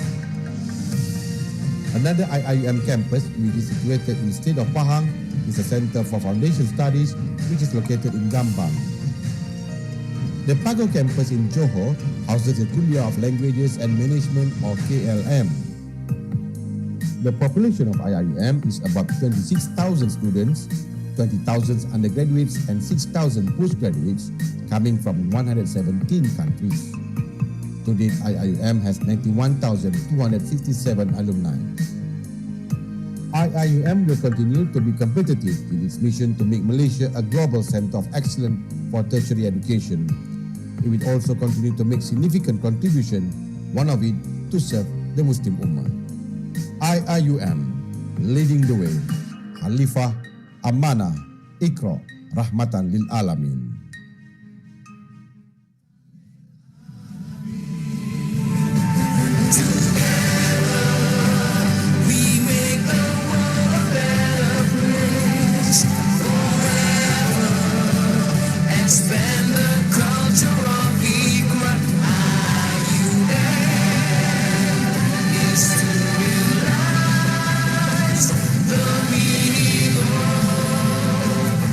See to all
Assalamu alaikum wa rahmatullahi wa barakatuh. Ladies and gentlemen, our valued participants, welcome back. We have now over 250 participants and viewers online. Thank you for staying with us. Let's move on to the third forum.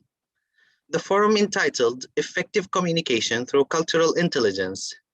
The moderator of this session is Prof. Dr. Rahma Ahmed Osman from the Kuliya of Islamic Revealed Knowledge and the Human Sciences, IIUM, Malaysia. Let me briefly introduce Prof. Rahma before heading the platform to her. Prof. Rahma is a professor of Arabic literature at the Department of Arabic Language and Literature, KAR, KHS, IIUM. She obtained her bachelor degree with the honors from Al-Azhar University, Egypt, master's from University of Jordan, and PhD from SOAS University of London. She is the recipient of 9 international grants from the AKEPT Oman, the International Institute of Islamic Thought, IIIT, USA, and Hayrat Foundation collectively. Prof. Rahma has published widely in the areas of literary studies and received various awards for her outstanding research and innovation. She has also held several academic administrative posts in IIUM and the Ministry of Higher Education, Malaysia. Ladies and gentlemen, please welcome Prof. Dr. Rahma Ahmed Osman. فلتتفضل مشكورة. Bismillahirrahmanirrahim. Assalamualaikum warahmatullahi ta'ala wabarakatuh. And a very good afternoon and a blessed afternoon to everyone. Honorable President of IUM, Datuk Dr. Muhammad Daud Bakar, Honorable Professor Emeritus Tan Sri Datuk Zulkifli Abdul Razak, Director of the International Islamic University, Malaysia, honorable guests, distinguished speakers and moderators, participants, ladies and gentlemen. It gives me great pleasure and honor to be moderating this session. We are joined by extremely prominent speakers. But before I introduce our esteemed speakers, allow me to just give an introduction on this session. As we know, culture has an important bearing on the way people communicate. In the globalized world, a culturally diverse work environment has become a norm rather than an exception, as organizations today are bound to deal with regional, national, and local differences among the employees, shareholders, and clients. This in turn demands the organizational leaders to possess effective communication as a strategy to provide appropriate leadership in a multicultural context. Therefore, cultural intelligence, or CQ, is an important construct that attracts growing attention in cross-cultural competencies, communication effectiveness, and job satisfaction.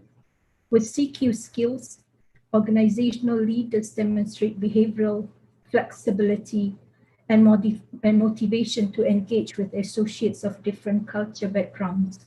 Besides that, they also aspire other leaders in their organizations to be culturally sensitive to avoid miscommunication to ensure organizational success.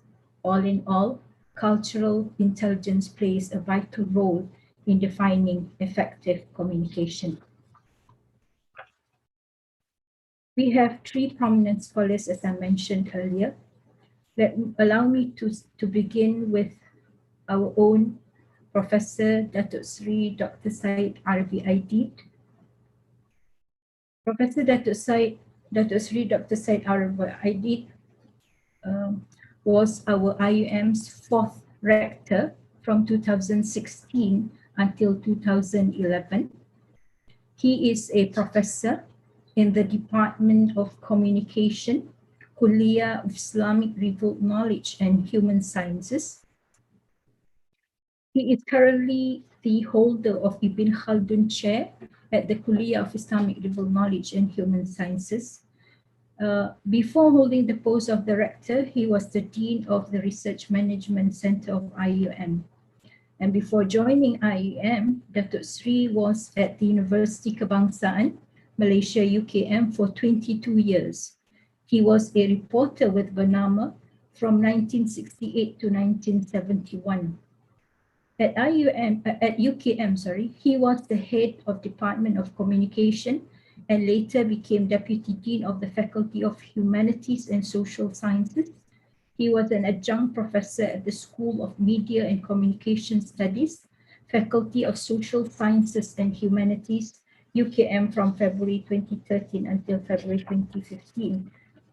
Professor Datuk Syed Arabi Aidit is a member of the Board of Directors and the Asian Media Information and Communication Center, AMIC, a founding member of the Asian Network for Public Opinion Research, and a member of the World Public Opinion Research Association and International Communication Association.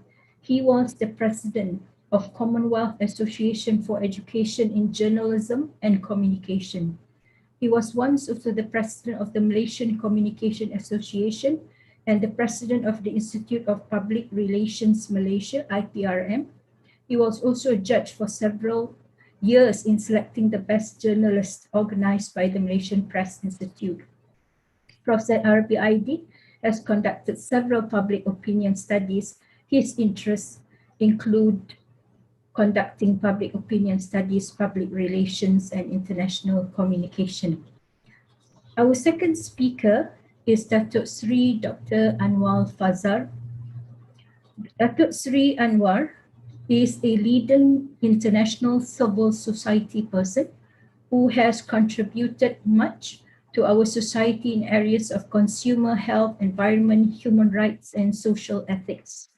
Deeply concerned about the social injustices, especially those unconscionable marketing practices by the transnational corporations in developing countries. He has strived to and has succeeded in bringing these to international attention way back in the 1970s. Datuk Sri Dr. Anwar Fazal is the recipient of several awards and recognition both at home and internationally. At home, Datuk Sri is the recipient of Honorary Doctorate in Law from Universiti Kebangsaan Malaysia and the Honorary Doctorate in Philosophy from University Science Malaysia in Penang, which is his home state. He was awarded the Consumer Activist of the Year Award by his home state in 1993 and by the Government of Malaysia in 2007. Our third speaker is His Excellency, Dr. Makio Miyagawa. His Excellency is a former ambassador of Japan to Malaysia. Currently, he is the president of Asia Pacific Initiative Forum and a senior fellow. Prior to that, His Excellency was the Director General for the Middle Eastern and African Affairs Bureau, Ambassador, Special Representative for Afghanistan and Pakistan, Ambassador in charge of Japan U.S. Nuclear Energy Corporation, Ministry of Foreign Affairs, Ambassador Director General for Disarmament, Non-Proliferation and Science Department, Ministry of Foreign Affairs, Deputy Director General for Global Issues, Climate Change Negotiations, Ambassador, Deputy Permanent Representative of Japan to the Permanent Mission of Japan to the United Nations Office and the other international organizations in Geneva, and Consul General of Japan in Geneva from 2007 to 2009. His Excellency was also the Director of the Japan Institute of International Affairs. Between 2004 to 2007, His Excellency holds a PhD in International Relations and Law from Oxford University, UK. In 2014, His Excellency was awarded Commandeur de l'Ordre National du Mérite, France, on the 21st of February 2014. And recently, His Excellency was appointed as a member of the International Islamic University of Malaysia's Board of Governors. His Excellency also authored 2 books, Dual Economic Sanctions Work, Macmillan, London, 1992, Seisai in 1992, and also translated Dome Noro Kingaku, a Japanese translation of Anglo-American Defense Relations, 1939 to 1984.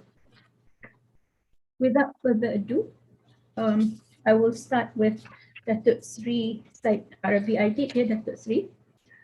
Datuk Sri, communication is pertinent in sustaining the cultural balance in a multicultural society such as Malaysia.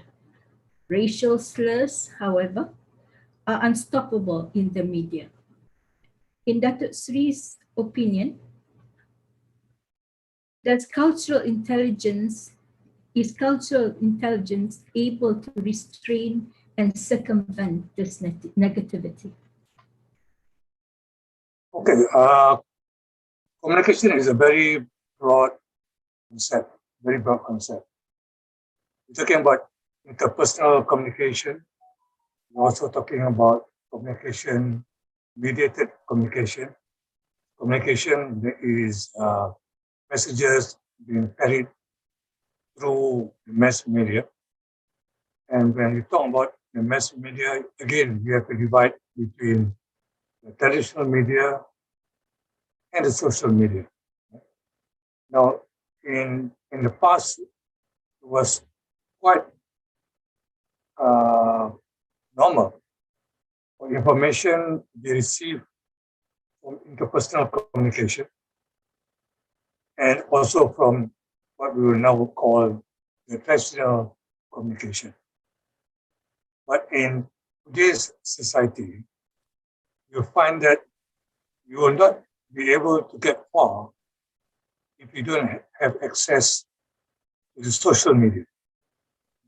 So you do find that you need to understand the functions and role of the new media as compared to the functions and role of the traditional media.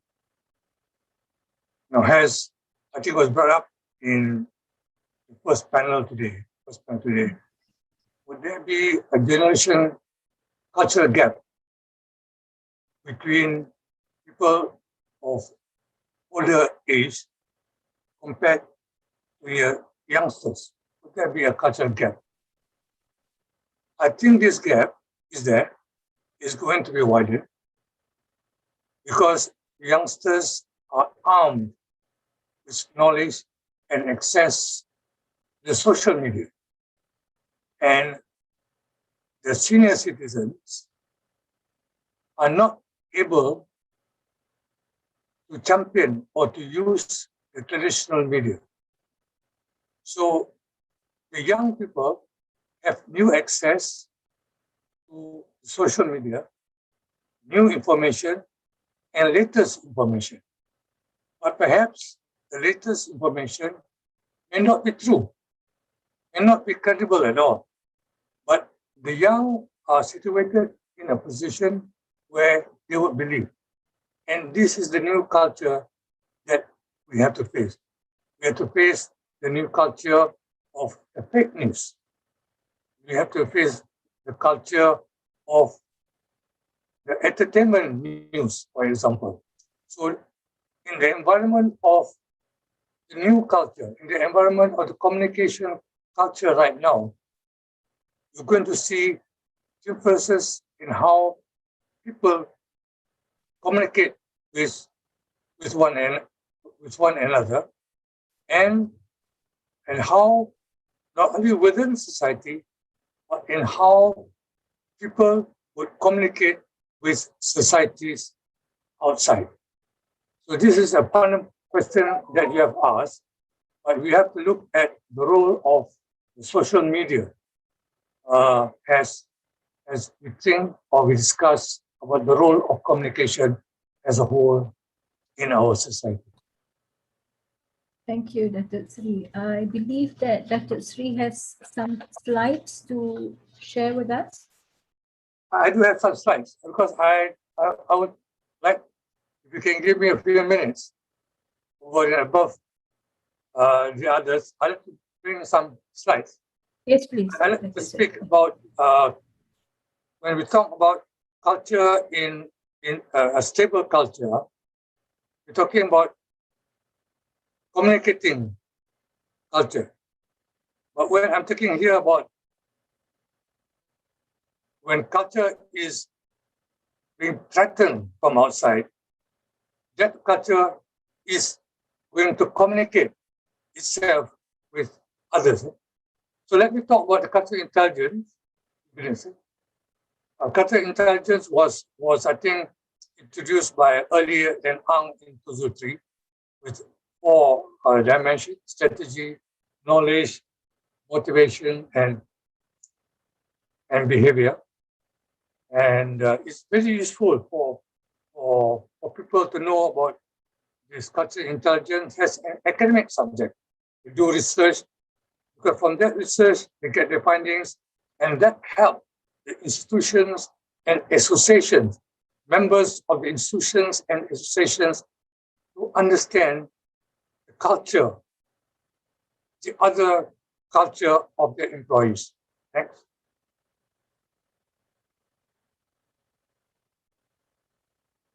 So, cultural intelligence is the ability to deal with people of different culture in different cultural settings.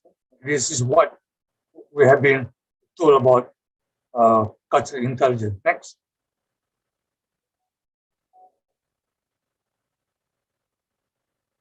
But what happens when society is in the grip of uncertainty? When society is under external threat, under external danger, what would be the response? This is where I think cultural intelligence has limited itself to the study of cultural sensitivity during the period of stability.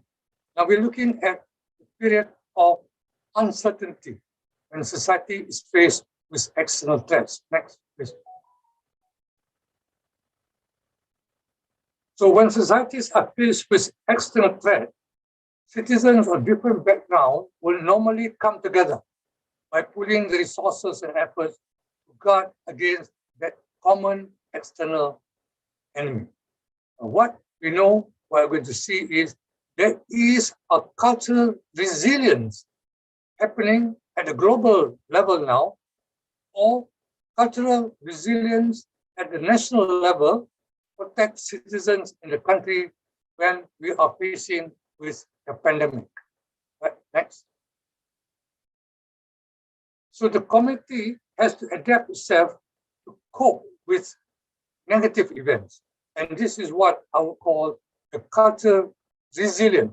And as I did mention in my opening remarks, culture is a manifestation of the communication system. Next. So what are the dimensions of cultural resilience? I put there 3 different cultures. Cultural intelligence has 4. We'll take it 3. 1 is the institutional trust. 2 is the community trust. And the 3rd dimension is the cooperation among members in society. So what do you mean? What are the components in these various dimensions that we talk about? I'll look at the next slide. So in the institutional trust, as one dimension, we see trust in government. We see trust in the religious institution. We see trust in the teaching institution. We see trust in the medical institution. We see trust in the security, and we see so many other trusts. And trust in these all institutions are very important if society is to exist in a period of uncertainty. So we need to have trust in government. We need to trust our religious institutions. We need to trust our medical fraternity or sorority. We need also to trust our security personnel. Component number 2 is the community trust. How much trust do we have in our parents? How much trust do we have in our neighbors? How much trust do we have in our community? how much trust do you have in our friends, in our siblings? Because these are the people who will give us the confidence, and at the same time, these are the people that we fall on when we need their help, when we face uncertainty. The next component, the cooperation among members of society, is that when we are faced with uncertainty, when we are faced with danger, there are certain instructions for us to do. When, for example, we faced 1948, 1960, first emergency, we were told to observe the curfew. We were told to limit the transmission of food. But under the present pandemic, we are told for our own well-being and for the well-being of society, wear your mask, wash your hands, maintain social or physical distance. These are important for the well-being of members of society at the same time as members of society as a whole. So next slide. So in cultural resilience, the community must be closely linked. There must be friendship, bond, willingness to help one another. Members must be able to communicate with one another. There is no build-up hierarchy because we are all facing an external danger. So I would like to look at the three dimensions that I've talked about and particularly give some of our findings. And we asked in our several surveys that we have done. I would like to take the findings from our surveys. At the same time, I also like to take findings from Gallup polls and Pew International so that they will be able to support my findings about the cultural resilience that we have in our society right now. Next, please. So when we face with external threats, for example, crises, diseases, COVID-19, security, and all, these are external threats to our own society. That makes our bonding very close. And when we are faced with external threat, there is an automatic communication telling us that I, members of society who are now faced with an external threat, you better create a resilience among yourself, failure in which the whole society will collapse. So next slide, please.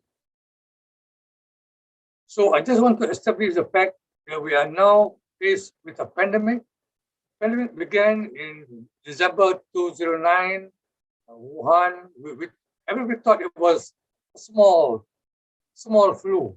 And I think the American would say by summer, when the weather is hot, the flu will go away and everybody will come back to the senses. Everybody will be safe and sound. But the COVID-19 continued for the whole of 2020, and even now it is with us, and we're not sure whether they will go off in 2021 or still continue in 2022.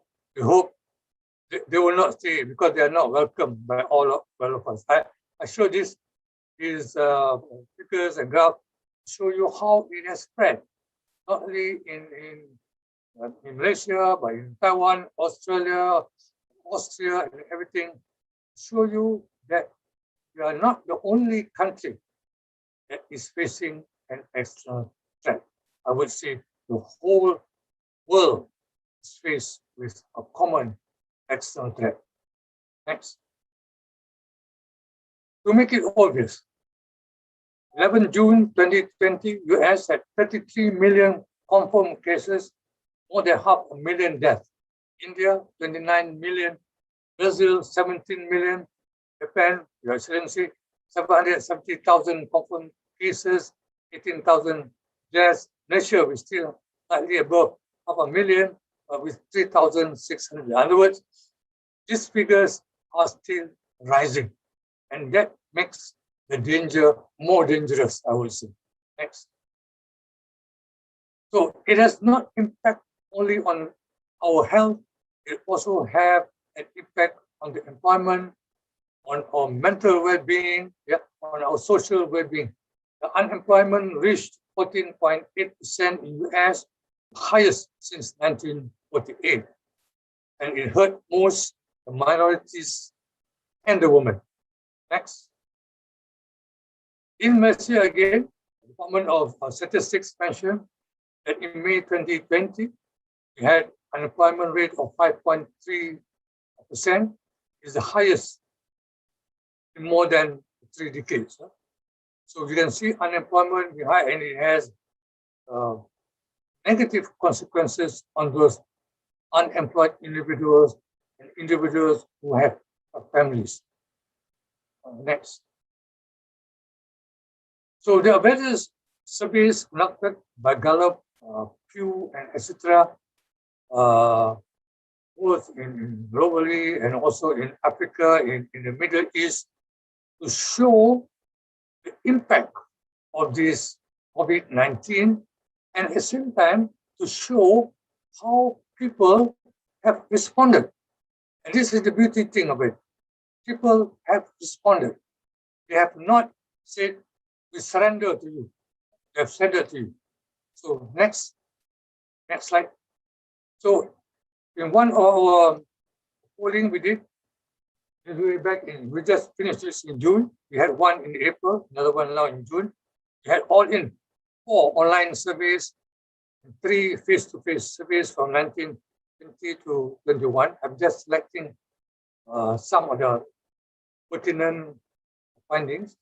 In June, 93% said they were worried that their family or they themselves would be affected by that.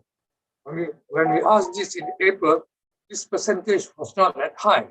So we thought at that time it will not be a long-lasting pandemic. The second question was, are you prepared to sacrifice some of your liberties? I think 96% say, yes, we are prepared to sacrifice some of our liberties so that we can help fight the spread of COVID-19. Next. Do people fear COVID-19?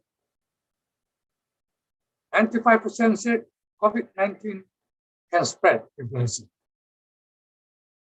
55% in June said old people and children will be affected. Or this percentage of young and old will be affected is much higher in April. But I think now with vaccination and whatnot, it's not only the old people and the young people, everybody is now susceptible to the attack by this pandemic. Yeah? And do you agree on the way the campaign on COVID-19 has been conducted in Malaysia? 98% said they agree on the imposition of MCO and one of PKP, and one of them. So next one. So coming back to trust institutions, 3 of the components I talked about, that we can see how the 3 components make up for this cultural resilience that I talked about. Next. So how much trust do you have in the government? 99%. Not on the government per se, but on the actions taken by the government in preventing the spread of COVID-19. 99% now, June said they have support the government, actions of the government. On the medical team, 100% support of frontliners. Yeah, 100%. This percentage was not high in April. I think it was about, not high means 89 to 90%. But as months go by, people have more confidence in our Malaysian medical team. And at the same time, I should also mention a very high confidence in our security, the police and the military, as they are also regarded as the frontliners. Next, I want to go fast. We go now to community trust. I just pick up my trust institution, just a few. Community trust. How much trust do you have in next? In your neighborhood, in your friends, in your family members, in your religious teachers? It's very high. Among family members, I think it's very high. People find comfort to go back with their loved ones, with their families. And 83% with their friends, 84% with the religious teachers. Teachers mean the ulama, religious teachers in Christian faith, the Buddhist faith, etc. You're asking a general question. Everybody find comfort to be in religion again. And everybody think that the neighborhood friends are good, that they can fall on. So faith in the community is very high. How about the community itself? Community friendship together. Next. So you can see this kita jaga kita, not jaga kereta. Kita jaga kita. 100% say, yeah, I do agree. I do maintain social distancing or physical distancing. Very obedient society. When you compare it with US and Europe, it's not that high. But Malaysians are very compliant society. We are very obedient. We know that it's in the best interest of ourselves to maintain to maintain physical distancing. 99% we clean our hands regularly, and 98% we wear masks when appearing in public places. I'm not wearing masks because I'm working from home. So these are things that and you can see they have taken this from Majlis Agama Ampang Jaya. This is example of volunteerism spreading in all sectors of society, at all levels of society. People will go out to help others in distress. I think when society as a whole is in distress, we find sectors in society, we find individuals in society, we find associations in society coming to help one another. So kita jaga kita is very, very appropriate. Okay, next, few more, and I'll be done. So what is the impact? I think Dr. Asma Abdullah asked this morning, what's the impact? This is the impact we got from April. Impact from April is that people, 97% appreciate the time spent with the family. Lockdown, we have nowhere else to go. Yeah? 96% say appreciate the value of religion. 88% say I learned something new today. Cooking, singing, drawing. And 92% say I begin to know a new way of life, online learning. People begin, I started learning online. And webinar for all of us is something new that we have to learn under a lockdown. So next. So on the whole, this is the impact that we have. I'm not saying that it's all positive, because there are 44% say boring. It's boring to stay at home. I'm worried for myself and family.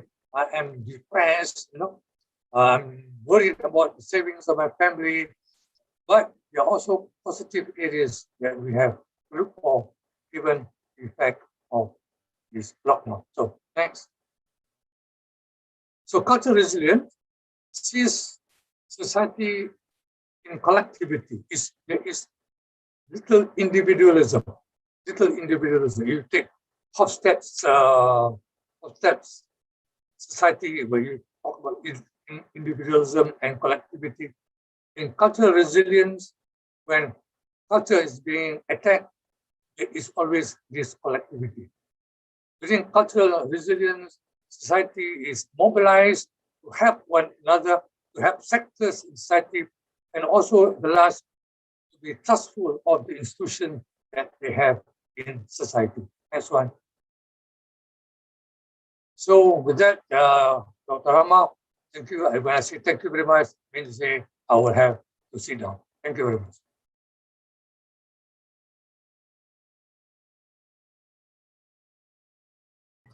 Thank you, Dr. Sri. Tremendous research input. As we always say, the data does not lie. Now we would like to move to our second speaker, Datuk Sri Dr. Anwar Fazal. Apa khabar, Datuk Sri? Thank you so much.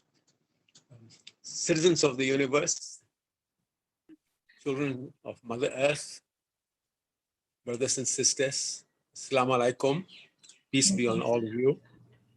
Peace with yourselves, peace with other people, and peace with Mother Earth.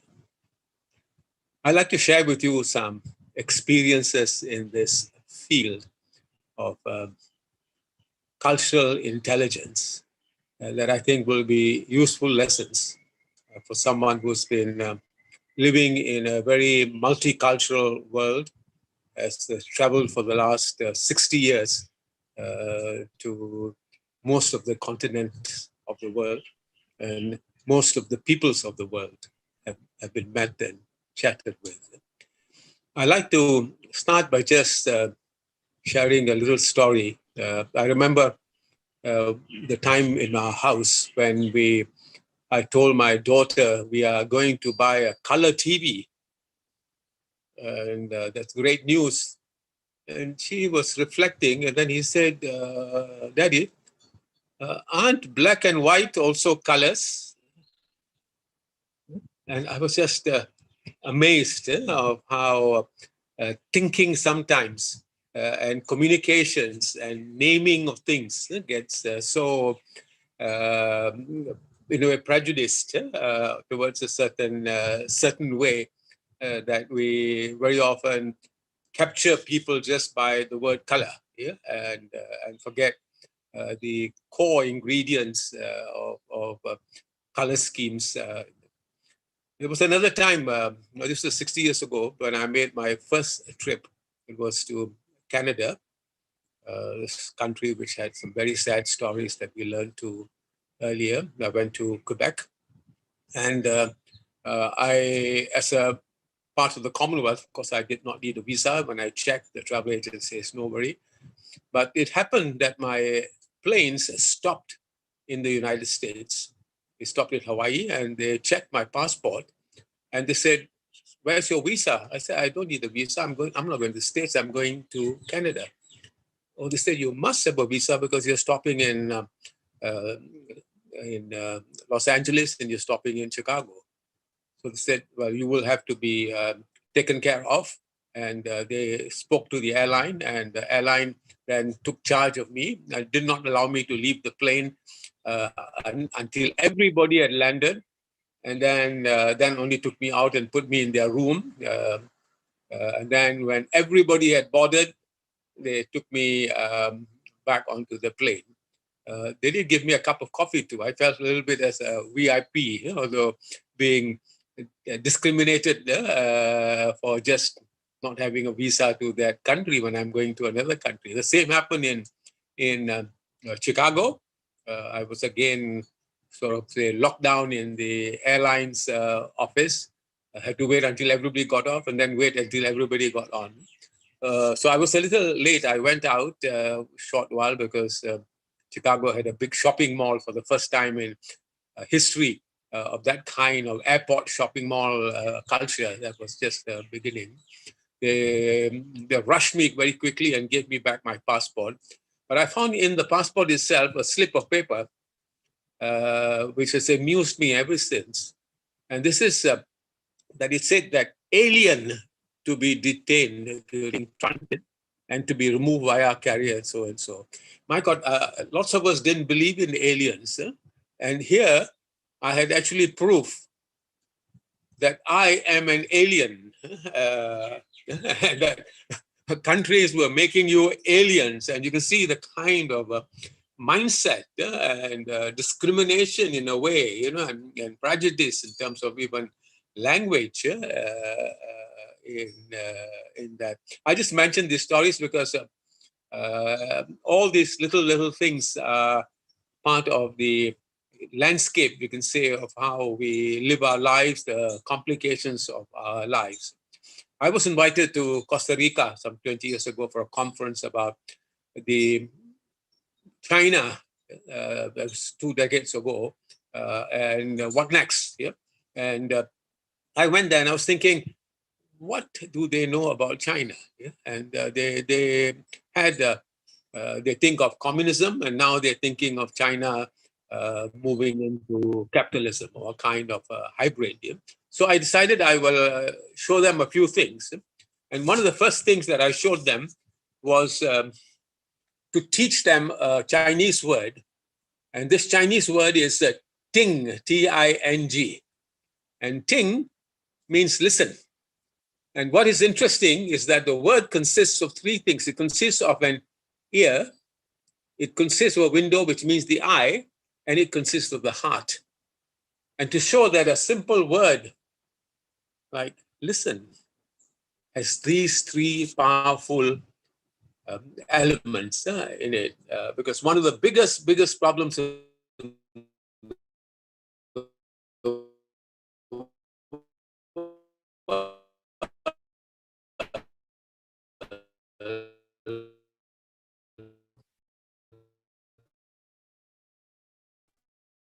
Datuk Sri, we're losing your voice.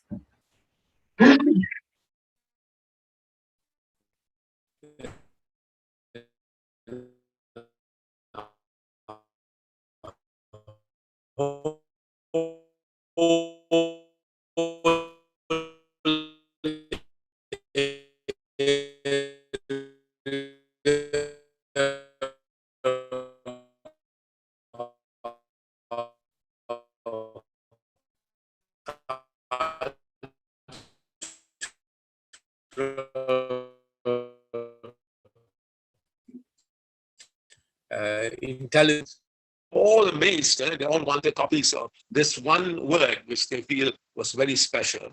The other thing,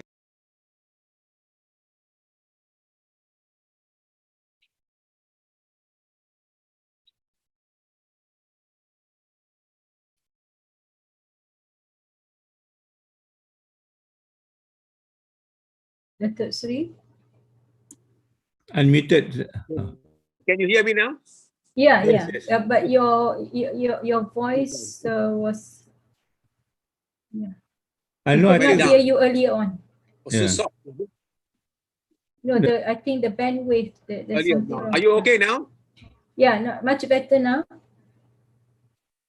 Is it clear now? Yes, yes. Is it clear now? Better, Anwar. Go ahead.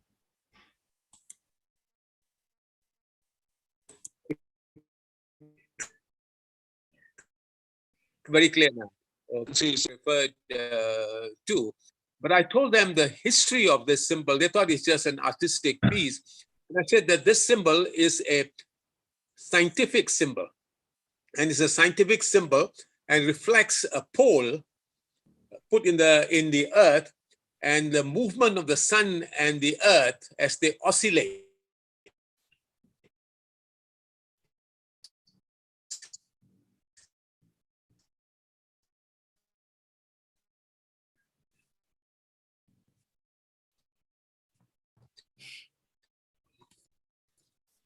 We've lost you again, Datuk Sri.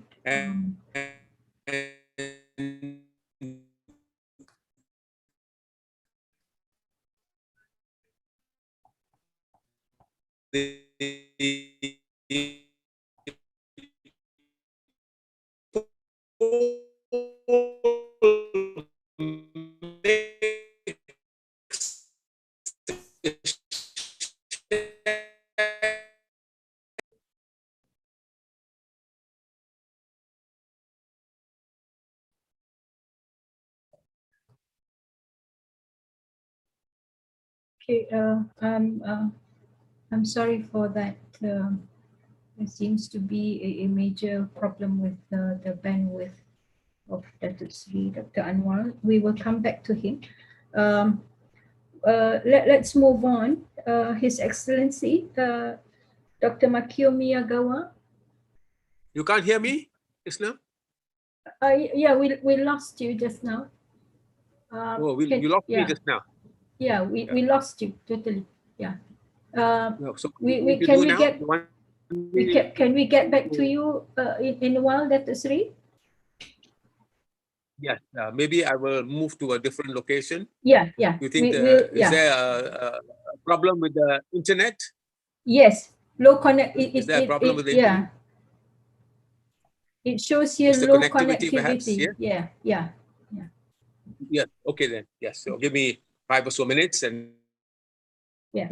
In the meantime, I'll come back. let's move on. Maybe Yeah. I will get to the end. No hurry. Right, that's Apologies. it. Apologies. Yeah, it's okay. Let's move on to the Honorable His Excellency Dr. Makio Miyagawa.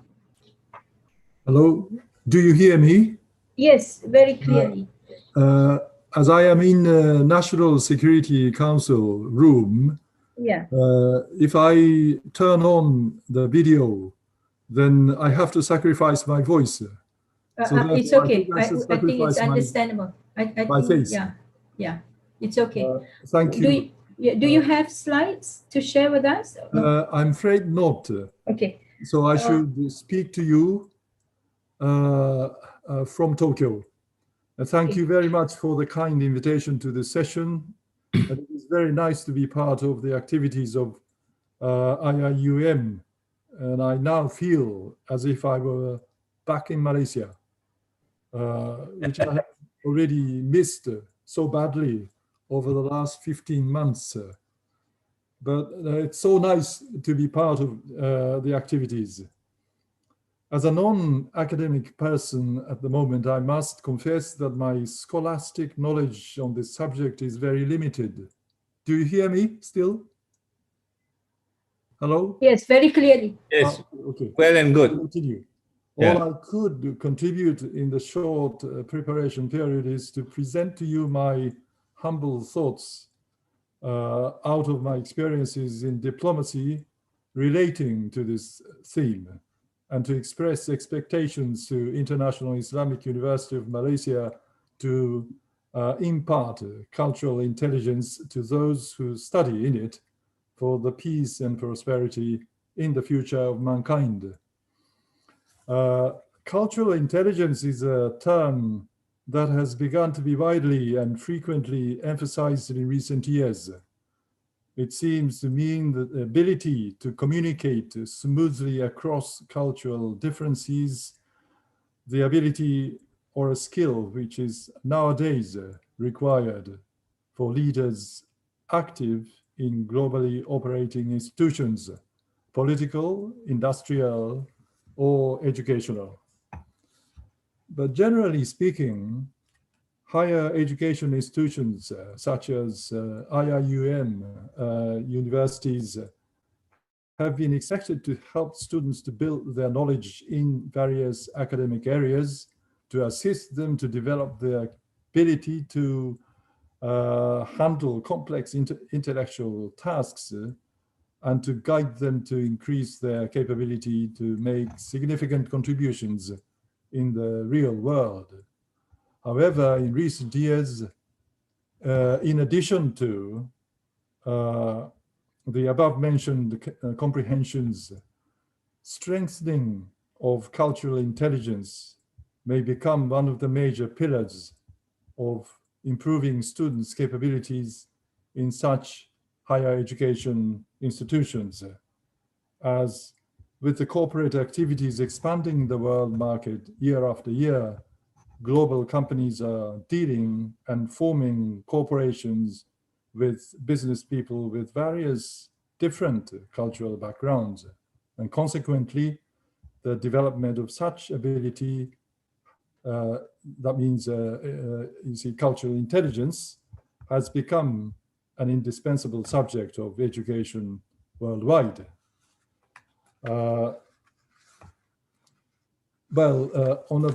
You see, even so, interestingly, while the need to strengthen cultural intelligence capabilities is beginning to be widely recognized recently, cultural differences themselves around the world have tended to shrink gradually for the last half a century with the rapid development of transportation and communications method. So the gaps amongst the societies around the whole world are getting smaller, at least it seems so, generally speaking, and the robust globalization trend progressing around the world over the past 20 years has, in particular, spurred this momentum of what can be termed as a level playing fielding trend, if I may. However, things are not so easy because cultural foundations have been created for centuries, deeply rooted in people's hearts and remain fixed in their lives.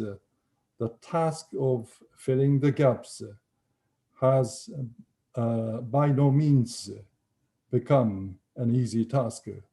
And particularly the culture of each country has been cultivated for generations over generations in the long history of mankind, even stretching back to a mythological era. Overcoming the differences, bridging the gaps amongst societies has never ever become possible overnight, and even taking centuries. Well, although the unit of a society in discussing cultural differences is not limited to a country, from my own experience as a diplomat, cultural differences amongst nations are often a very serious concern. For diplomats, the development of cultural intelligence capabilities has not been a new theme, but has been one of the key agenda for centuries. Our life, a diplomat's life, is almost always in foreign countries with different culture and solving problems that arise with people with unknown values, seeking ways of cooperation with them, and through such cooperation, pursuing greater prosperity and benefits for both countries have been our daily challenges and tasks. But these those involved in diplomacy learn and understand the following positive and negative side of cultural diversities from our experiences. Let me start with the positive side. Culture forms the basis of the values of people who live in the society uphold. A society tends to be monolithic without encountering heterogeneous phenomena.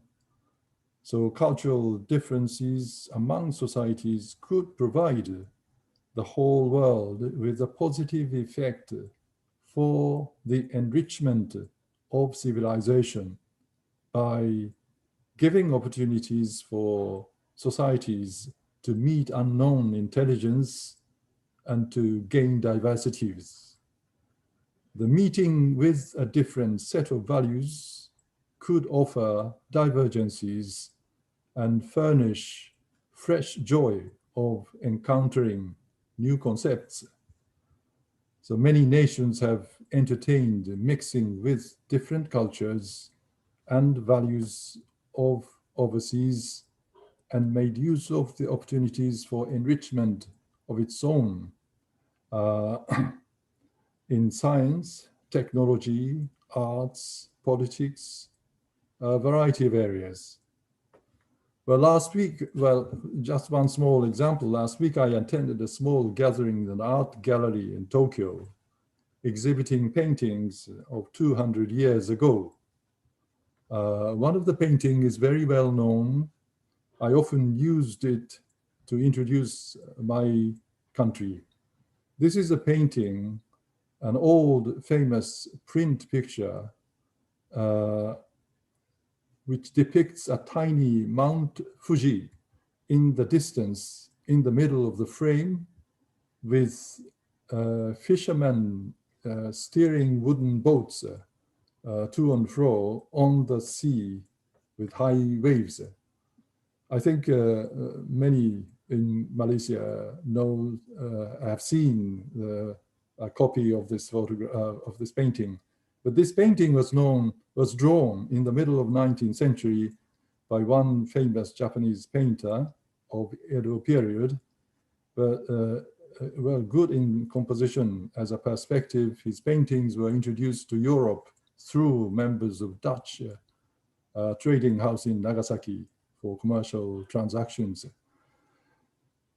These prints and paintings of Japanese painters, including his, initiated a movement in Europe called Japonism, and has influenced styles of Eduardo Monet, Claude Monet, Pierre-Auguste Renoir, Paul Cézanne, and a variety of very famous artists in Europe.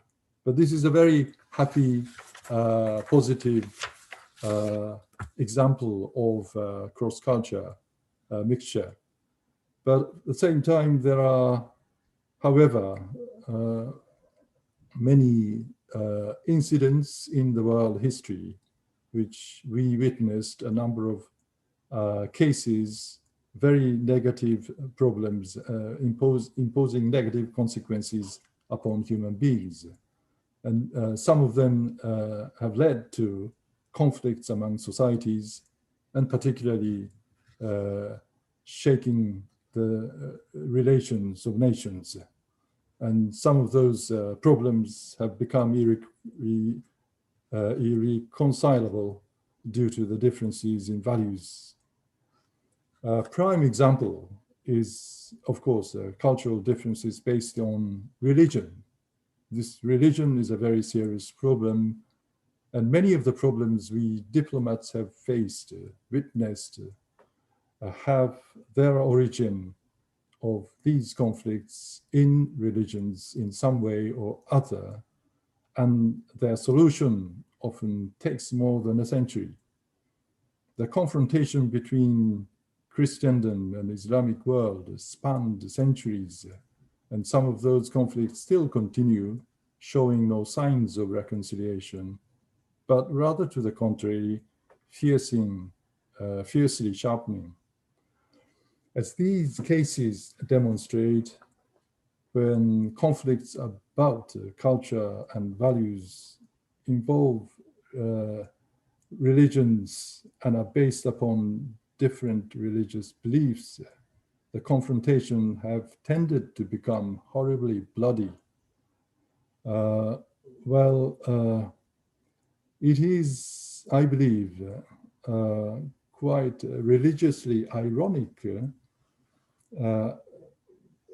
as I believe the gods, whoever it is, are supposed to give peace and happiness to all human beings, now seem to drive their devout believers to battlefields.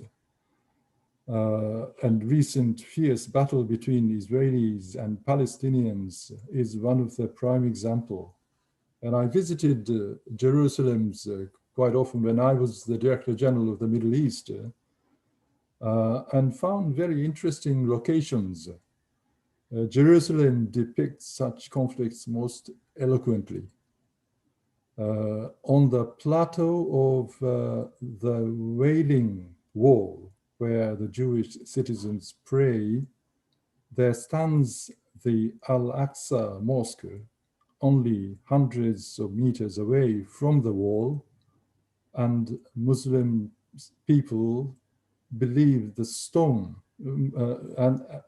Muslim people believe the stone placed underneath the mosque remains a trace of a hoof of the horse that Muhammad was riding, giving the last kick when he ascended to the heaven. Again, hundreds meters away from both places lies the Golgotha hill, where Christians believe that Christ was crucified. Despite or because of the geographical closeness, possible frequent communications have over centuries intensified the confrontation rather than helping them to reconcile each other. And all three places have the immensely valuable religious importance to believers of any one of these three religions. So if any of them should be damaged or even destroyed, the whole world will not remain stable as it is.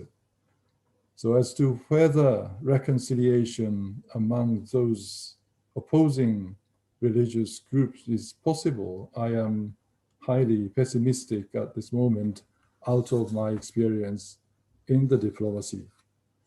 I should lastly refer to one effort made by a Japanese head of the religions in 1987, inviting prominent leaders of various religions from all around the world who assembled to start off a religious summit meeting, they call, and this gathering have continued ever since then for over 30 years. At the 30th summit meeting, which was held 3 years ago, they issued a statement, quote, "We," that means the leaders, "as representatives of religions on this planet, cannot tolerate any form of violence under the name of religions, nor under any circumstances. We shall not be insensitive about the backgrounds of the radicalism that has been gaining power these days." Well, this is one of those efforts made by the leaders of world religious groups, and we hope this would lead us and guide us to reconciliation, happy reconciliation of those religious groups, and the gods or God would give us a real peace and prosperity. Thank you. Thank you, His Excellency. I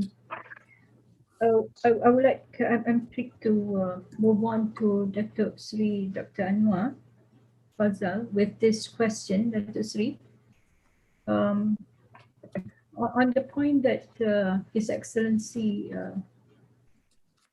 brought forth, what do you think are some important considerations in bringing about change in communication in the society without sidelining any section of the community?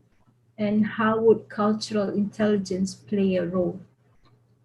Yes, thank you. Can you hear me now? Yes, very clear. Good. Thank you very much. I am closer to the internet. I was explaining a number of things which actually answer this question, and that is there are certain universalities that are so powerful that have become the norm that we can share. There are several other things that I wanted to move, and I will quite quickly just go through some of them because they answer the question. I'm showing you this because these are all materials that I have made as part of my work in order to bring communities together, to see universality, to see how we appreciate each other, how we appreciate their contributions, inventions. This happens to be a 2,000-year-old jigsaw puzzle. A 2,000-year-old jigsaw puzzle, and it is the most creative puzzle ever invented in history. And it consists, it's called the 7-piece puzzle, and using the 7 pieces, you just join them together. you actually can make hundreds of things. So there's a book on about 1,000 things that you can make. A person walking, a boat, a ship, and birds, and then you can combine two of them and you can make whole stories. And there has never been a jigsaw puzzle that is of such great creativity. And this is a 2,000-year-old puzzle. So I think looking back and looking and appreciating some of the stories and the histories of our different civilizations that all of us can celebrate is one way. I personally took that logo of the logo, and I made it into my own personal logo, which is you can see a kite, you can see a diamond, you can see pyramids, and it's supposed to show creativity, energy, and movement. So this kind of celebration of great things that are done by different communities, by all the communities, is one way. The UNESCO itself has done amazing amount of work. They had a decade of the culture of peace, and they have built up tremendous amount of materials. Unfortunately, governments and other people are not using enough, and maybe universities particularly could become champions of this. And this is 99 ways that you can make peace. 99 ways, and if you think of intelligence, cultural intelligence, this is an amazing way by which you actually do things that are better for ourselves, better for the community, better for Mother Earth, and amazing 6 dimensions of that. This we have printed, for example, in Penang, in Taiping, generally for Malaysia with the interfaith movement, in already 4 languages, and made them widely available. They're also downloadable by the internet. But I think materials like these, I call it the power of already UN documents. This is one very good example, very useful one that can be adopted and taken and shared, and made something that in every single student in a university, every single community leader would look at this, because this is such a universal document. So if you say, what can I do? Well, here are 99 things that you can do. And we spread this message in all the languages, irrespective of any religion, irrespective of anything. These will be appreciated by all. The other one that I wanted to mention is, it comes also from the word of empathy, that Tan Sri Zul also earlier had mentioned as an important element. And this is the golden rule. The golden rule, the rule that that is present in all religions. And a group of us took this and we looked at it, and we expanded it a little bit. We even included indigenous spiritualities.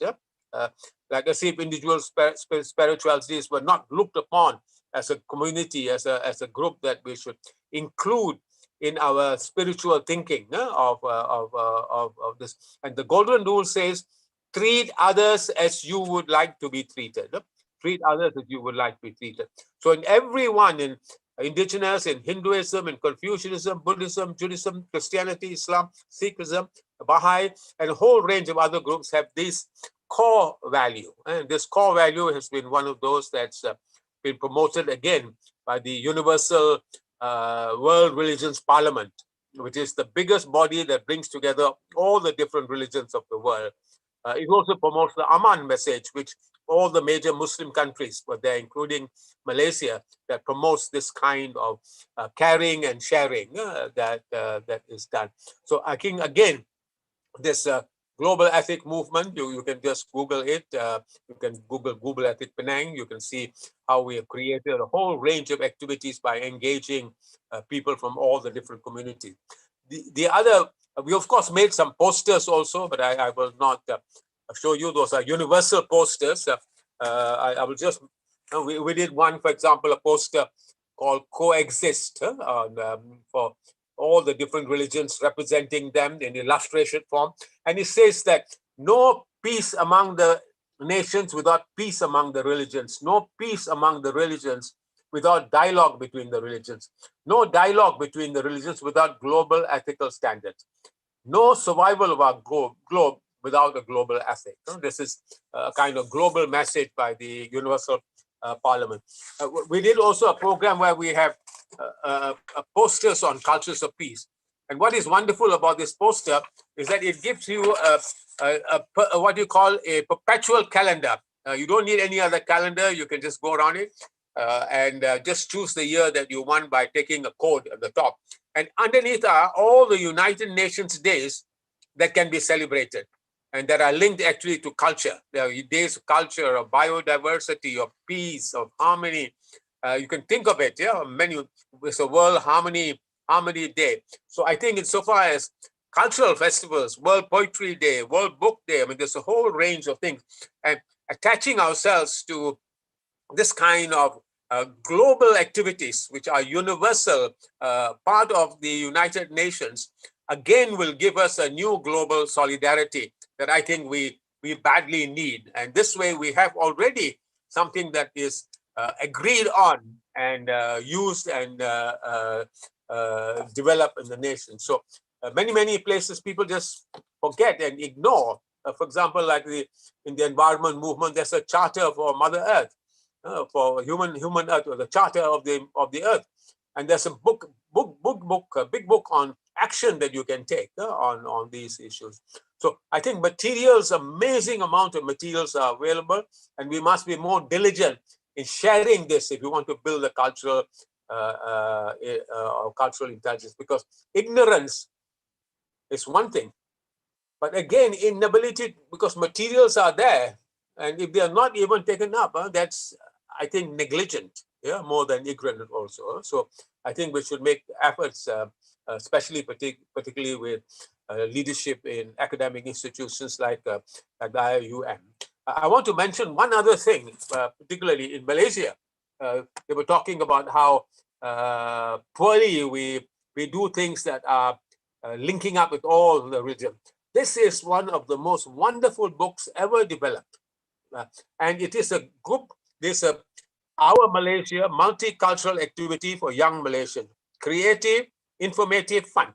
So it plays through all kinds of things, or games, you learn about festivals, you do things, you enjoy. And they have done this in English. At one stage, the Ministry of Education was planning to give this to every school and have clubs for our Malaysia and play these kinds of games and enjoy them.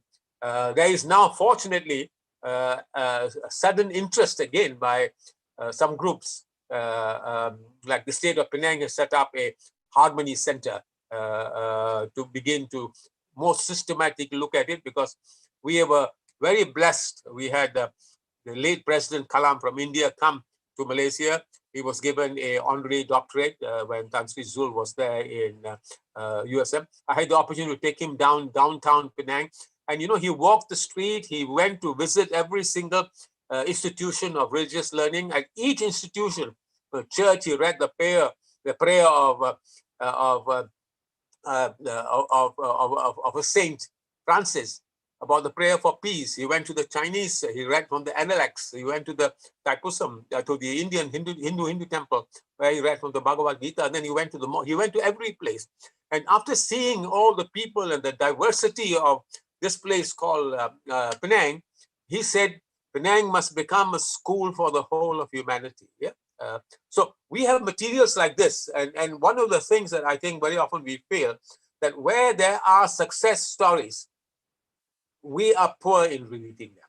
We must tell them, we must share them, we must celebrate them. And this way, they will multiply, they will accelerate, institutions will develop, that they will go on. So I think the opportunities for dealing with these kinds of issues are all out there.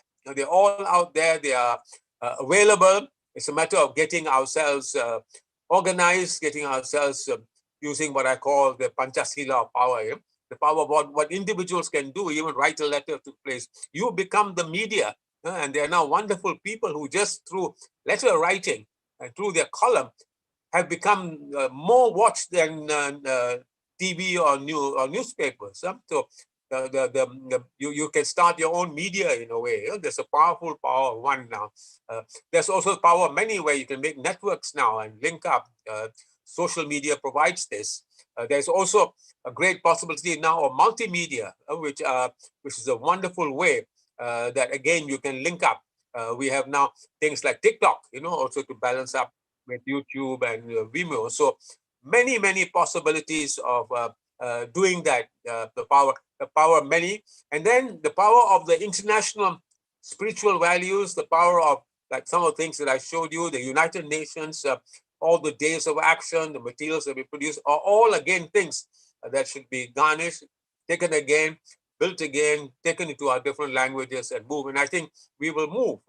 The other is information now. Anything that you want now, anyone, anywhere, anytime can get it. And there's a whole information revolution that's taken place. So the power of information now is also great. If we don't use it positively, it will be used by the fake elements, it'll be used by other people. So you build up your own reputation and your own trust in universities, for example, have always got a certain amount of trust with them, associated with them. So if many of these programs are taken up by them, then they work. The fifth part of the Panchasila is celebrating success. We are very bad and we fail at that. But every success, if celebrated as a way of inspiring, and we need to inspire, we need to tell people who said it cannot be done, say it's already been done, it's been done very well, and it's being multiplied. Yeah? So I think the possibilities are very great in there. The opportunities are there, the materials are there, the different ways of organizing are there. So I think for everyone, I just like them to remember that we are fighting in a world now where the biggest dangers, racism and bigotry, biodiversity, climate. And the sad thing there is that we are forgetting that we are part of the biodiversity, and we must change our mindset, to be part of that biodiversity. We die with it, if we don't take care of it. And then we become more respectful to it also, if we know that we too are part of it, instead of being something that is outside to which it belongs to. Yeah. And the third thing is an opportunity for us to I'm going to think for the days of action and one other thing, but it'll come back to me later. But I think it's extremely important that we share these kinds of things, the Panchasila that you can actually make and do. So the third element is now digital imperialism and digital capitalism. The way in which now lots of kinds of media now are selling their advertisements right through, catching you, in a way that never before. They are like tentacles, all the time. And this new phenomena is also going to impact on the culture, the kind of consumerism we're going to have, the kind of mind changes we have. Remember, and of course, fake news, and also biases, because certain kinds of very powerful media have also political intentions, political influences, and you can see how they will punish people by stopping them having access there, but they will not support others. And we have issues of, for example, very sadly, in a number of cases, people who are very critical of countries that are misbehaving themselves, practicing apartheid, they don't care. Yeah, they seem to wanting to protect them. Whereas news about Palestine and their issues don't get covered as news in the way that other things are. So this is sort of power, this imperialistic power of the digital area is something again to be very carefully watched and very carefully used. So these three issues are going to be very big for us, and I think surveillance, they call it surveillance capitalism. That's the term that they're using now, and they can actually capture you because they know, they have studied the brain. That we have actually three parts of the brain. One is called the automatic brain. The fear, food, sex, those are kind of things that that place, automatically do. They try and exploit that. They exploit fear. They exploit the kind of sex. You want to sell a car or something like that. You put a beautiful woman up on that with very few clothes on. And that kind of mind capturing. And of course, food. By putting all kinds of things in food, especially the horrible extension of the use of sugar. I mean, Coca-Cola, for example, was a horrible sugar penetration of the whole of humanity. People talked about coco-colonialism, the kind of diet of the Pacific Islanders that was destroyed by both that kind of cuisine and that kind of drinks, and there are many more examples of that. So that auto brain, and then the other is the emotional brain, make you feel good, make you feel this, and all kinds of tactics are going to be used in your brain. And the third brain, of course, is one they don't like at all, and that's the intelligent brain, the brain that thinks, the brain that knows that is so. So we ourselves have got to organize. We've got to make sure that automatic brain is controlled, people are educated, and they're told how you can be manipulated in that area. The emotional brain, how to in fact care, behave, talk, language, all those things, again, are important to learn. And of course, the intelligent brain, which will rationally explain many things that are necessary. So that's my contribution. So for all of us, I think we all must grow. Yeah, we all want to grow. Yes. Then we have to make the world our garden. If we want to learn, we have to make the world our university. And if we want to be human, we have to make the whole world our humanity. Thank you very much. Thank you. Barakallah fikum, Datuk Sri. Datuk Sri said Arabic ID on the point that Datuk Sri Anwar was touching. How can institutions and universities attract culturally intelligent employees? And what means and ways to guide them in an environment that accepts cultural coexistence? You're talking about international organizations or local institutions? Let's start local first. Local, you can only overcome that by recruiting more people of different cultures. And by doing that, it's not only recruiting, but making sure that once they come in, they're given equal opportunity for promotion. I think that is very important. In other words, if you take an employee from a different culture, you must take him or her as your employee. Once he comes in as an employee of your institution, he is or she is an employee. Full stop. And you're going to base promotion based on his or her merit. You're no more thinking about his culture or his race and everything. It's just pure merit. I think this is very, very important because you want to take him or her to be an integral member of your association. So I think that's why one of the advantages of cultural intelligence is that you have the knowledge that in this wide world that there are people of different cultures, different racial background, and if you want to deal with them, you have to know their culture and their competencies. And only, but overall, if I can see from multinational companies, after you have recognized the differences, then you have to work on the ability to contribute to the association.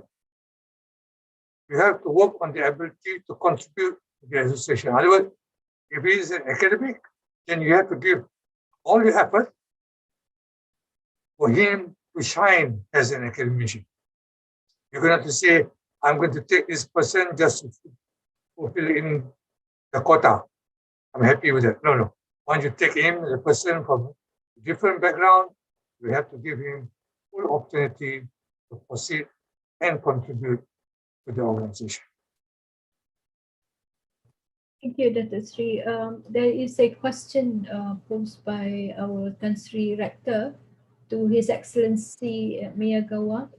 Japanese seems to be very culturally literate. How is that done?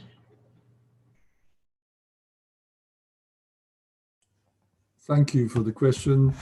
But to my views, Malaysia, a multi-racial, multi-religious state, is rather more closer to the,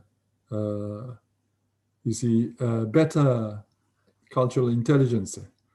They have already been brought up in an environment where they can communicate, they can interact with different cultures and different religious groups. So therefore, I think comparing Japan, which is quite monolithic, Malaysia has already been far advanced in cultural intelligence. I think we are in a position to learn more from Malaysia. Thank you. Yeah, I have a question to His Excellency actually. To what extent, I mean, based on your previous positions as the ambassador of Japan to several countries and holding so many different posts, to what extent does communication and cultural intelligence facilitate the resolution of international crisis and the activation of the language of dialogue to accept the other?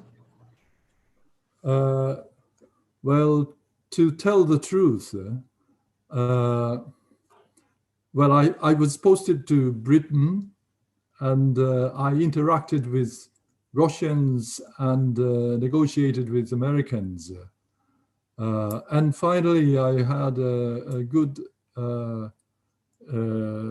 relations with Southeast Asian nations, including Malaysia, particularly. And I found that, the geographical closeness represents the mental and spiritual closeness as well. So therefore, when I was posted to Malaysia, I did not feel as if I were in a different country. So it was easier for myself to create corporations in my interactions with Southeast Asian nations, including particularly Malaysia, as compared to my experience in negotiations with Russians and sometimes Americans. I think the most difficult counterpart was Russia. Thank you. Thank you, His Excellency. Dr. Sri Dr. Anwar, how can one acquire such behavioral maroons to deal with many cultures without melting and losing the mother culture?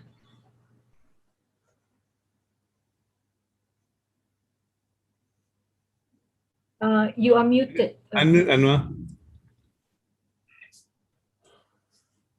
Yes, it's being done everywhere. Like I said, the power of success. You can see, in so many parts of the world where this kind of conviviality, that's the word that I use, is existing. I mean, we grew up with that kind of culture in the schools that we went to. So for me, it's something that you can look at examples all over the place, all over the world. Like I say, stories, activities, centers can be sent where we have talks and lectures, things where we celebrate everybody's celebrations, learn about them, as you would see in that little book of our Malaya that I showed you. Yeah? So all the materials are available. It's a matter of organizing them and organizing groups Like in Malaysia, like in Penang, they've decided to have a state harmony center. They're hoping to set up one time, like they had goodwill councils, Muhibah councils, where different groups got together. We had all the different communities visiting each other's religious areas. We have very regular walks, and each one explaining some of the history of each of those places. So a whole new culture has been built up already. And I think where there are examples like this, let's celebrate them, let's share them. There are lots of materials that are available. There are people who are doing this kind of work very well. Let's encourage them. Let's have courses, virtual classes on this kind of subject. Let a cultural intelligence, institute, UIAM can set that up, and that can have links and modules that can be shared with civil society groups all over the country. So all the possibilities are there. The materials are there. It requires now the networking skills and organizational skills that universities like UIAM have and are already moving forward, especially with their sustainable development program. This is also so. On that point, Dr. Sri, what challenges have you faced in dealing with others, especially reactions and unexpected situations due to cultural differences, and how did you deal with these challenges? Challenges, these tensions are going to be there. One of the very important things is, in fact, have your conviviality, learn to listen, talk to them and say, tell us your story. Then ask them also, suggest to them some of the things they might read about people whom they trust and they respect. So we don't do anything by confrontation. No, we do things with conviviality. We listen if they've got some differences. We say, let's meet together.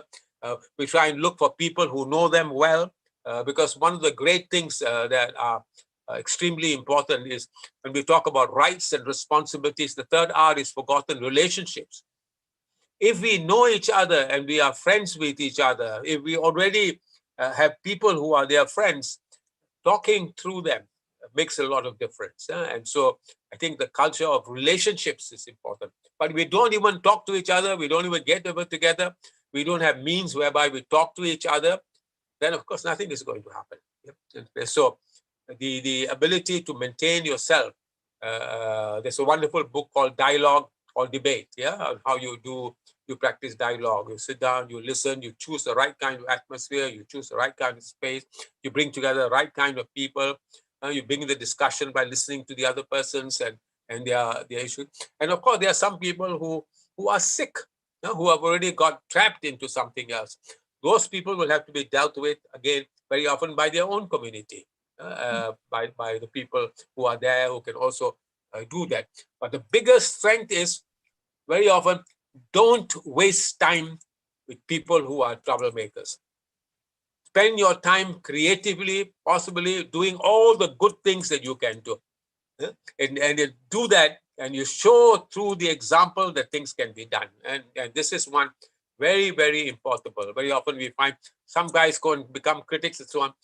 Ignore them, ignore them, and start doing more and more good things. For example, in Penang, we've developed the Gandhi Peace Center, we've developed the Harmony Center, we've developed a group of guides, 30, 40 guides who are specialists in the street of harmony. So there'll be people who didn't like it at the beginning. Then suddenly when UNESCO appointed the place as the Universal World Center, wow, everybody was proud of them. Nobody complains about anything now. And they're so proud that we are recognized by the world as a multicultural place. There are a few sick people who might still come and throw paint somewhere and do that, but sick people you find around. But keep your calm, keep convivial, and do all the good you can and spend your energy in that area.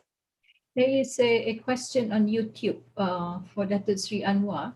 How to avoid the influence of digital imperialism? Yes, it's a big subject. There's a book. When we are now in lockdown, and to avoid physical contact, no other means except digital means. Yes. So the digital area is important. We all should have access to it. We should have access to it. but also be careful how it's controlled, how it's actually managed. Yeah. So we too have to learn the things that are happening in that area. There's digital surveillance that we have to worry about. There have to be laws together with this, international regulations with regard to this kind of matter. Like you can choose whether advertisements can come in. The way sometimes some newspapers are coming in now, you find there's more advertisements than news. Yeah. So it becomes very complicated. There are alternative news systems that are coming up which says no ads. Yeah. And they are moving into area.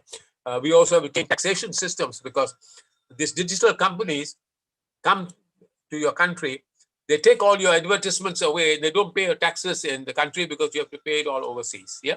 And so Europe, for example, now is taking strong action against that, and they're making them pay taxes instead of allowing them to go and hide their money in what are called tax havens, where they put all their profits in and don't pay taxes in their country. So the medium is there. It's to be used. It's our right to have it. If anybody tries to prevent you from using it, the law should also say that it should not be that possibility.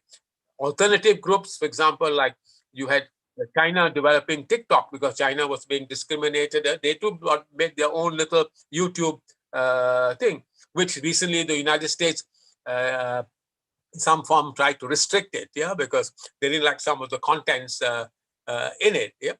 So it's interesting because China will block some of theirs and they will block some of China's. So this battle will become part of the Cold War also. So we have to develop our own independent communication systems, and they can, and there are lots of people. For example, you took Wikipedia. Wikipedia has no advertisements whatsoever. It's all done by volunteers. There are newspaper cycles, what do you call it, news items, places which actually rely on crowdfunding so that they can be freed from advertisements. So all this is possible. It's a matter of how to use digital way in digital basis in a proper way. Yeah. Thank you. There's a question for Datuk Syed Arabi Aidid from our Tan Sri Rector. Can CQ overcome Islamophobia?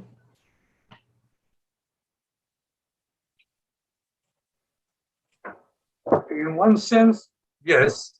In another sense, Islamophobia is too big. When talking about artificial intelligence, we need to educate groups of people to certain sensitivities and whatnot. It is on the very ideal part. But Islamophobia is also mired in politics. It's just not a misunderstanding among cultural groups, religious groups. It's also part of the political game. Although certain sectors of the powers that be want Islamophobia to be still an issue for them to capitalize. So however action you might take, there is always the other part that will take counteraction to promote Islamophobia. So Islamophobia is a political game. It's a political game. And also I think it's also a game, if there is conflict, then you can also see the sale of your arms going up. So this is not, I think, a very simple issue of how do I pacify this group by giving more information. That would be simple. But because there is an intention behind that issue, that makes it very, very difficult. And Islamophobia is not only a recent issue. It's going on for centuries. At one time, Islamophobia was only associated with the Arabs. But after September 11, it has gone more than that. It has gone to Islamic states. So Islamophobia is a big issue. But I think as Muslim state or Islamic state, we have to take action to win over as many people as possible, for them to understand the true meaning of Islam. So take away that political concern. We have to reach as many people as possible to show that Islam is a religion of peace, that Muslims as a whole want to live in peace. There might be certain Muslims who are terrorists, but they don't represent the Muslims as a whole. I think that is the thing that we have to understand. If you look at Islamophobia, it's only happening in the West. It's not happening in the East. And it's not happening in Brazil or in Latin America. So there is, I think, a certain plan for Islamophobia to be wiped out as a political tool. But nevertheless, as I did mention, we have to reach as many people as possible, make clear that Islam is a religion of peace. Still for Datuk Sri Arabi Aidit from Professor Suhaimi Muhammad Sharif, what is your view about the culture of ranking and rating at higher education to feed for corporate need? Academia is supposed to be free, but now to serve corporation. Yeah. If ranking is supposed to be a guide, it's not supposed to be, you do or die for it. Yeah? I'm for it. It's just a guide. It's just to see how you stand and for you to make improvement. But if you just say you have to do this and to compete, if you don't do this, you'll be penalized. Then we are not in a stage where we're able to compete.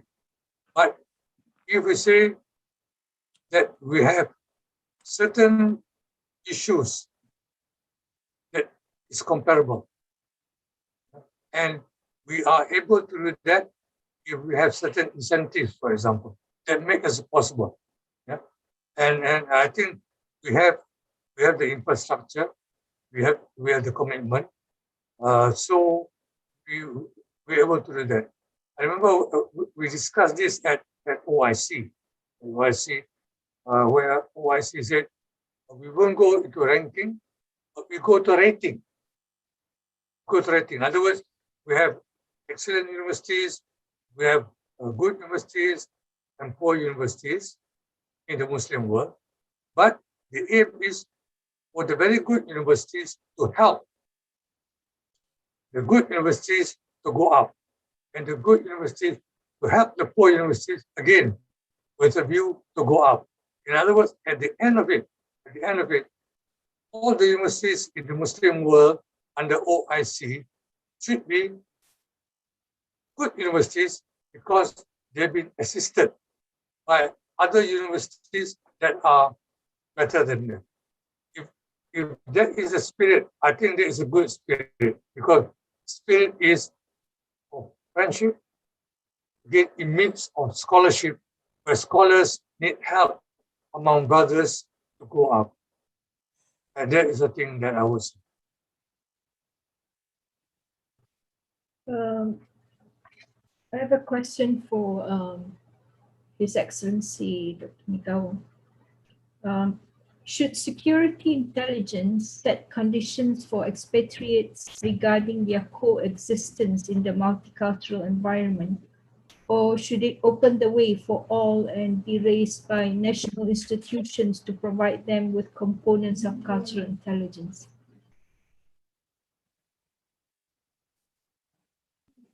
Well, thank you for the question. It's a very sensitive question which have emerged recently with regard to the transfer of technologies to countries which we have concern over.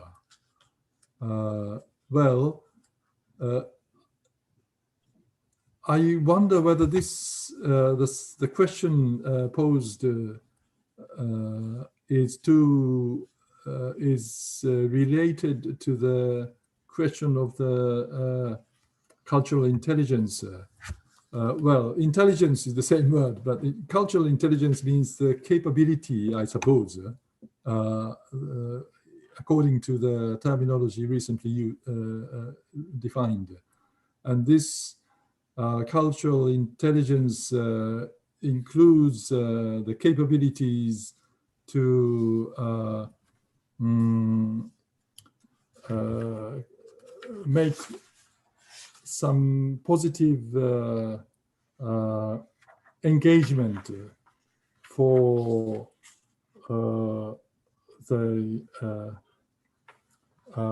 for giving benefits to both sides.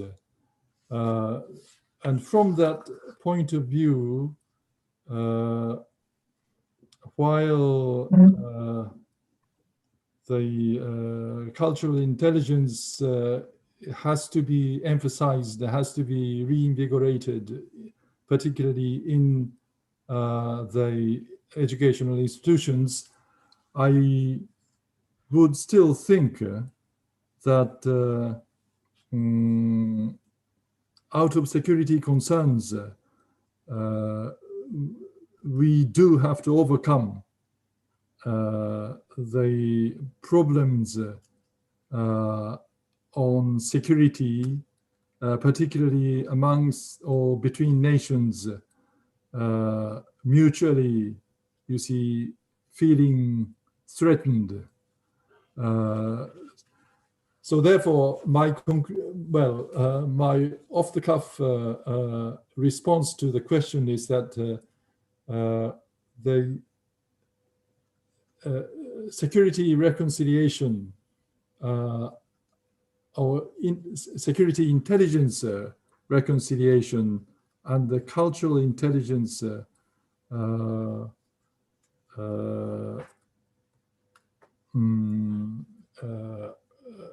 emphasis matters something different, I suppose. And they, I do not know how to, you see, put these two subjects together in my brain. I'm so sorry. Thank you.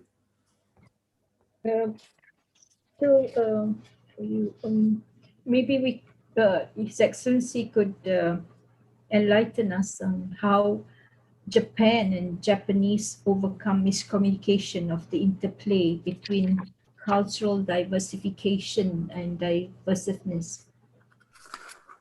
How do you think cultural intelligence can benefit from this? We believe, many, I think, Japanese believe, well, they have been brought up in the same concept, mostly similar concepts, that just like a person who cannot live by oneself, a nation cannot prosper alone by itself either. Culturally, economically, politically, and even security-wise. So our philosophy has been guiding us to reach out to any nations, anywhere, to seek coexistence. And this is perhaps the idea of our diplomacy, of our citizens' lives, morals and values. Although I'm not an expert in this field. Thank you. Thank you, His Excellency. Dr. Anwar, you have shown us and shared with us so many resources available. I'm intrigued to know further, and I'm sure many of us are too. What motivated you to think about acquiring cultural intelligence skills? Was it a blueprint, skills gained through experiments, or it's just one of your hobbies that helped you learn about other cultures? Because the generation after my generation after us, we could still resonate with this, but I'm not sure with the generation after us. Just to share your 2 cents on this, Dr. Sri.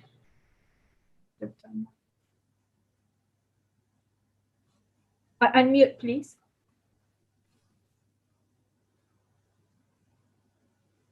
Yes, I think it's about your family, the openness of your own family.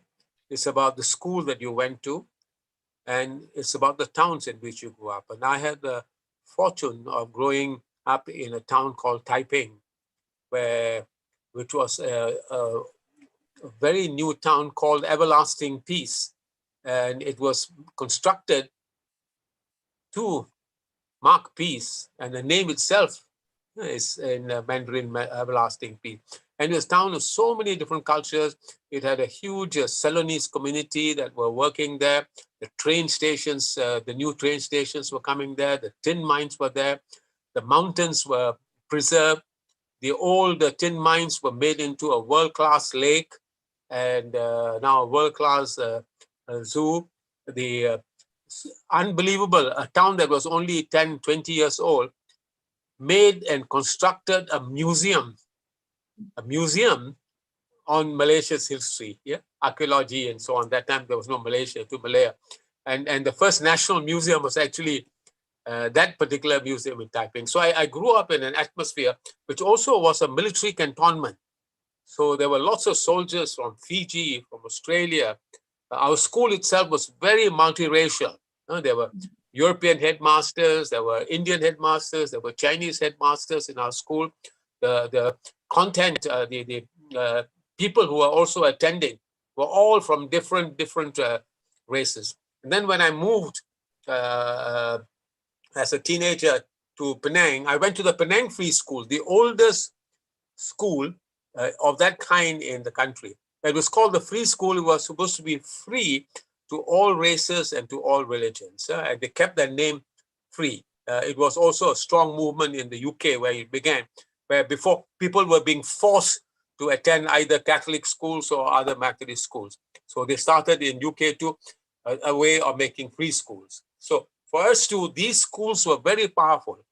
Somehow, sadly, the education movement system and so on moved in certain kinds of directions that partly broke this culture of the best students, of many students coming to different multicultural schools. And so I think there's needed now different ways by which activities can be done that actually can bring them all together. So people have sometimes stopped looking at each other and instead take care of themselves and move on as they wanted to move on. And I think that too, inter-school activities, different groups, different kinds of materials.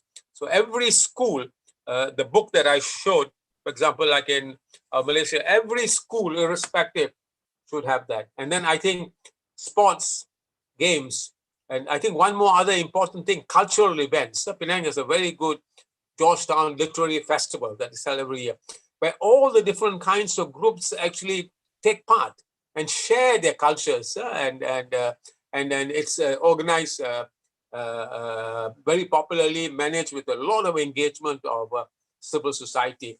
So I think many models and activities are available.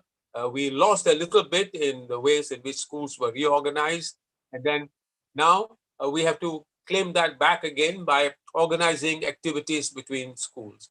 I think also cartoonists and humor and things like that also, plays, music, all those things bring people together in a way that they should. So a whole new unity program among school children has been discussed. There are a number of papers. There was a National Unity Council that talked about various kinds of things. But very often it doesn't go fast enough. We've had changes of government, unfortunately, and then things start all over again. And I think we should spend time again. And I think materials are there, all available. Maybe we have to start using the social media and start using videos and other things to promote this kind of material. Thank you. Thank you, Dr. Sri. My last question to Dr. Sri Arabi IT. Dr. Sri, what cultural intelligence do you rely on the most? Is it linguistic intelligence or social intelligence? And to what extent does language contribute to the promotion and strengthening of cultural intelligence, in your opinion? Question.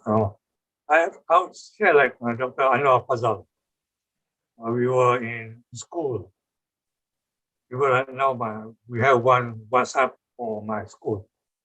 Schoolmates. We grew up together from standard 1 up to Form 5, and some of us continued to Form 6. Some of us continued to university, like Bina Rajal. So colleagues, friends. So we grew up together, 50, now we're 50 over, and the number is dwindling. But it's our own, it's a multiracial group. It's a multiracial group. Chinese, Malays, Indian, we play football together, we go to picnics together, and now we talk about our teachers, same old history. We are very proud to be in the 1962 class. We're proud of them. So I would say history is one of them. Are you want to say language? No, I think social, yes. Social, yes. After coming out on Malaya, I went to not many, but several NGOs where we meet whose membership is open. It's not only exclusive to one particular race.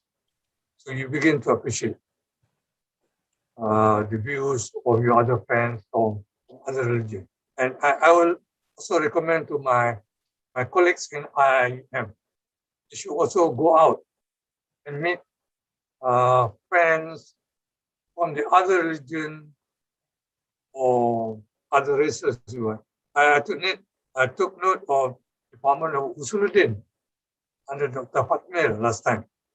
He wanted to know more about Buddhism. He would like to encourage our students to know about Hinduism, Buddhism, and whatnot. I think this is a good area. We invite people who might be Buddhist or Hindu, or even you can go to the Japanese embassy and talk about Shintoism. Invite them to our campus and have a free talk. Or what do you mean by Buddhism? Mahayana Hinduism, Hinayana Buddhism. Hinduism one. There is a Batu cave nearby. You can see the temple. Yeah? So I think if we can appreciate, it doesn't mean that if we go and see them, that we have already become, or we give up our Islamic culture. No, I think we should enrich or believe in Islam by appreciating their culture. And likewise, we're telling them, please, we appreciate your culture. Can you appreciate our culture? Can you appreciate our religion? So, like if we were to answer Tansi Zul's question, Islamophobia. Yeah, but we cannot just tell people that we are good Muslim unless we Muslims know about other religions. So we have to know about Buddhism. I was fortunate in Form 6, in Form 5, last time, Form 5. We were exposed to learning of Hinduism, Buddhism. Yeah? So it's a very short one. But it enables me to know Mahayana Buddhism, Hinayana Buddhism, how it's spread. Yeah? At the same time, us Muslims, we become more appreciative of other religions. We appreciate Islam more. You can see the virtues of Islam more as we look at other religions. So I would say not so much the language, history, and social. That very much resonates with the verse from the Quran. Allah subhanahu wa ta'ala mentions among others is Ya ayyuhan nas inna khalaqnakum min dhakarin wa untha wa ja'alnakum shu'uban wa qaba'ila lita'arafu inna akramakum indallahi atqakum.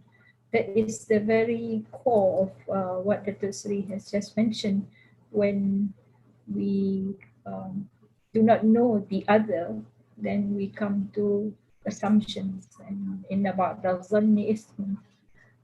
So with that, I would like to invite the panel members to deliver their concluding remarks, 5 minutes each, if it's possible. Beginning with Dr. Said Arabi ID. Thank you very much. I would say that culture is a manifestation of your communication system. And the culture must be dynamic. When we are faced with a crisis, we fall back on our culture. We call it cultural resilience. That itself is communicating among ourselves and within ourselves. So it is very, very important for us to realize that.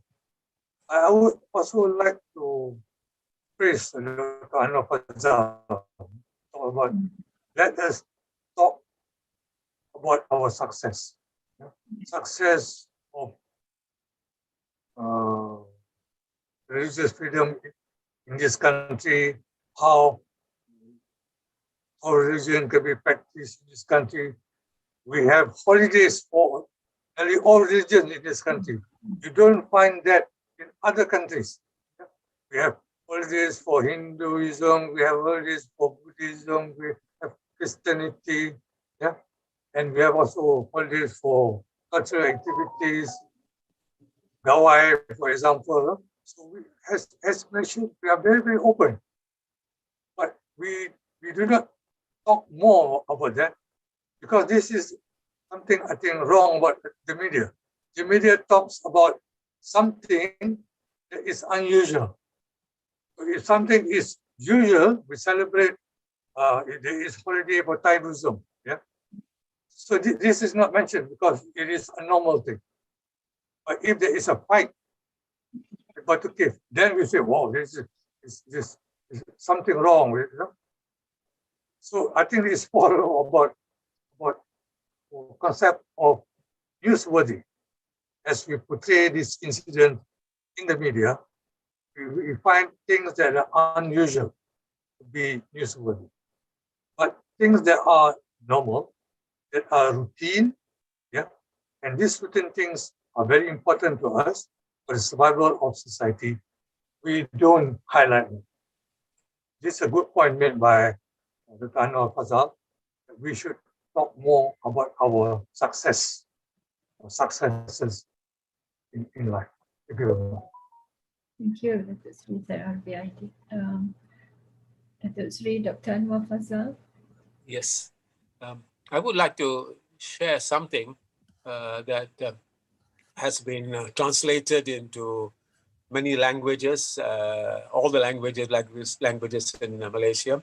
Has also been made into a song by a gospel group in the United States called Sweet Honey on the Rock.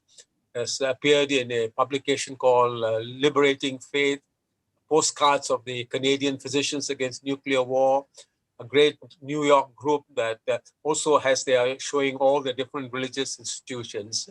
And it's appeared as a prayer that could be used in the World Council of Churches. Very interesting that a song written by a Muslim, by a Malaysian, has gone and to many of these places because they feel the message. And I think this is the message of Islam, that where we promote the ideas of ours. And it's a very simple poem. It's called Remember We Are One. We all drink from one water. We all breathe from one air. We rise from one ocean and we live under one sky. The newborn baby cries the same. The laughter of children is universal. Everyone's blood is red. And our heart beats the same song. Remember, we are one. We are all brothers and sisters. Only one family, only one earth. Remember, we are one. Peace be on you, brothers and sisters. Peace be on you. Thank you. Thank you. His Excellency Dr. Makio Miyagawa. Thank you. Do you hear me? Yes. Okay.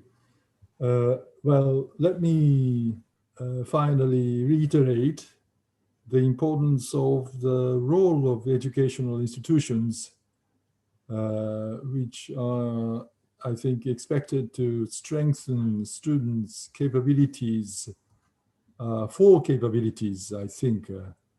The first capability is to perceive cultural diversity with ample knowledge and understanding of similarities and differences of multiple cultures. And the second ability is to comprehend what to bear in mind when negotiating with people with different cultural backgrounds.